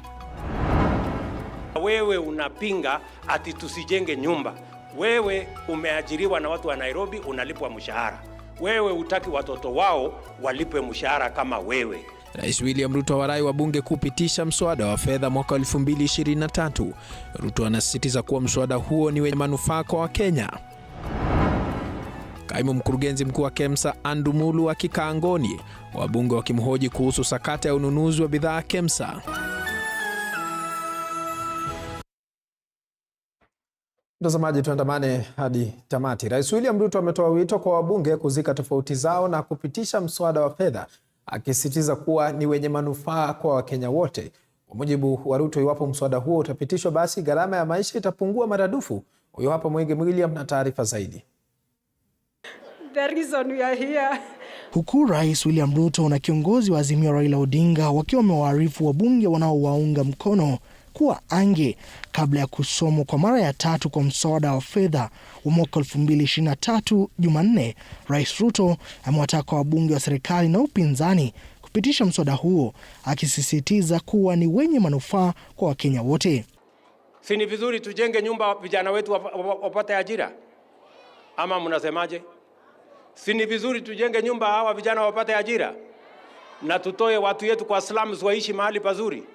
Akizungumza alipozindua awamu nyingine ya ujenzi wa nyumba za bei nafuu, Ruto aliwasuta wabunge wa upinzani wanaopinga mswada huo, akipuuzilia madai ya baadhi ya viongozi wa upinzani kwamba wabunge wamehongwa ili kupitisha mswada huo. Wewe hutaki watu wa Nairobi waishi mahali pasafi vile wewe unaishi. Wewe unataka wakae kwa slum, watoto wao waendelee kuhangaika barabarani. Wewe ni kiongozi ama wewe ni adui ya wananchi?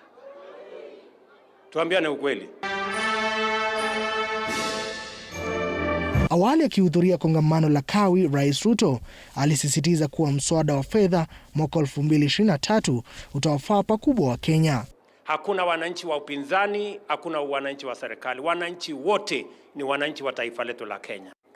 Tushirikiane jameni, tufanye kazi pamoja. Wabunge kwa hivi sasa wanapiga kura kupinga au kupitisha mswada huo, huku baadhi wakipendekeza marekebisho katika vipengee kadhaa. Mwege William, TV 47. Mtazamaji, tukiachana na taarifa yake Mwege William, kwingineko ni kwamba kaimu mkurugenzi mkuu katika halmashauri ya usambazaji wa dawa nchini KEMSA, Andu Mulwa, pamoja na waziri wa afya Susan Nakumicha wamefika mbele ya kamati ya bunge kuhusu afya ili kujibu maswali kuhusiana na sakata ya ununuzi wa bidhaa katika idara ya KEMSA. Kulingana na taarifa zilizochipuka katika kikao hicho, Mulwa alimpa ruhusa mhusika ambaye hakutajwa ruhusa ya kuandika barua iliyosababisha kubadilishwa kwa aina ya neti zilizokuwa zinunuliwe, jambo ambalo lilisababisha shirika la Global Fund kusitisha mpango huo. Waziri wa afya Susan Nakumicha, ambaye vilevile alifika mbele ya kamati hiyo, alifichua kuwa hatua hiyo imegharimu taifa jumla ya shilingi bilioni 3.7 pamoja na gharama nyingine zilizotokea katika utekelezwaji wa shughuli hiyo. And he told me the tender as advertised by KEMSA has a problem. Is missing PBO. Then I asked him, if you think there is a problem, do it in writing. Before I received the communication chair, and you can see I'm going to share this communication from the head of program, malaria program, which he did to me through his head of department, and I did not receive this. It was not received by the head of department, neither by myself, but somehow was acted upon. By the time I realized there was a change, Chair, I realized the change after KEMSA had added an addendum, changing the specifications. And I have memos relating to this L-Alliance from my office, from the program, and all of them have my signature. I have looked at them, I review before I forward. For this particular one, I have not signed or reviewed. Procured the nets would have earned our 2% for that process. How much is that? $455. That would be $400,000. $455,000. $455,000. Loss of business. Yes. Loss so of business. That is loss of a loss of business that we ought not to have experienced. Had we done the right thing, we would have earned that 2%. Chair, I need to highlight that after they have bought these nets, they will be delivered to KEMSA, and therefore we shall still be able to get whatever we'll get in terms of storage and distribution. But it is important to highlight that it is an opportunistic loss because we anticipated or we projected that we would have that 2%, yet now we missed it because of this. Thank you, Chair. Honorable Madenge, you are planning with your question. Na mtazamaji, ni taarifa ambayo tunazidi kuandaa kwa minajili ya saa 3 kwa mapana na marefu zaidi. Kwa sasa mtazamaji, ni ruhusu tuchukua mapumziko mafupi, lakini tukirejea tunakuja na mengi zaidi. Kwa hivyo usiende mbali, zidi kutegea TV 47.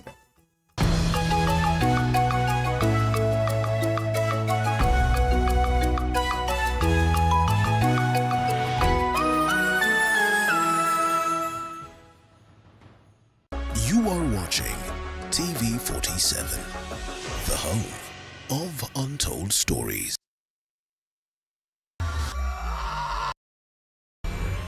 Zima na washe futa.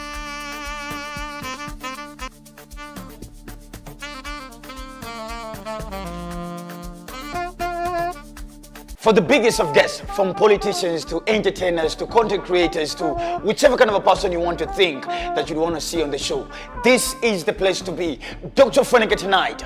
Each and every Wednesday. My name is DJ Lizney, not your ordinary DJ. And of course, they call me the eagle himself. Your host, Dr. Funike, is my name. Of course, every Wednesday at 7:30. See you there and don't touch. Make sure to join us. Tell your landlord as well.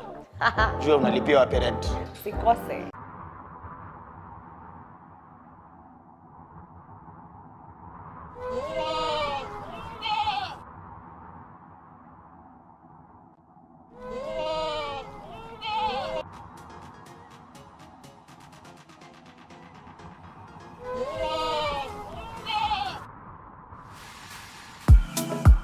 From politics, health, cooking, relationships, and entertainment. Join Linda Alela every weekday from 6 a.m. to 9:30 a.m.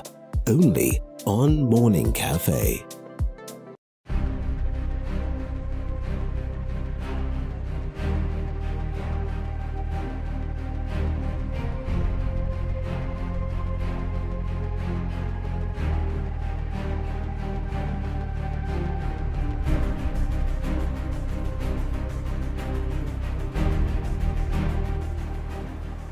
Your health is not just about going to the hospital.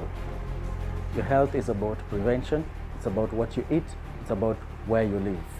For this reason, the Body Garage Show exists. The part of the brain that deals with communication. Called primary hypertension, which means that we don't find a reason for that. Join me, Dr. Chepsi, every Thursday, 8 p.m.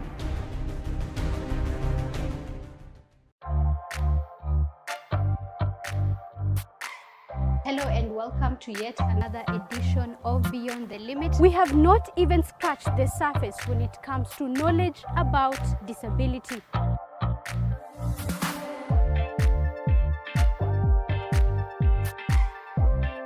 Beyond the Limit with me, Zainab Mohammed, every Saturday at 7:30 p.m.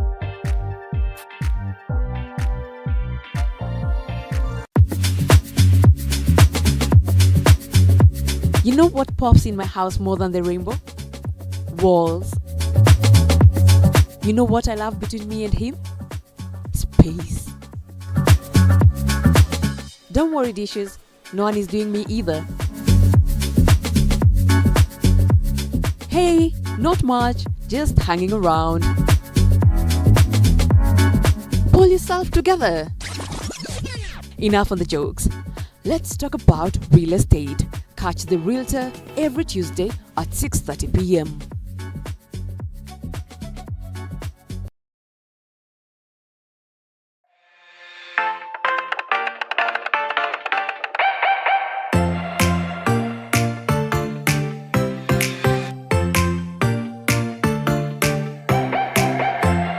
Of Untold Stories.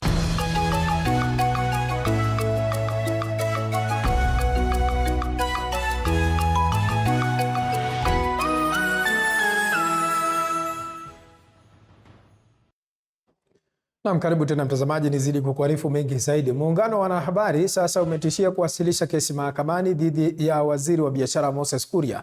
Kwa mujibu wa muungano huo, matamshi ya waziri huyo dhidi ya kampuni ya Nation Media Group inatishia uhuru wa wanahabari na kamwe hawatokubali hilo. Taarifa hii inajiri baada ya waziri wa viwanda na biashara Moses Kuria kuwaingilia wanahabari na kuahidi kuwapokonya biashara ya mauzo. Katibu wa muungano wa wanahabari KUJ Eric Oduor sasa anasisitiza kwamba kuna haja ya waandishi wa habari kulindwa. We are dismayed that since the Kenya Kwanza administration came to office 10 months ago, it has directed sustained attacks on the media.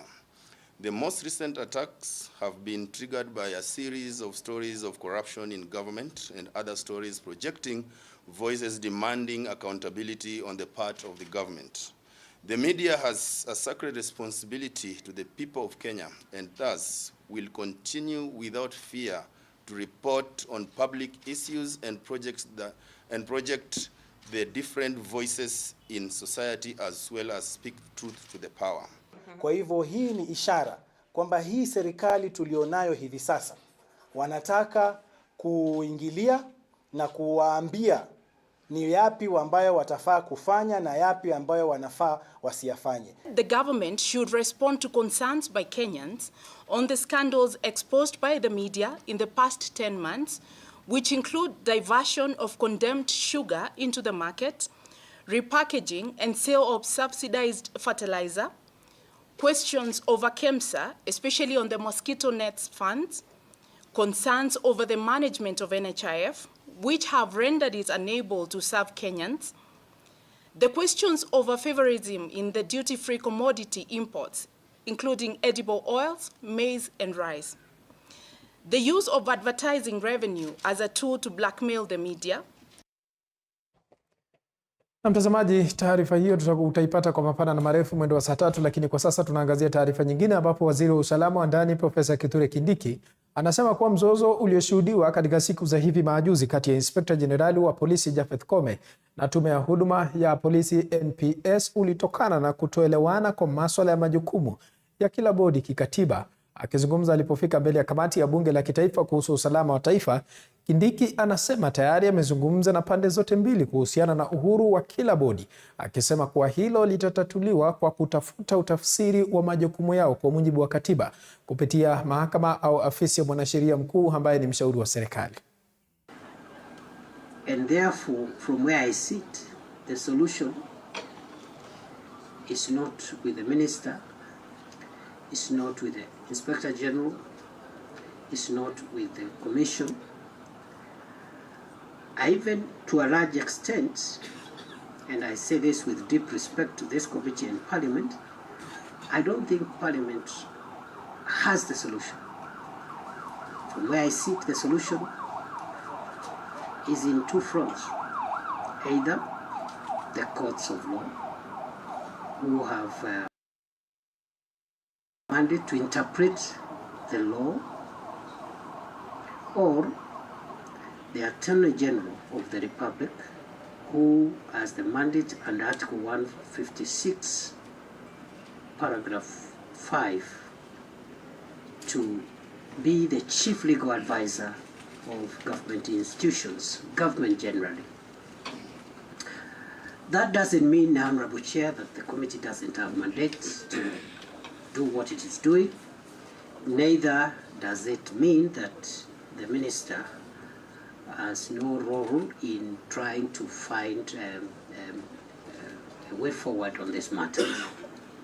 But as I said, the genesis is in the very disparate or different interpretations of mandate and role. On one hand, the National Police Service and the Inspector General are waiving the Constitution, Article 245. Kwingineko ni kwamba watu 5 wamefariki baada ya jumba la orofa 3 kuporomoka katika kaunti ya Murang'a. Kulingana na maafisa wa usalama kutoka kaunti hiyo, watu 3 wameokolewa na kupelekwa katika hospitali ya rufaa ya Murang'a ambapo wanapokea matibabu.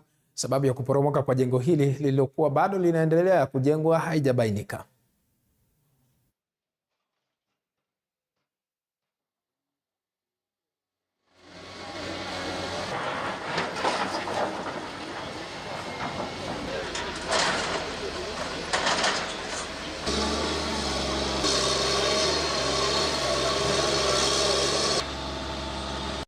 Up to 26 counties, actually we have inspected 19,606 and we have about 919, which is about 5%, which are dangerous.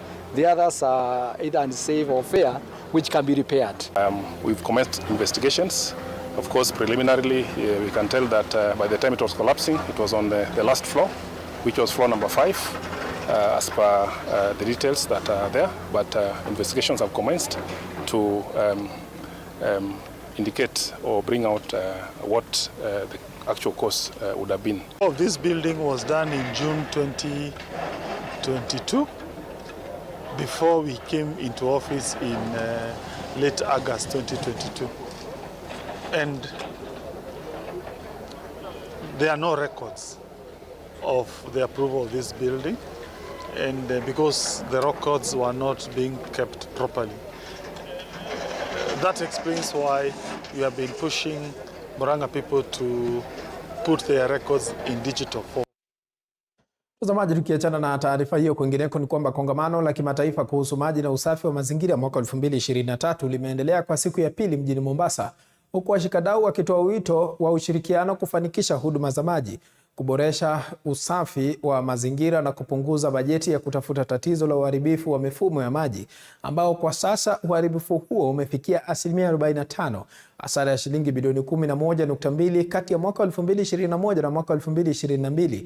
Hii ni kwa mujibu wa ripoti ya bodi ya huduma za maji WASREB kuhusu utendakazi wa sekta za huduma za maji nchini iliyozinduliwa wakati wa kongamano hilo. Paul Muniu na taarifa hii kwa kina.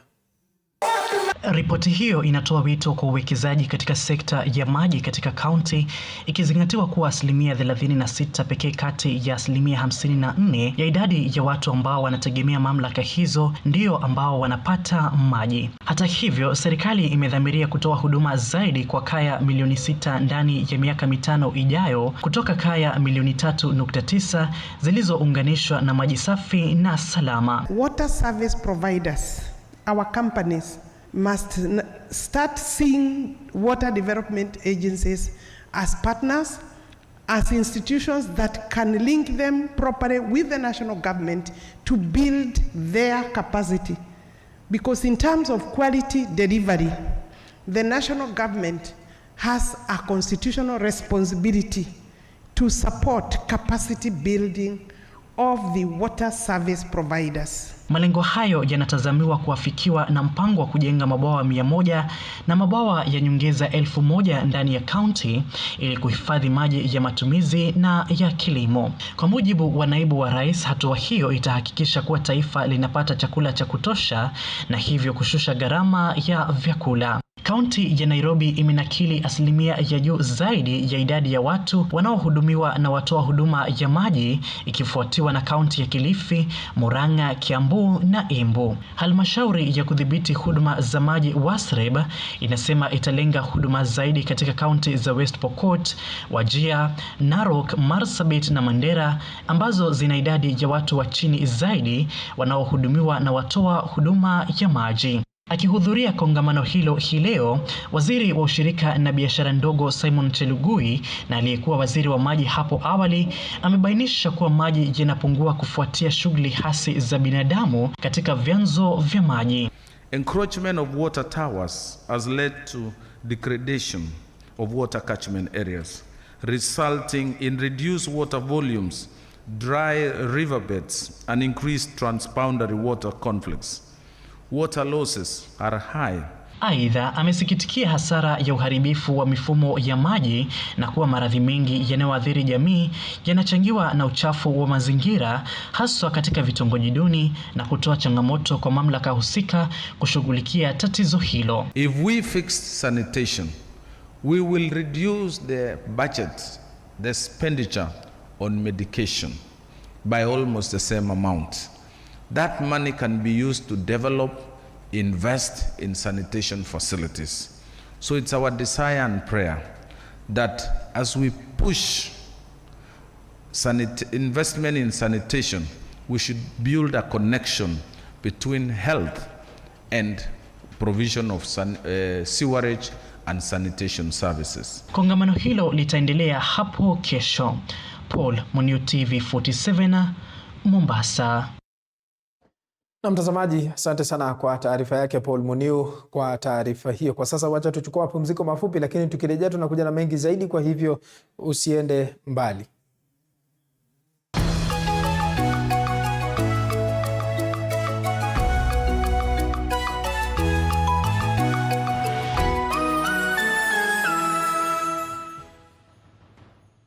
You are watching TV 47, the home of untold stories.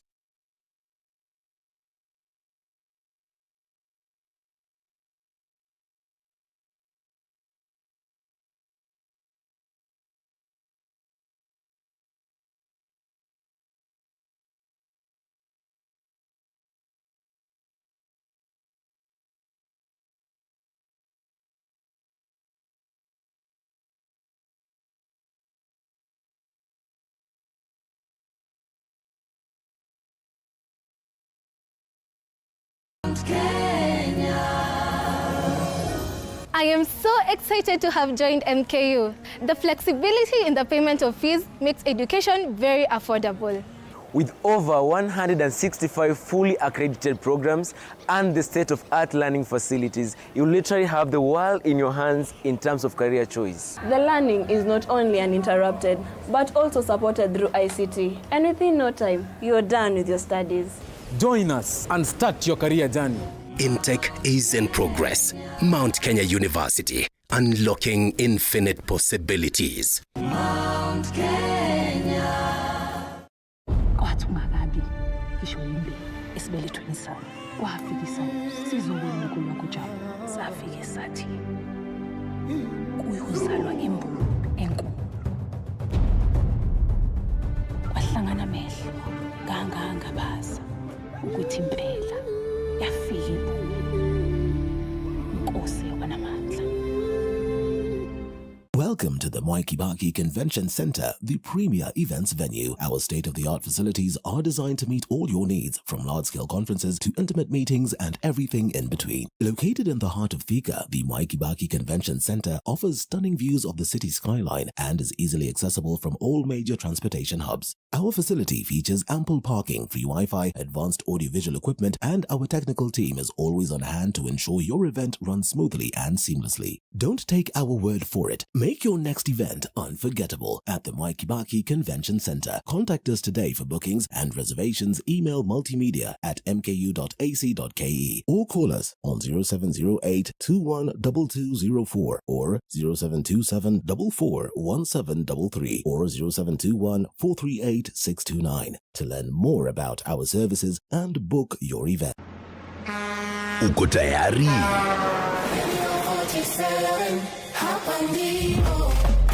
Radio inayokuwa kwa kasi zaidi humu nchini. Radio 47 inakuja mahali ulipo. Wakazi wa Mai Mahiu, Narok, Bomet, Nyamira, Kisii, Homa Bay, Kisumu, Vihiga, Bungoma, Kitale, Eldoret, Nakuru na maeneo jirani. Ni zamu yenyu kutamba na Radio 47. Katika roadshow za kukata na shoka. Kutakuwa na ngoma, football trivia na mashamsham mengine kibao. Pia usikose fursa ya kukutana ana kwa ana na watangazaji na ma-DJ wapendao. Tamba na Radio 47, si ya kukosa.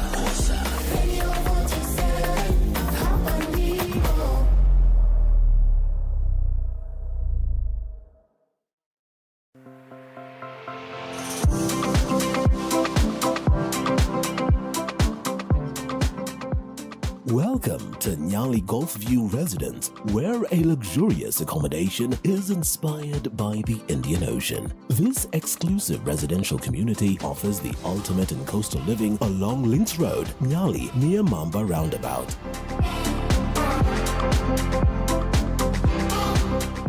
With breathtaking views of the golf course, ocean, and landscaped gardens, every moment spent in your home is an experience of tranquility, comfort, and luxury. Every detail of your spacious, fully furnished apartment has been designed with your comfort and style in mind, with open-plan living spaces, high ceilings, and elegant finishes that exude sophistication and relaxation.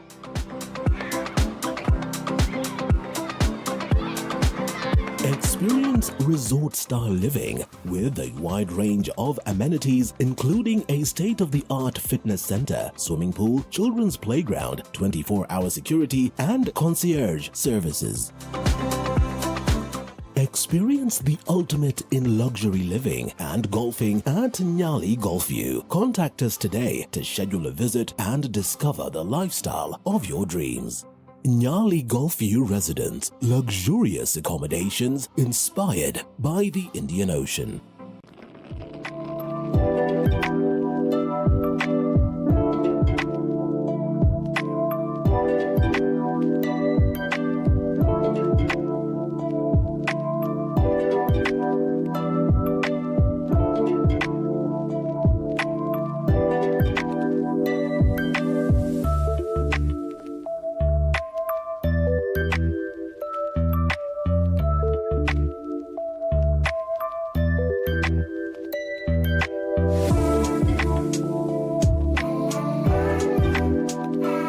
Visit our website, that is www.malulanishop.com, or you can call us on +254 103 617 476, or get us on social media at Malulani Beauty across all platforms and experience the joy of finding high-quality beauty supplies at affordable prices. Visit us at Malulani Shop and let us help you find your inner beauty today. hard but usitense, jipatie raha na Go TV. I just want to go home. Furahia local shows kibao virahisi na Go TV. Furahia movies na series motomoto za majuu, ujienjoy kabisa. Furahia makatoons na content noma ya kubambisha life ya wajunia. Furahia matimu zako za La Liga, Serie A na ligi zingine mob. Upgrade to Go TV Super leo ili ufurahie more than 70 quality channels kwa bei poa. Go TV, love it.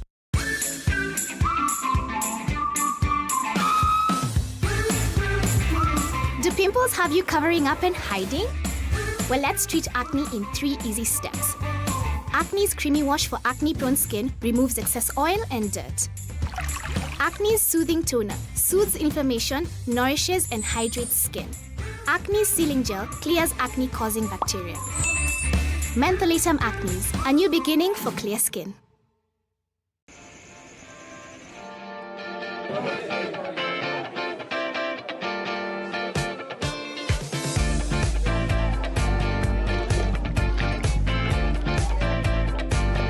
Nitingishi abdomen kidogo. Ai, niko na maimbu. Kwani huyu mbu wako ako? Simuoni? Ha, ako business trip bedroom. Si kama wewe. Oh. Hauna hata jina. Mabeshto nita Mende. And you seem sweet. Naweza kuita Peremende. I am diabetic. Kwenda. Na Hispania umbu ni siku 7. Mimi naweza survive hata nuclear blast.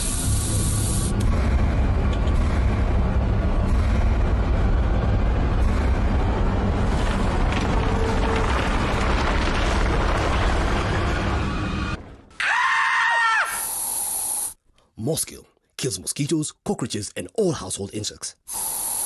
Kufedi! A product of Osho Chemical Industries. Kwathu makabi kisho yimbi esibelethweni sami wafikisa sizobona uNkulunkulu wakujaba safike sathi kuyozalwa imbulo enkulu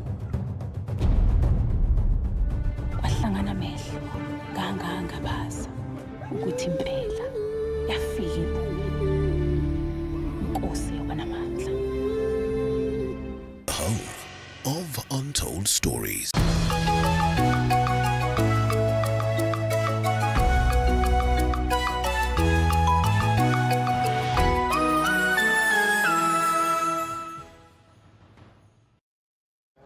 Naam, karibu tena mtazamaji, nizidi kukuarifu mengi zaidi. Huku ulimwengu ukiadhimisha siku ya wakimbizi duniani, wakimbizi katika kambi ya Kakuma katika kaunti ya Turkana wamepata fursa ya kusherehekea siku hii muhimu, huku serikali ya kaunti ya Turkana ikiahidi kutoa ardhi zaidi ili kujenga makao ya wakimbizi wanaoongezeka kila kukicha. Mwanahabari wetu Turkana Ketio Mika anatuarifu mengi zaidi kutoka Kakuma.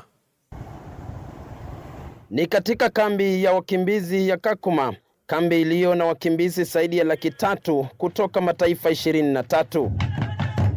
Wengi wakifika eneo hili la Kalobeyei, moja za kambi za wakimbizi, kusherehekea siku hii muhimu.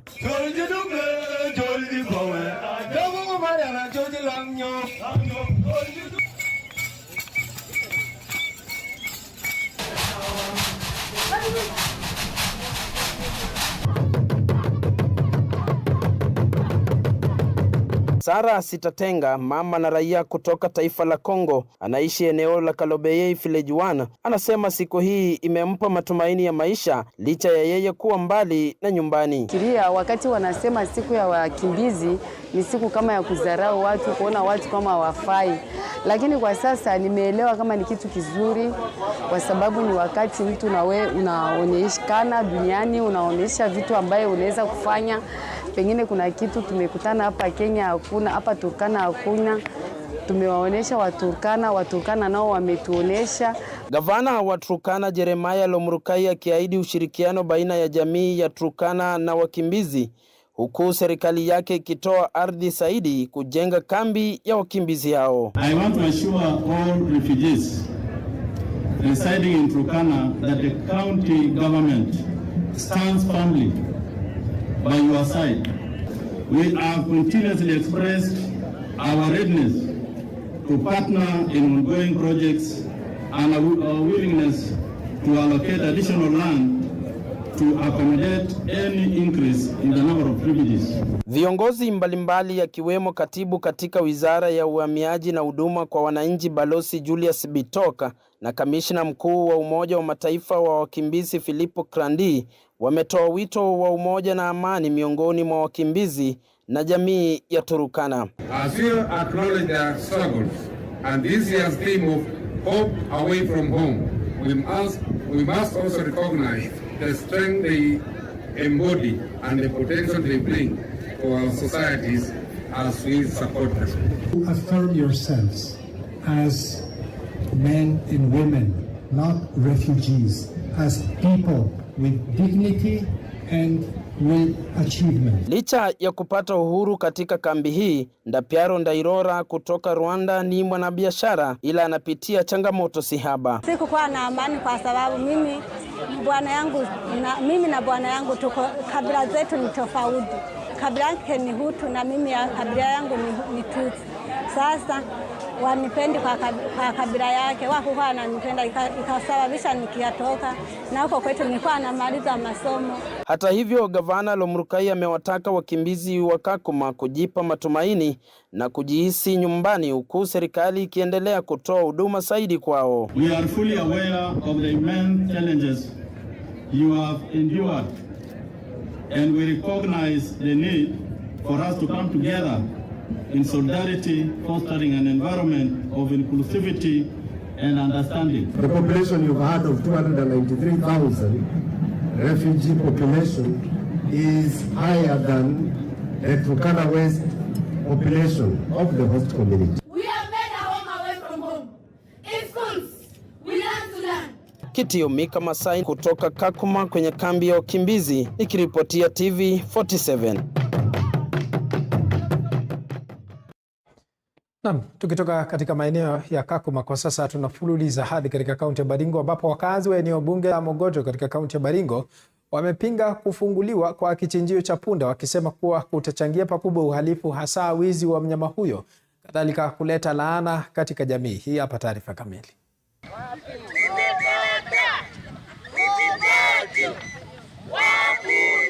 Mamia ya wakulima na wafugaji wa punda kutoka kaunti ya Baringo wameandamana hii leo katika eneo la Maji Mazuri wakisema hatua ya kufunguliwa kwa vituo vya kuchinjia punda itasababisha kupotea kwa ajira.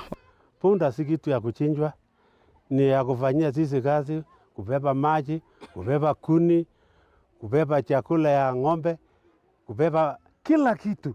Utajiri yetu ndio iko kwa punda kwa kufanya kazi. Kwa hivyo mambo ya kusema punda ichinjwe, hiyo tunasikitika sana. Tatumalizia punda. Hata saa hii punda ikianza, uchinjaji ya punda ikianza Mogotio, uwizi wa punda utaanza. Utaendelea. Ipelekagwa Mogotio, ikipitia upande ule, iende ichinjwe Mogotio. Sijui tutaenda wapi punda ikiisha. Na kwa nini hao wa China walikuja? Kwani kwao hawana punda? Wakiongozwa na mzee kutoka jamii ya Lembus Samuel Kiragu, wametishia kumlaani mtu yeyote atakayechinja punda, huku wakikashifu pendekezo la waziri wa kilimo Mithika Linturi kuhusu kufunguliwa kwa kituo hicho.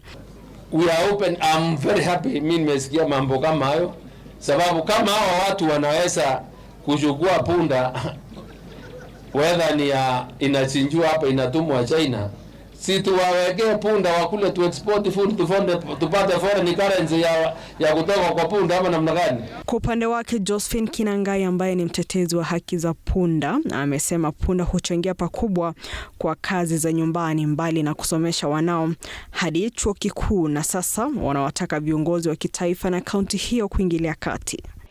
Imenilea mimi na itanilea watoto na inilelea wachukuu nikiwa hivi nilivyo.